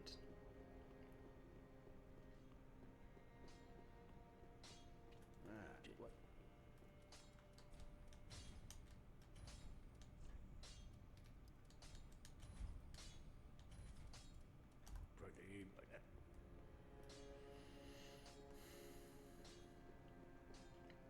Oh, you're back. You Yes. Whatever you want. Go do that. I'm gonna buy some embers because I'm worried about running out. Although, now, wait a minute. I won't be in a moment.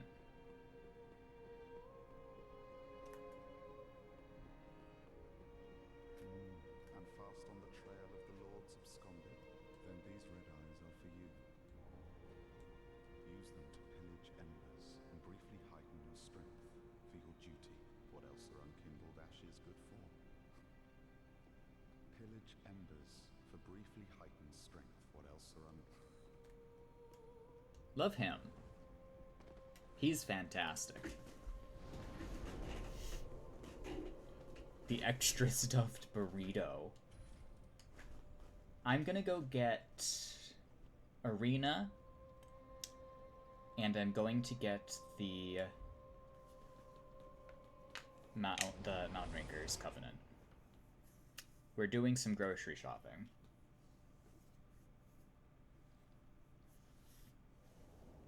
Oh, you're back. Go back to robbing. Oh, are you done crying about your dead girlfriend? Or mother?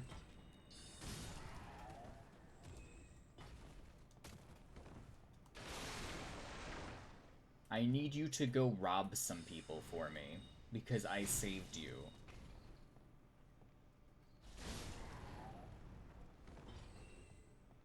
You think she was his fence? She looks pretty dead.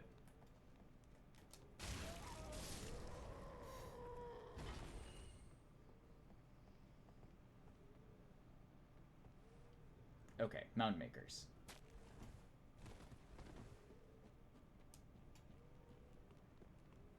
She buys the stolen goods from him and sells them herself.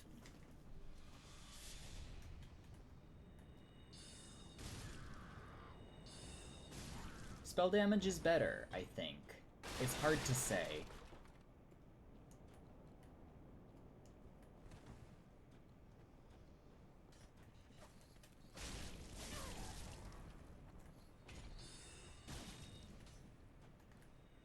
On the one hand, I wish that would one-shot these guys. On the other hand, it does with a staff buff. Oh god. Fucking hell. The imps are tricky.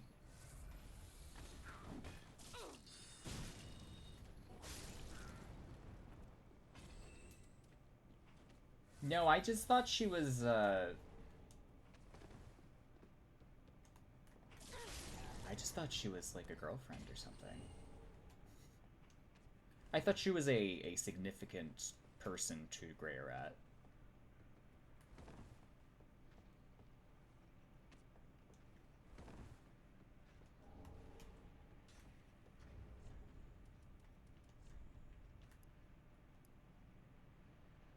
Okay, that's lore.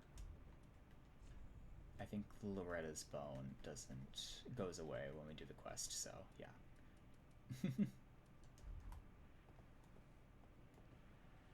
Loretta's femur.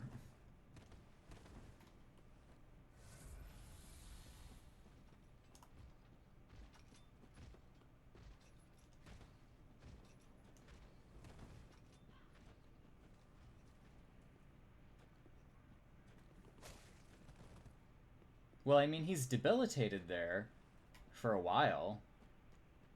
Until you, like, kill a boss. Which could be any amount of time, really.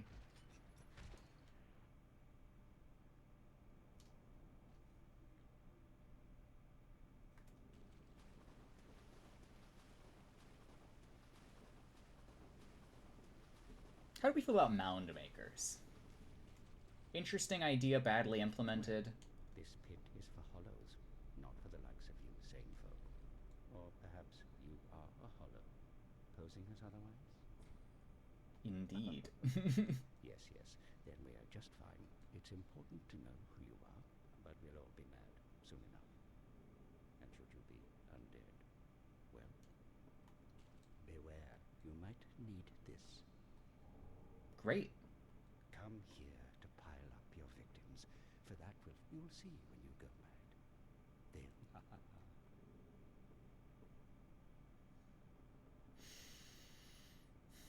If you had to put poison mothlight on a weapon, what would you put it on? You'll take my... If you've... Is that all? If you've... Yeah.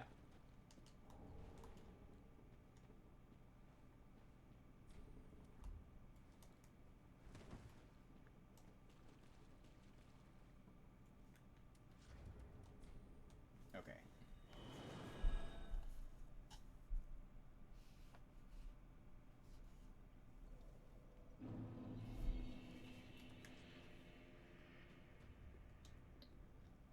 Welcome home. Speak very well. Then take.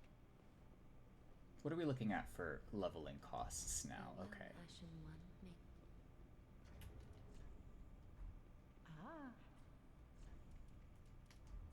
Ashen. I still need to get the Dream Chaser's ashes, which is proving to be a problem.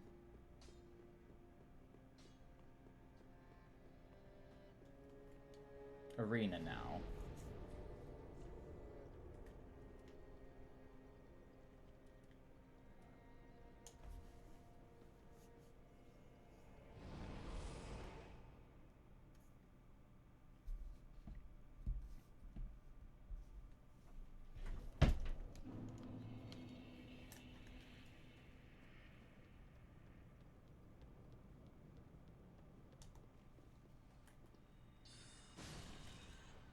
Nope.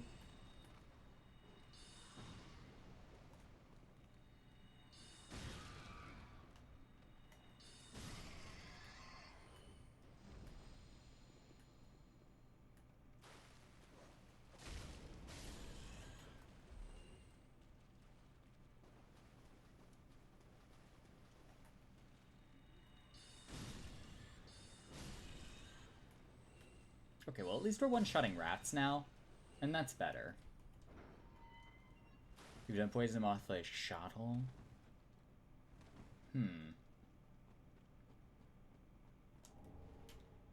I would say Poison Mothlight on, like, you know, an Uchi or, like, I don't know, have you ever used it on a straight sword? It might be fun on, like, the Warhawk Talon or something.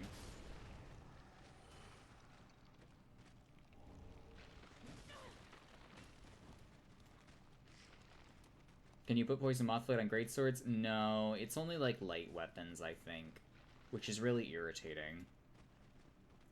Because I don't think you can put it on a heavy thrusting sword. Or you can, and it just sucks.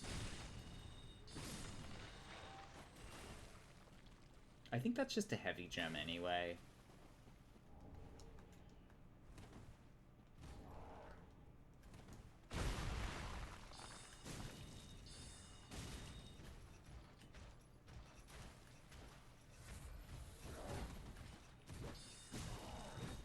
I like Roger's rapier with bloody slice, blood slice, whatever the Reduvia Ash of War is. The R2s and the L2s of that. Bloodblade, yes.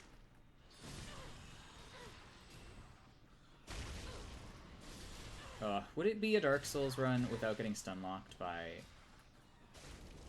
rats?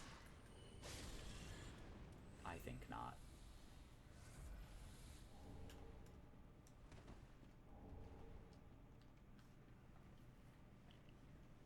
You've only really seen Leppy use Bloodblade? I like Bloodblade. Bloodblade is especially fun on, like, Nagakiba or something because the hitbox, the huge weapon model being slashed around is very funny to me. Yeah, Bloodblade on, like, Uchi or Nagakiba. Or even, like I said, Rocher's Rapier is especially fun. Then I praise the merciful gods above. Oh, forgive. I am Irina of Karim. I came to this land so that I might be a firekeeper. Your touch has freed me from the darkness. You are a champion, then. I am weak and unfit to tend the flame. But if it would not trouble you, Oh, thank you, sweet champion. I shall take my vows. I, Irina of Karim, solemnly swear to serve you. Like, this whole serving thing, I guess subverted by Aigon being a bitch. Another one of those unkindled, are you? I don't know what his deal is. All you faceless undead, behaving as if you deserve respect. Now you've gone and rescued the wench. How very quaint. Very well. I'm sick of looking after her at any rate. I'm Egon. I am allied to you for as long as you assure the girl's safety, and only for that long. What's the matter? I am allied to you, and oh. I don't know what his deal is.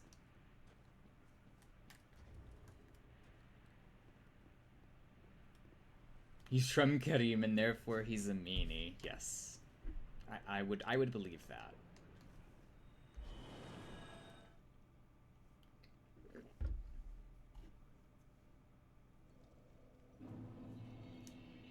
No, yeah, Serpentbone Blade is insanely strong. Ah, how may I be of service? Oh my god.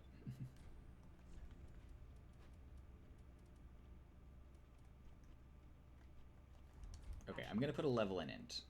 Welcome. Very well, then take note. 40 dex Serpentbone Blade or more. Serpentbone is 22 dex, yes.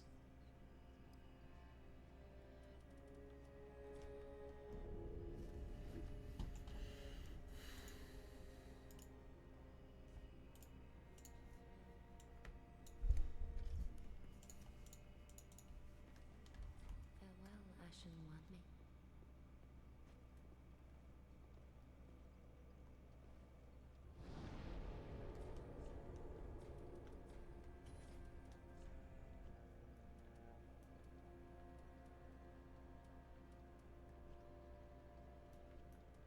Okay, I'm gonna walk through, hang on though. I do have a quick step option.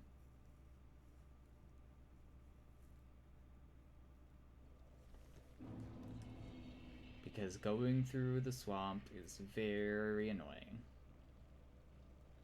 I have a Thrall Axe.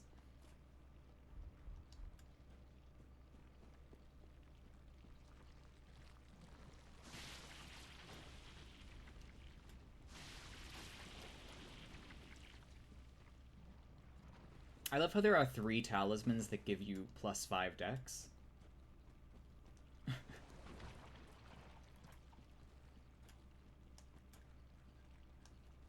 I love how there's a headpiece that gives you +3 dex.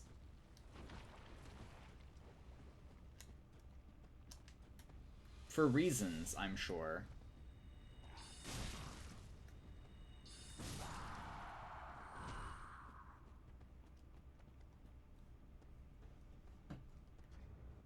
Rebuilding the Witch Hunter just with no casting, that's probably for the best.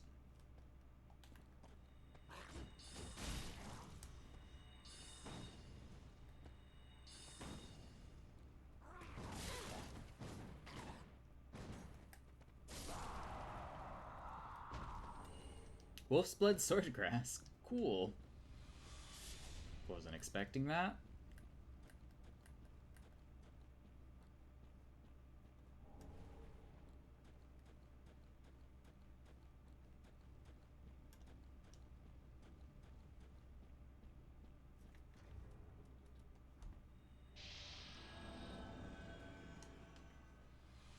I'm probably going to keep forgetting the dried finger, so if anyone ever wants to remind me, you're perfectly welcome to.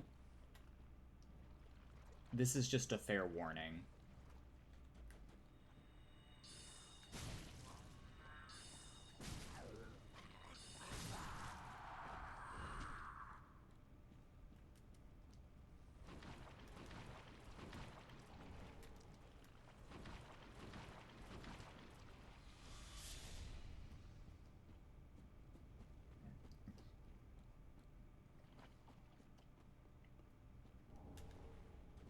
Also, I think this Pyromancer piece has really high poison resist. You're re-downloading it now? I see. Well, by the time you have it all re-downloaded, I probably should be at a place where I can be invaded more regularly.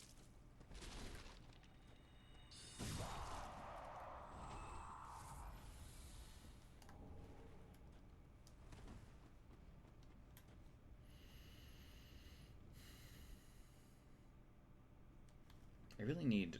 I want an icy drink, like a seltzer.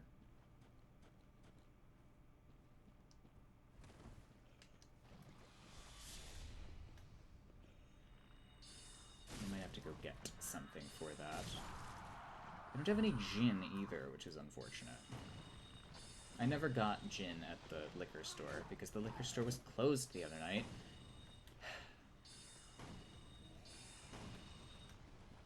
So I got some shitty wine from Wegmans, and it was really awful. Tremendously bad California The Path wine. A Chardonnay from 2020. Just sour and bad. It was $10 though, so I can't complain. I have a red as well that I'm very eager to disparage with my taste buds. Now the Crown of Dusk is over here, but I'm not actually going to wear it. I'm just going to get it.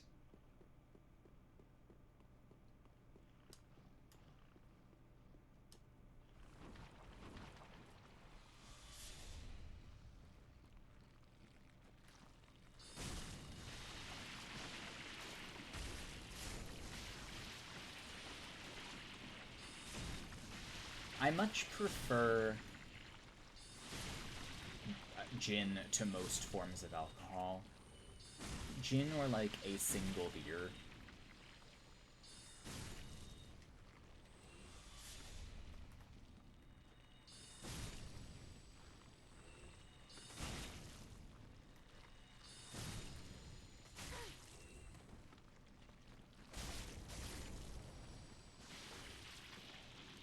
Do you have bad download speeds, Shalir?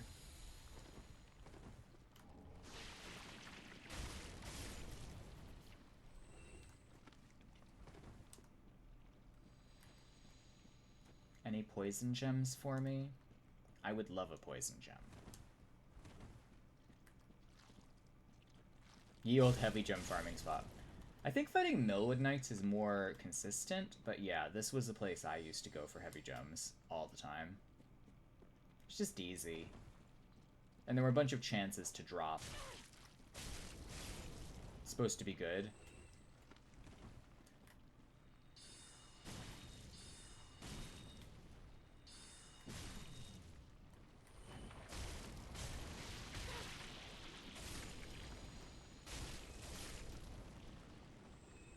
Millions of dead slugs in my pursuit of gems.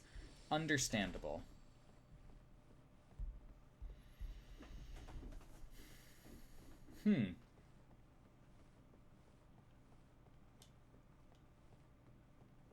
I've redone the wiring in my house for networking several times. And in the most recent purge, I like fixed everything, basically.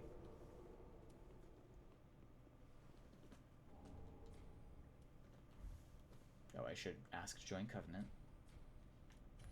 Carry Pocket Antspur? You might as well. It's in the game. If a particular party is giving you enough pause that you consider it, then you might as well have it. It really isn't that bad.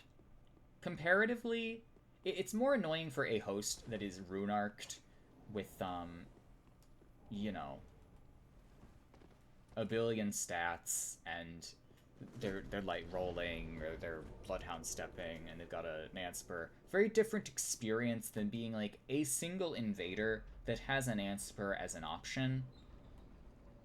Yeah, also Rot Breath is a thing. Should I make a Rot Breath build that just optimizes Rot Breath? I feel like that's something that's down the pipeline. No. Do I just make the perfect dragon caster? Optimize Agil's flame? I need oil pots.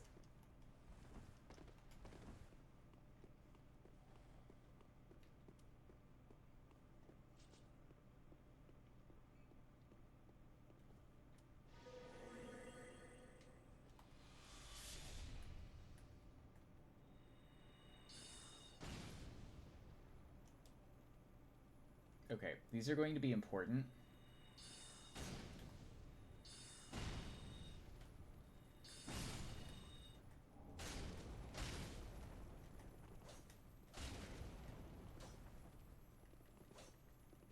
God damn it.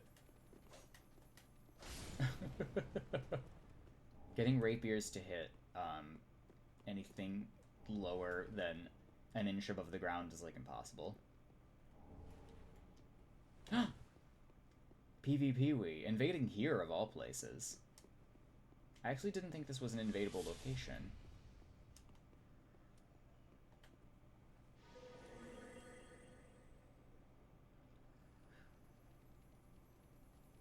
But I guess it would be, because you could summon to get help for here. Ugh. I do not have good weapon damage. Sniped.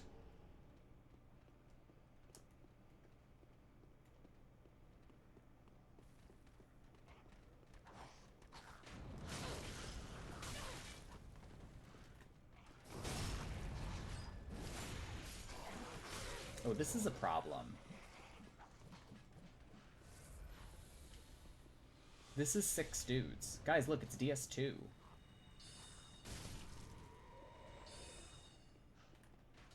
Oh.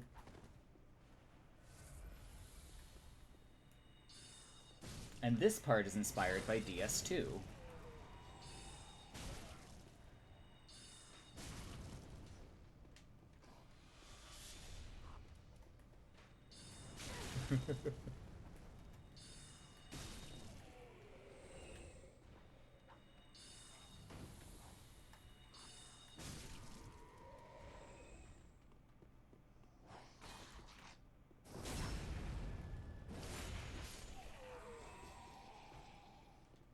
You've already got the lizard staff.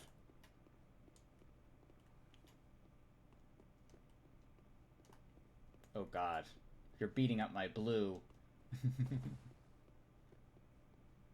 You finally have an excuse to use the coil shield. It's a good way to proc poison. It has a sweet spot. Okay. That's pretty much everything I wanted from here.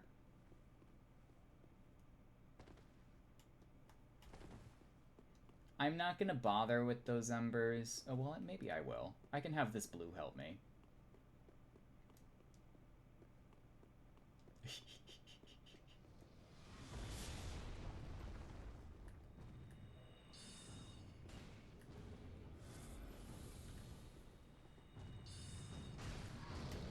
Come on, blue, what's the matter?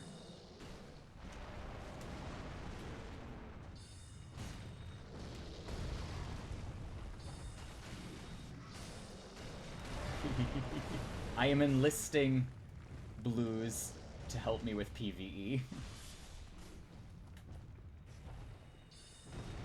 Welcome to late stage DS3.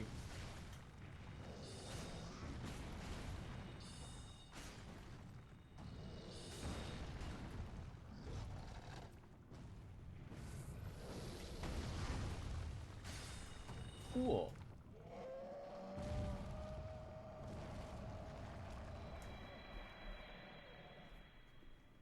Now I get some free embers, which is handy. All 3 serpent weapons are in that one cave? No. Serpent Bone Blade is a reward for Volcano Manor. Coil Shield... I don't know where the Coil Shield is, actually. Chalier!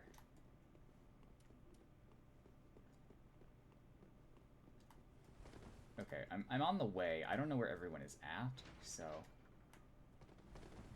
Oh, hello.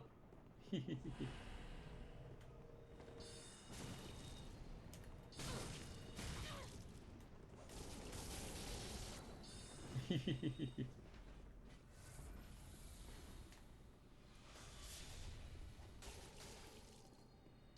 gonna go see where this other guy is at.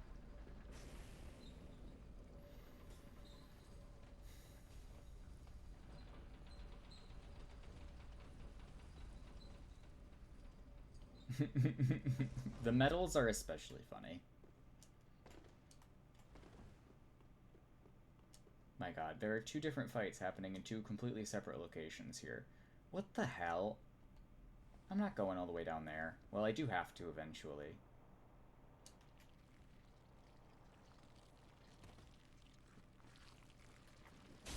Oh. I did forget about this.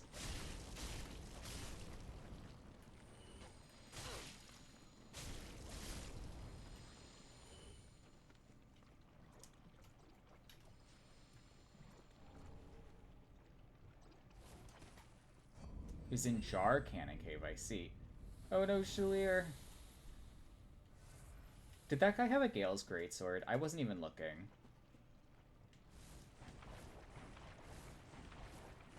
Oh no.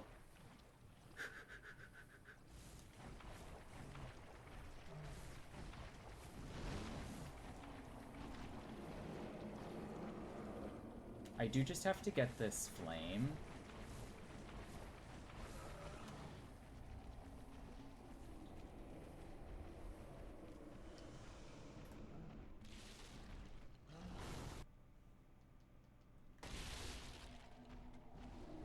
I really don't have the firepower to kill one of the Gru Elders at the moment, so I don't think I'm going to try.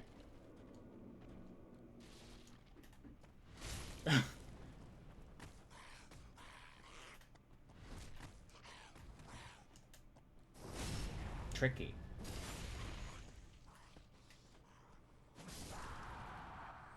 Oh, and Heisel.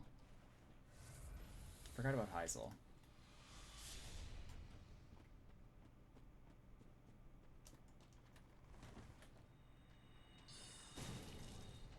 Stay in the swamp, you swamp bitch.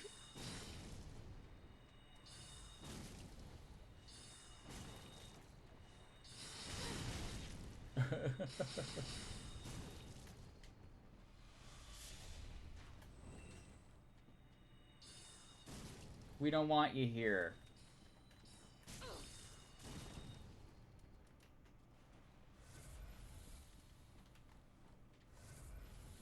That wand is more of an archaeological tool than a staff. Also, she does a lot of damage with her Farron darts. God, I need Soul Greatsword. Very badly. Goodness.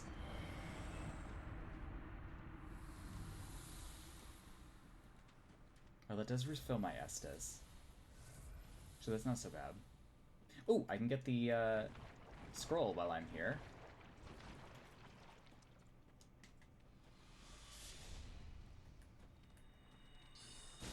For Orbeck. For my husband Orbeck. My lover and accomplice, Orbeck, of Vinheim.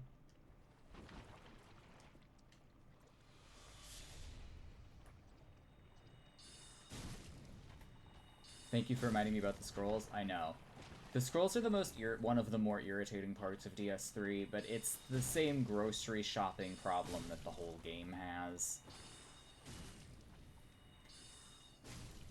Which I guess wouldn't be so bad if the load times were simply faster than they are.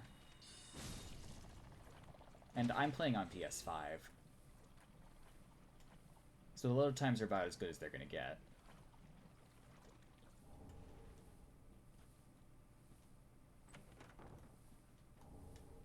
Antiquated set.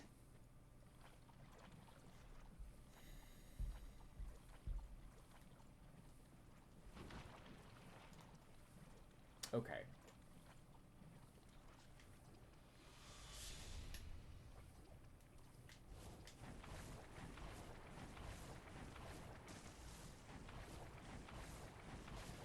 Oh no!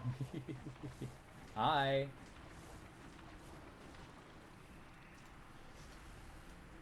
Oh, come on.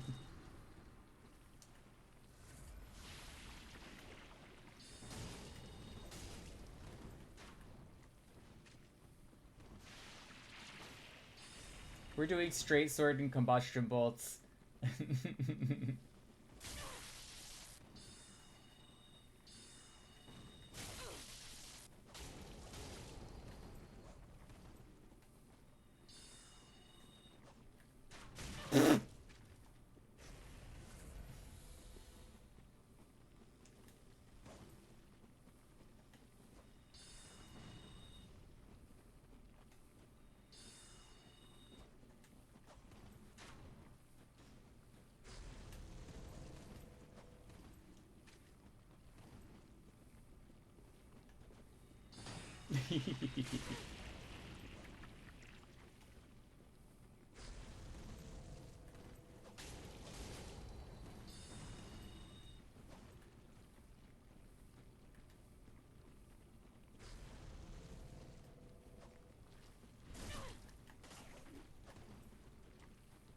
Oh, Mr. Slug.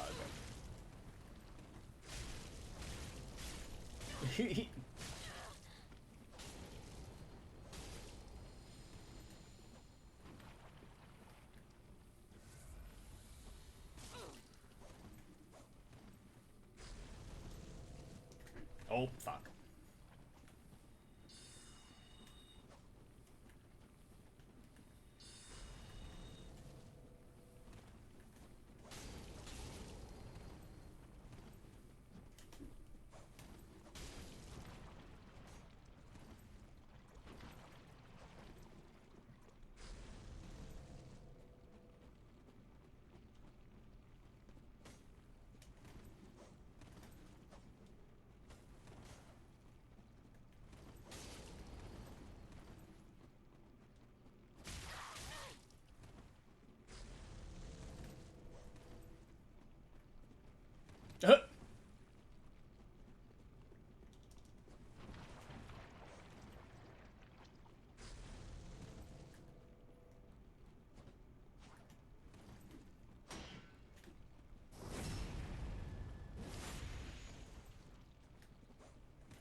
GG's.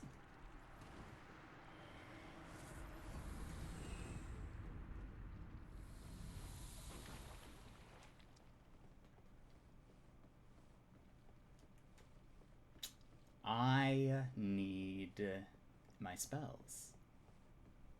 And in order to get the spells, I must go on to get the other scroll.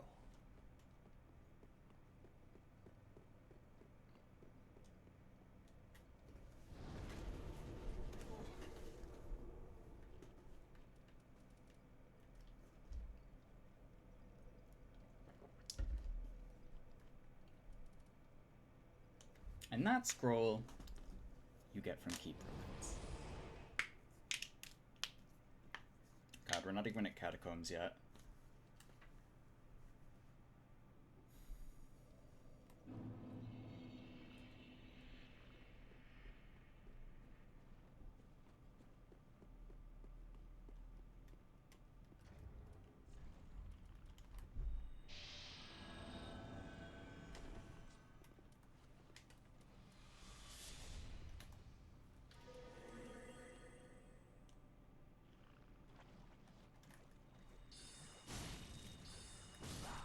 I'm just gonna grab the Crown of Dusk over here on my way to the scroll,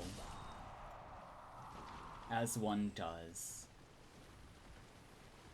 And then Mr. Giant Archer should have helped me here. Well.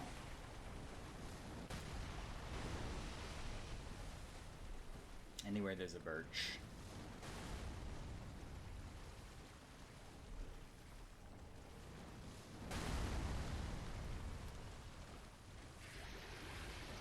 Oh, wow. I forgot that he had a grant.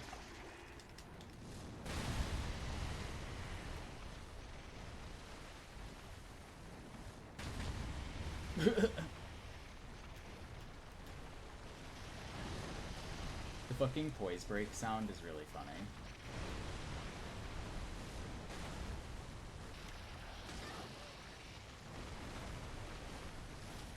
It sounds almost like a vine boom.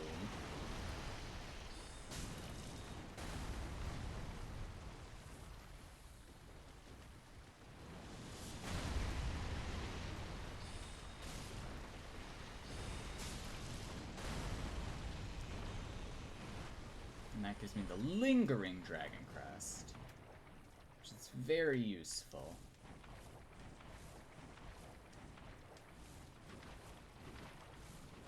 Let's see. This is a bad place to fight. This is better.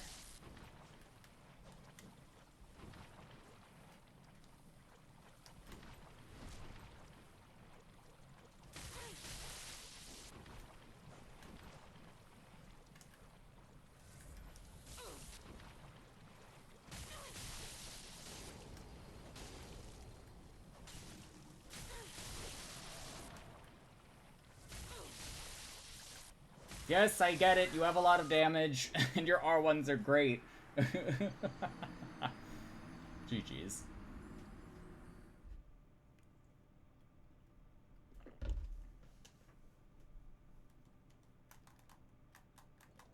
Okay, still need my scroll.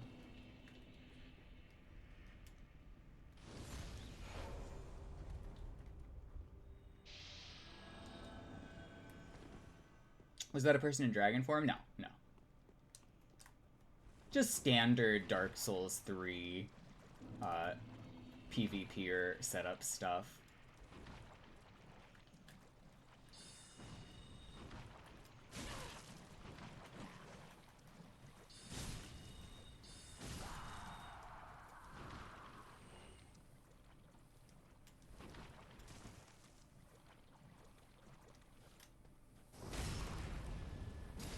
No, there are a bunch of woods shitters that do have the dragon armor glitch. You're surprised by the activity? The activity's really good.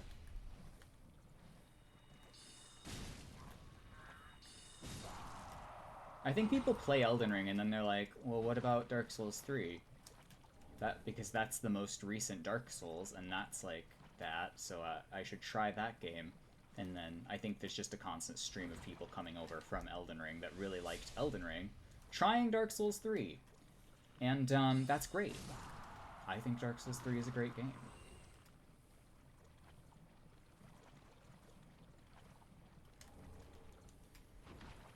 Okay, let's get the Farron Perimeter. Invaded a Ronnie's toes a few times. That's unfortunate.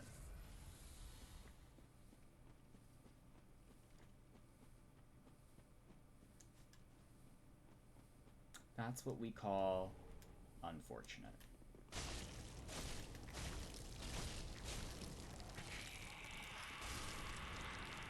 Trying to give these poor blues activity.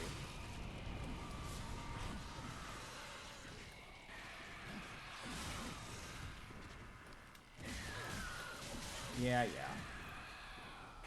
You guys are so good. I've gone ahead and harassed and harangued the PvE too much. It wants vengeance. Do you think I can get the Dark Wraiths to fight these assholes? Oh, I'm also poisoned, which is extra funny.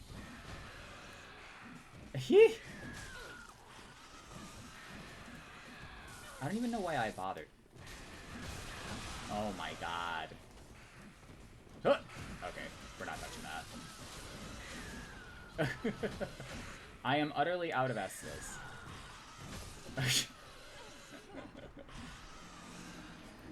Hello, Warrior Jar. How are we?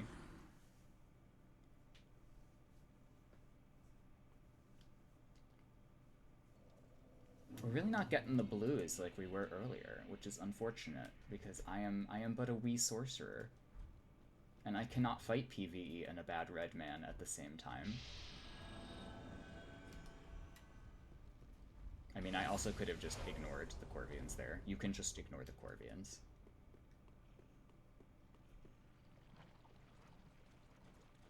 This entire stretch of game doesn't make a whole lot of sense, to be honest.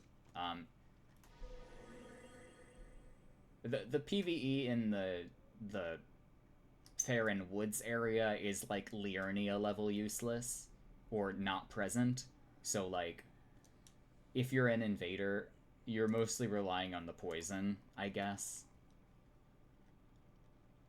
Although the Gru are not like pushovers per se, especially not if you're doing sorcery as we are on this here Magethrough.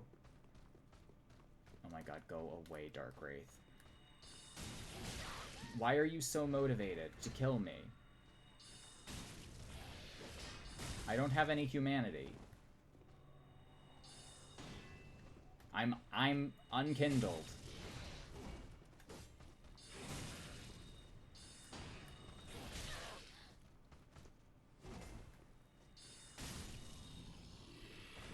The jumping Gru are scary. They are. I guess the crabs and the elders are also pretty scary.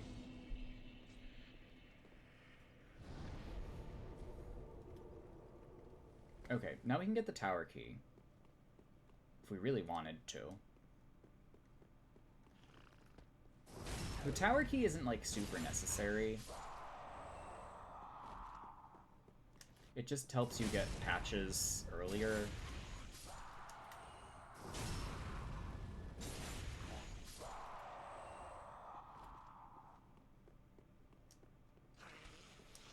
I'm just gonna open this. I'm gonna forego this Titanite scale.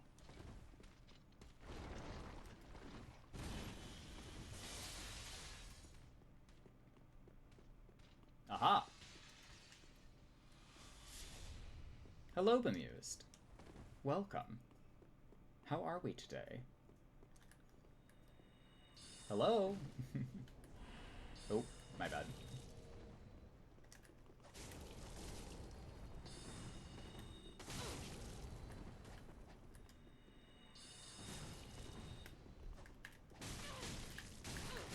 Oh.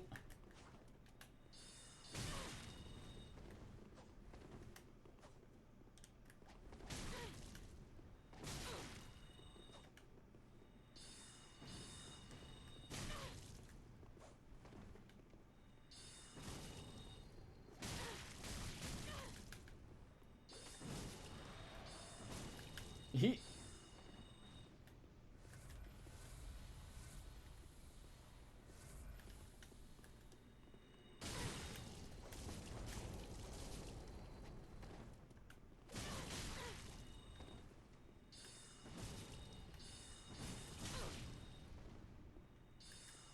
Oh no, not a blue.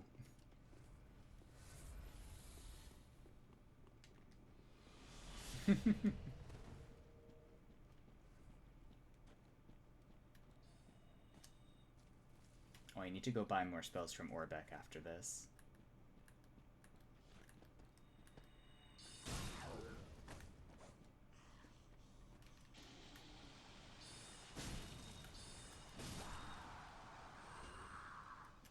I would like that rotten dagger.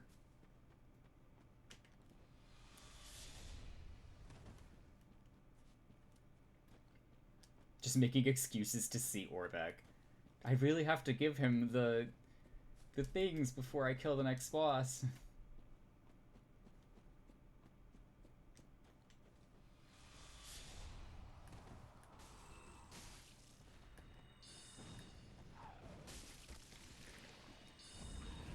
No!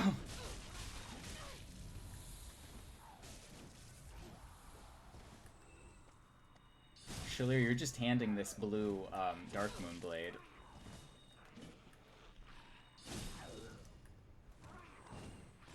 He's got such a good gaming chair.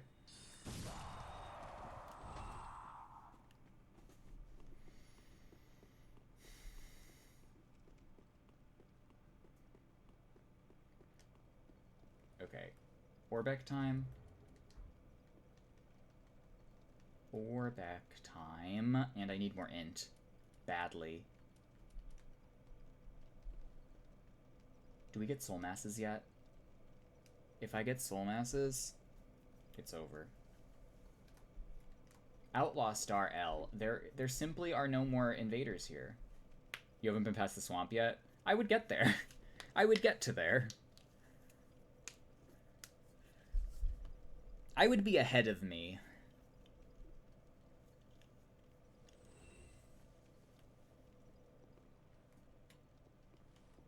Yeah, get out of here, Blue. You're not a person. Okay.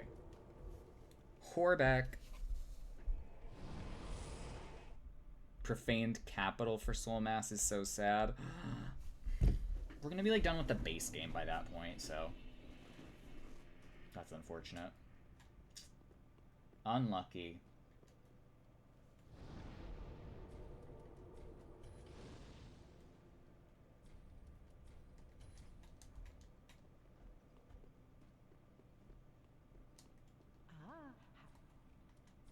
Ashen, this barren, where didst thou happen upon the stuff? Tell me for the sport. Oh yes, I see. Clinging to lofty dreams in this dying world.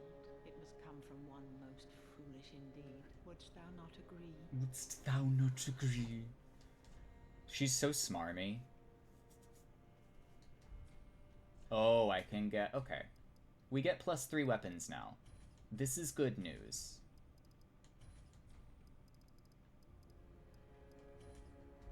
Ashen. She wants to gossip.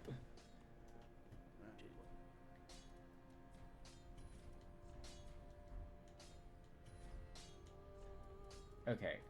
+3. Great. Do I bother upgrading this heretic staff?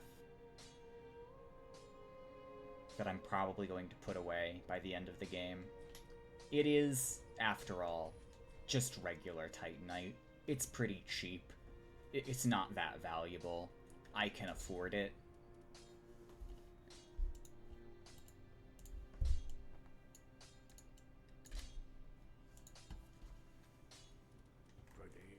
Prithee, be careful. Okay, I can get the rest of my Yol levels as well, I think.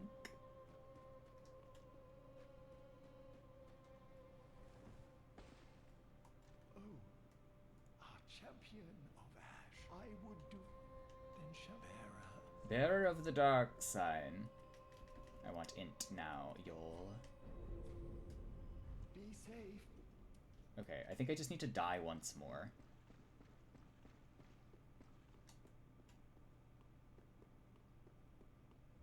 Also, I have this bad habit of leveling up at Yol and then leveling up at the Firekeeper. Very well then. I guess it really doesn't matter. Oh my god, I never talked to Orbeck. Okay, let me talk to Orbeck, and then I'll die. Back. Oh my. Oh. This is stupendous. And the undead legion of Farron possesses sorceries quite unknown. Thank you for upholding your end of the bargain. I doubt I ever would have made this discovery alone. Now, let us unravel the thing, so you may put these new sorceries to use. Oh my. Well, this is very unusual. It's from Ulasil, an ancient land of golden sorceries. Not even the Dragon School possesses such a long-lost scroll. What would the Xanthus scholars say with their ridiculous headwear? With their ridiculous headwear. Over this fight. Me in this hat, and him saying ridiculous headwear. Killing yourself 15 times is something a hollow would do, to be fair. Yeah, that's true.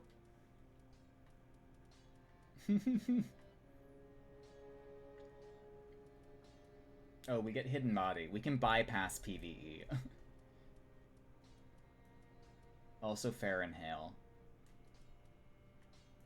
Which is of dubious usefulness. Pestilent Mist, which is fantastic against both Midir and the Twin Princes. Ms. Night Maiden's Mist version 1.0.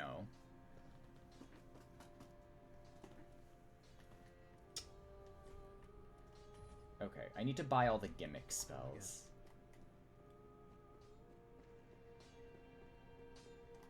Oral decoy is the choice. Yeah. Yeah. Hang on, how much is this ring? Oh, champ, I was the god I am yours. $300. 300 American dollars.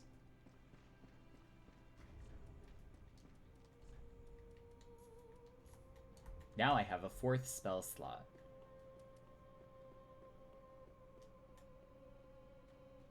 It's not the laugh in this? No. It's just boring, I think. Okay, we now get Great Heavy Soul Arrow, which is big news. Big happenings. At Big Sorcery. Our Soul Arrow is now a slightly different color, and it does more damage.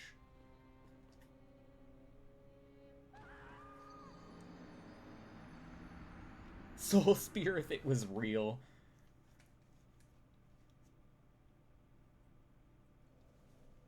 The whip is especially bad, yeah.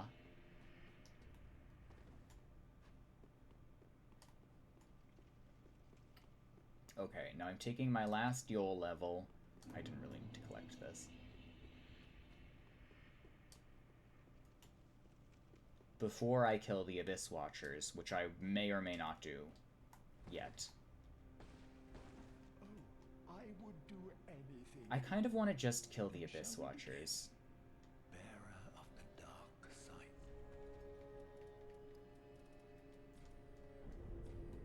Be safe.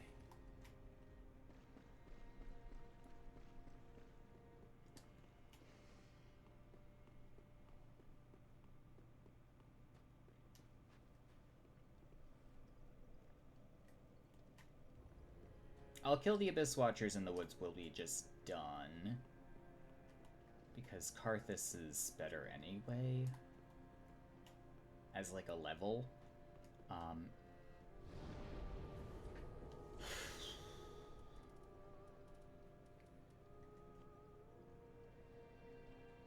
And I still have to do like all of the cathedral. But I'm deciding... I kind of want decent healing for the cathedral.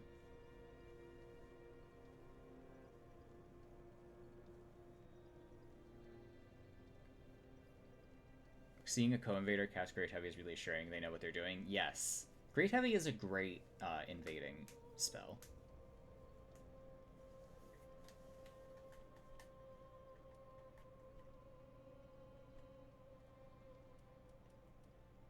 You know what? I think I'm gonna kill Abyss Watchers, and I'm gonna run down to the Demon Ruins. No, that doesn't sound great.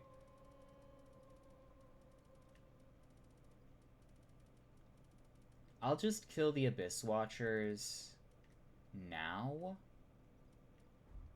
And then I will call it for today.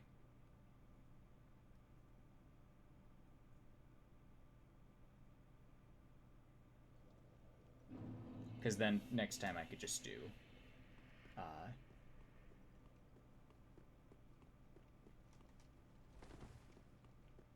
Cathedral. Cathedral will be excellent to host in.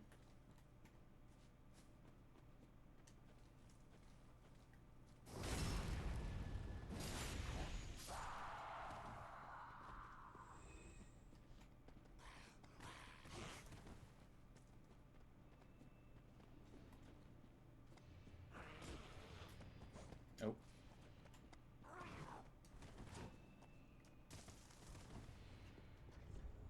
My Abyss Watcher strats are not, like, particularly good. But sometimes... Oh. Sometimes I can accidentally bring PvE into the fight, making it more difficult. Oh, okay.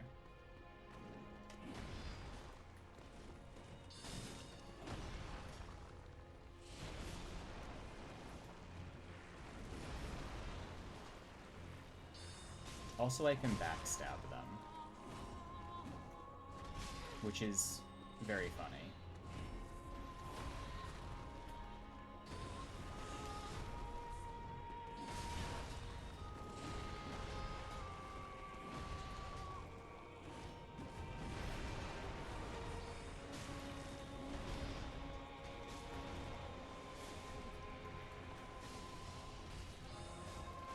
They're also very weak to magic damage, I should probably mention.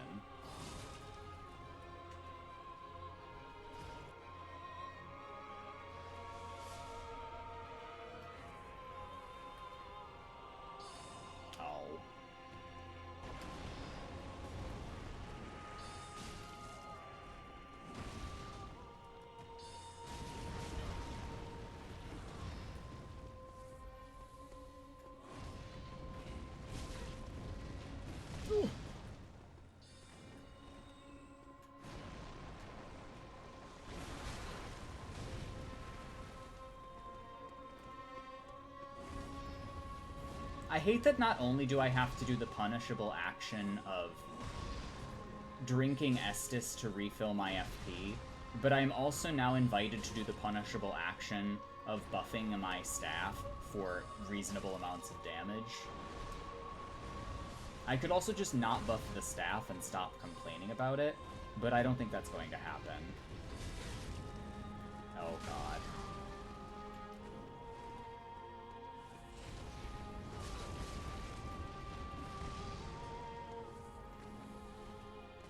And now the staff buff has worn off again.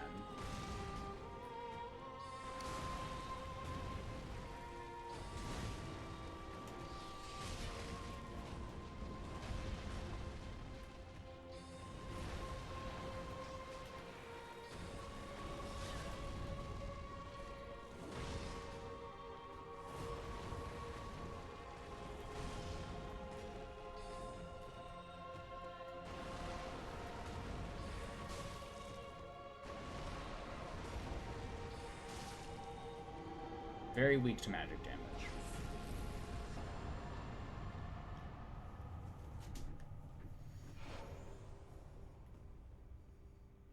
Probably should have put the silver servant ring on, because I really could have used those souls, but that's okay.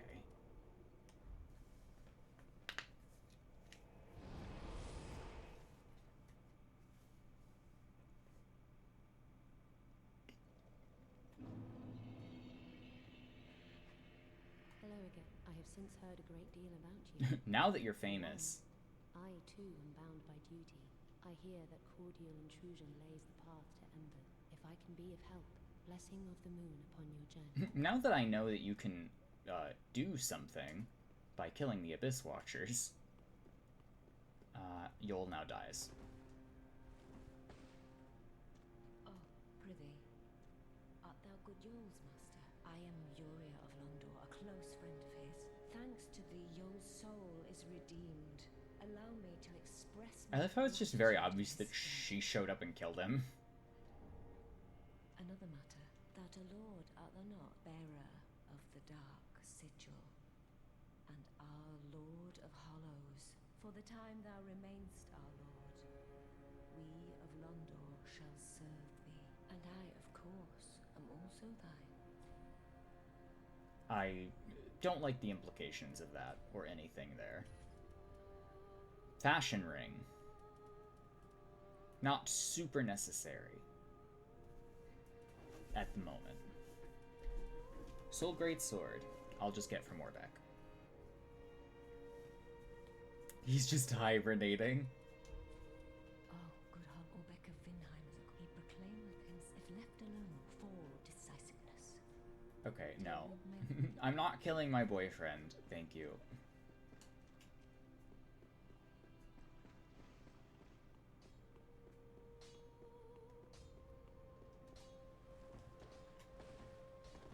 Back again, Victor.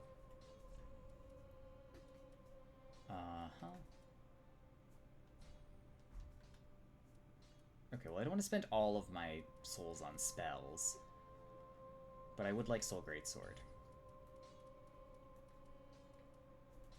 And I would like Fair and Flash Sword at some point.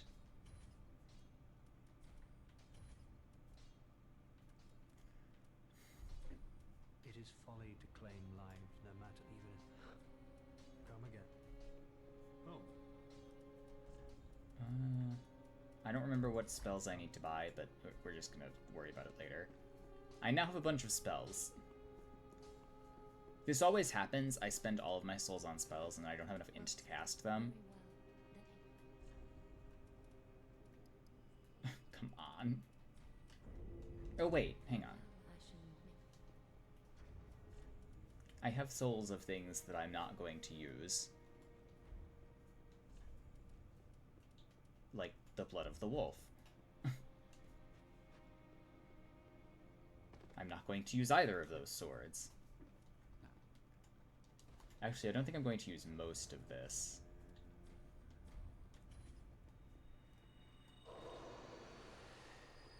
Well, very well taken.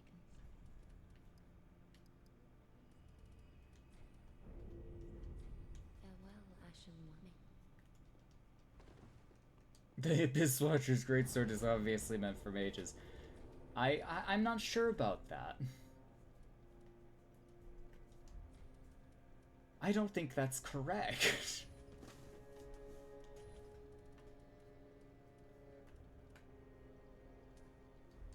Hang on, what is oral decoy?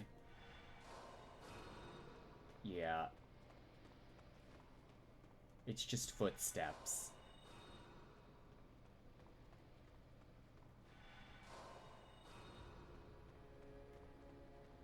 It's very sad. It's also not even, like, fast. It's like soul arrow speed, which is, like, fine, I guess, but...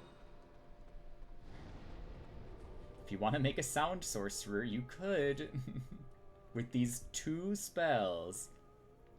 And Pestilent Mist, I guess. School Spooks, because it's used by the spooks. And yet cooler than half the spells.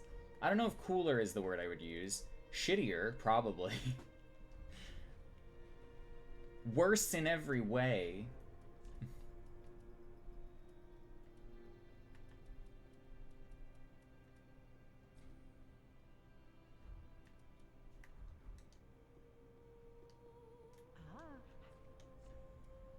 Okay, what do I want?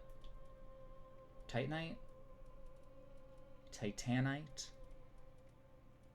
Purple moss, blooming purple moss. I mean, blooming purple moss is always good.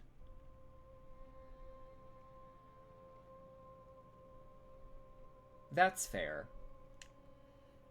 Though I still think giving something like Magic Glint Blade to the player in here would have been fine as well. Ashen.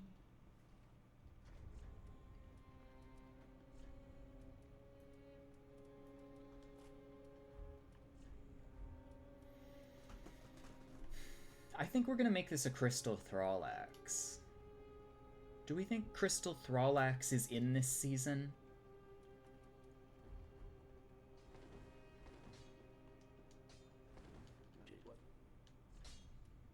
I think Crystal Thrall-axe is in this season.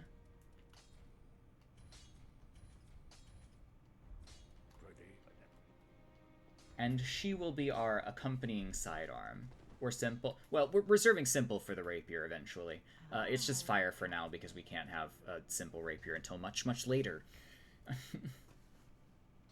Until we at least get to the Profaned Capital, I think. Actually, no. No, Anor Londo, which is also really far off at this point in time. Although I do just have to do the Cathedral, Irithyll, and then Pontiff, and then we're basically right there. But then it's not like we're going to be able to use magic damage on Aldrich, so we'll probably just have to use the Fire Rapier for that as well.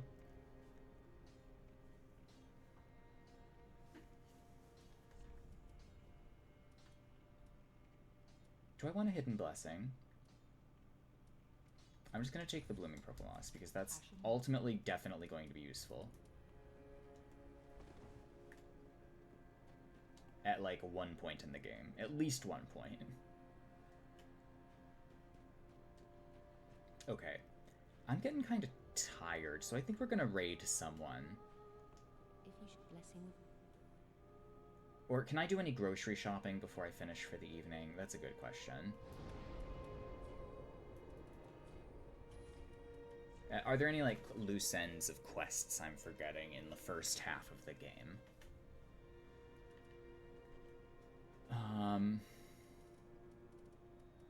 I don't think so.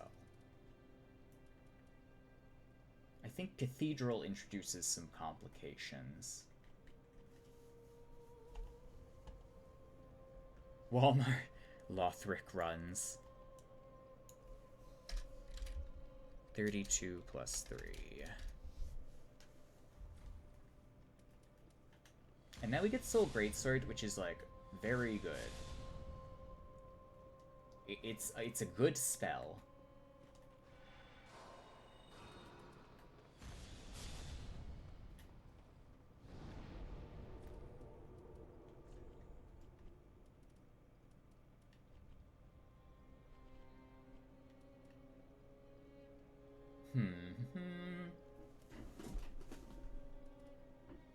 Trying to think if, I mean, like, I'm not gonna fight Dancer early. That's not going to happen. This isn't that kind of run.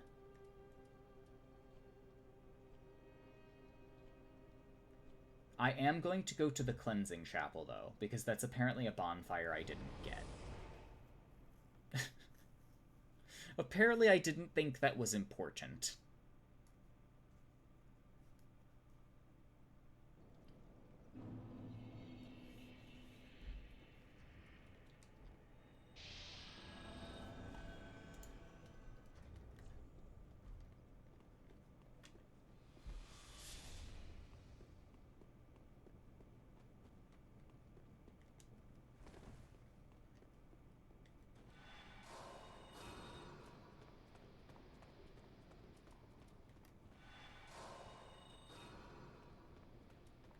This spell is bullshit.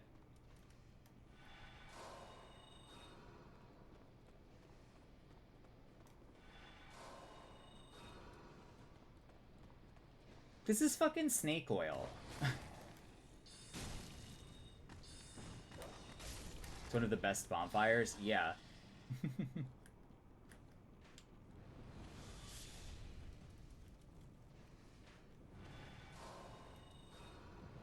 It doesn't even fucking work.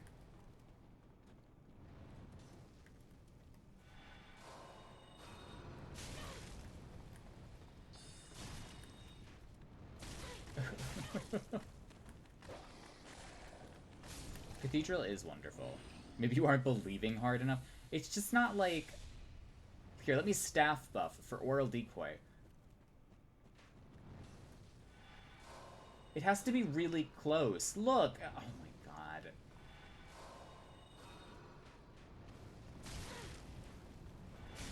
It's not even working on these dogs. Also, I hate this, like, hallway. This, Bloodborne level hallway and teleporting dogs.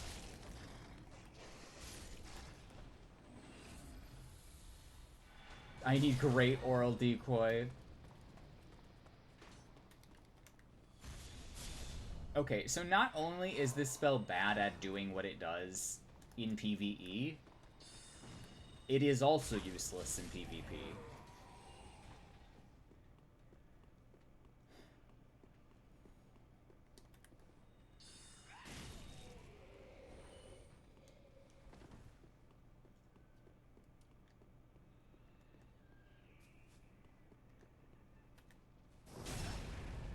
You would probably fool me with it. I'm sure you could fool some people with it.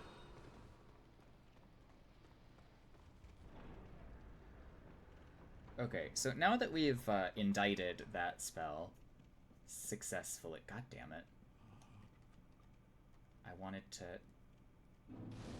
redo my spells list. Wait, you've the same, then you must be an action. Oh, you don't know. Hello.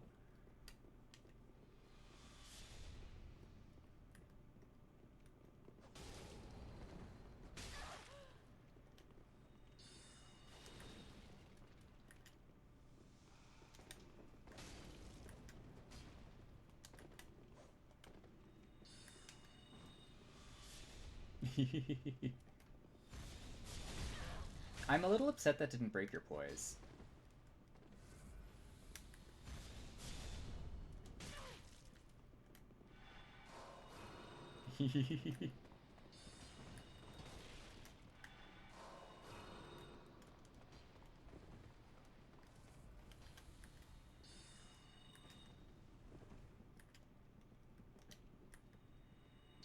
It's working!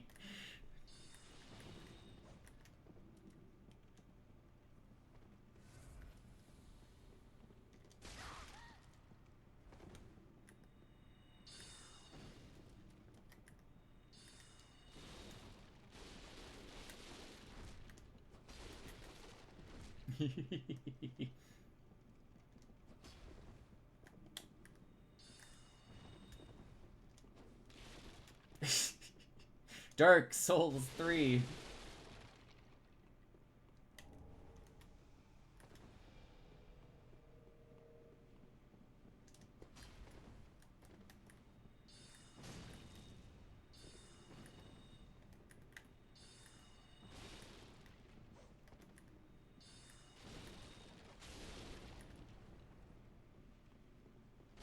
Oh, well, yeah.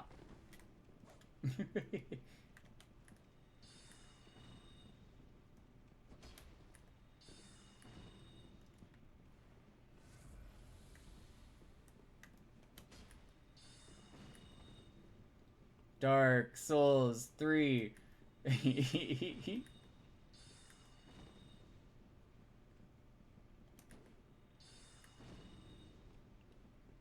This is what I would like to call peak Dark Souls 3. This is basically where both of you can... Oh, highly and pro casual. It's been a while since I have seen them.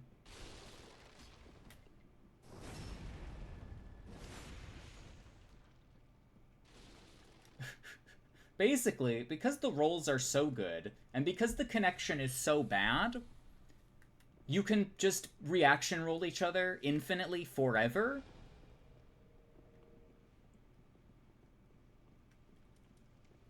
And it kind of sucks.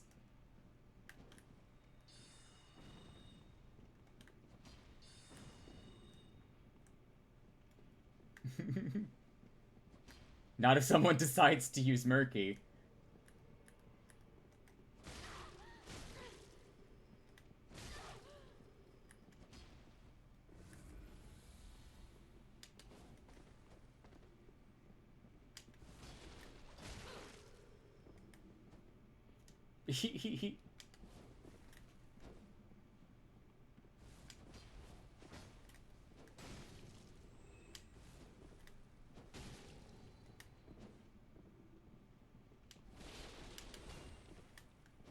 Not my Murky. 2022.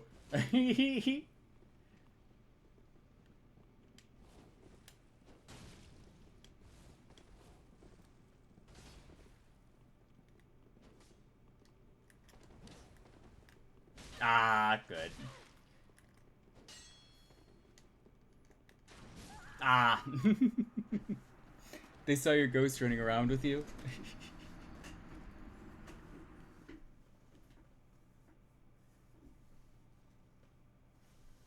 GG.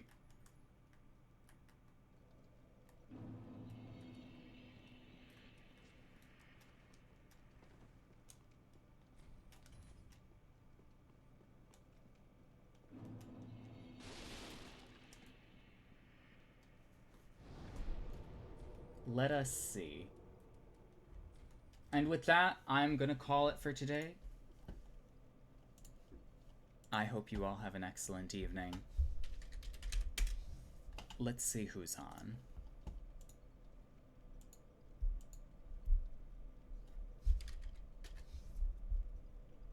It was fun today. We didn't get to do very much, but it's been like 5 hours.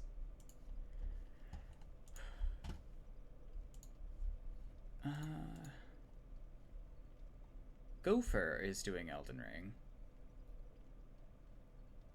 And Gopher is usually our raid target at this hour. J. Emily is also on. Yeah, they have about the same. I haven't raided J. Emily in a while. We should probably raid J. Emily because we kind of always raid Gopher.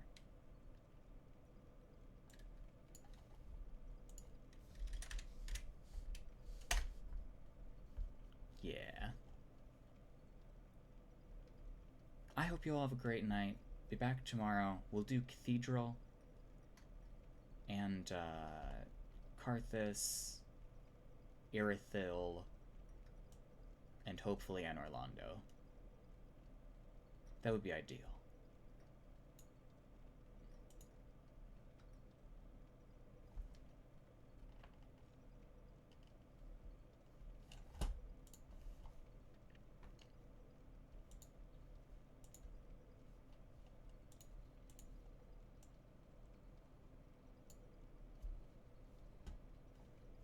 Oh shit. That's the way. Fine. Welcome, Raider. Bemused?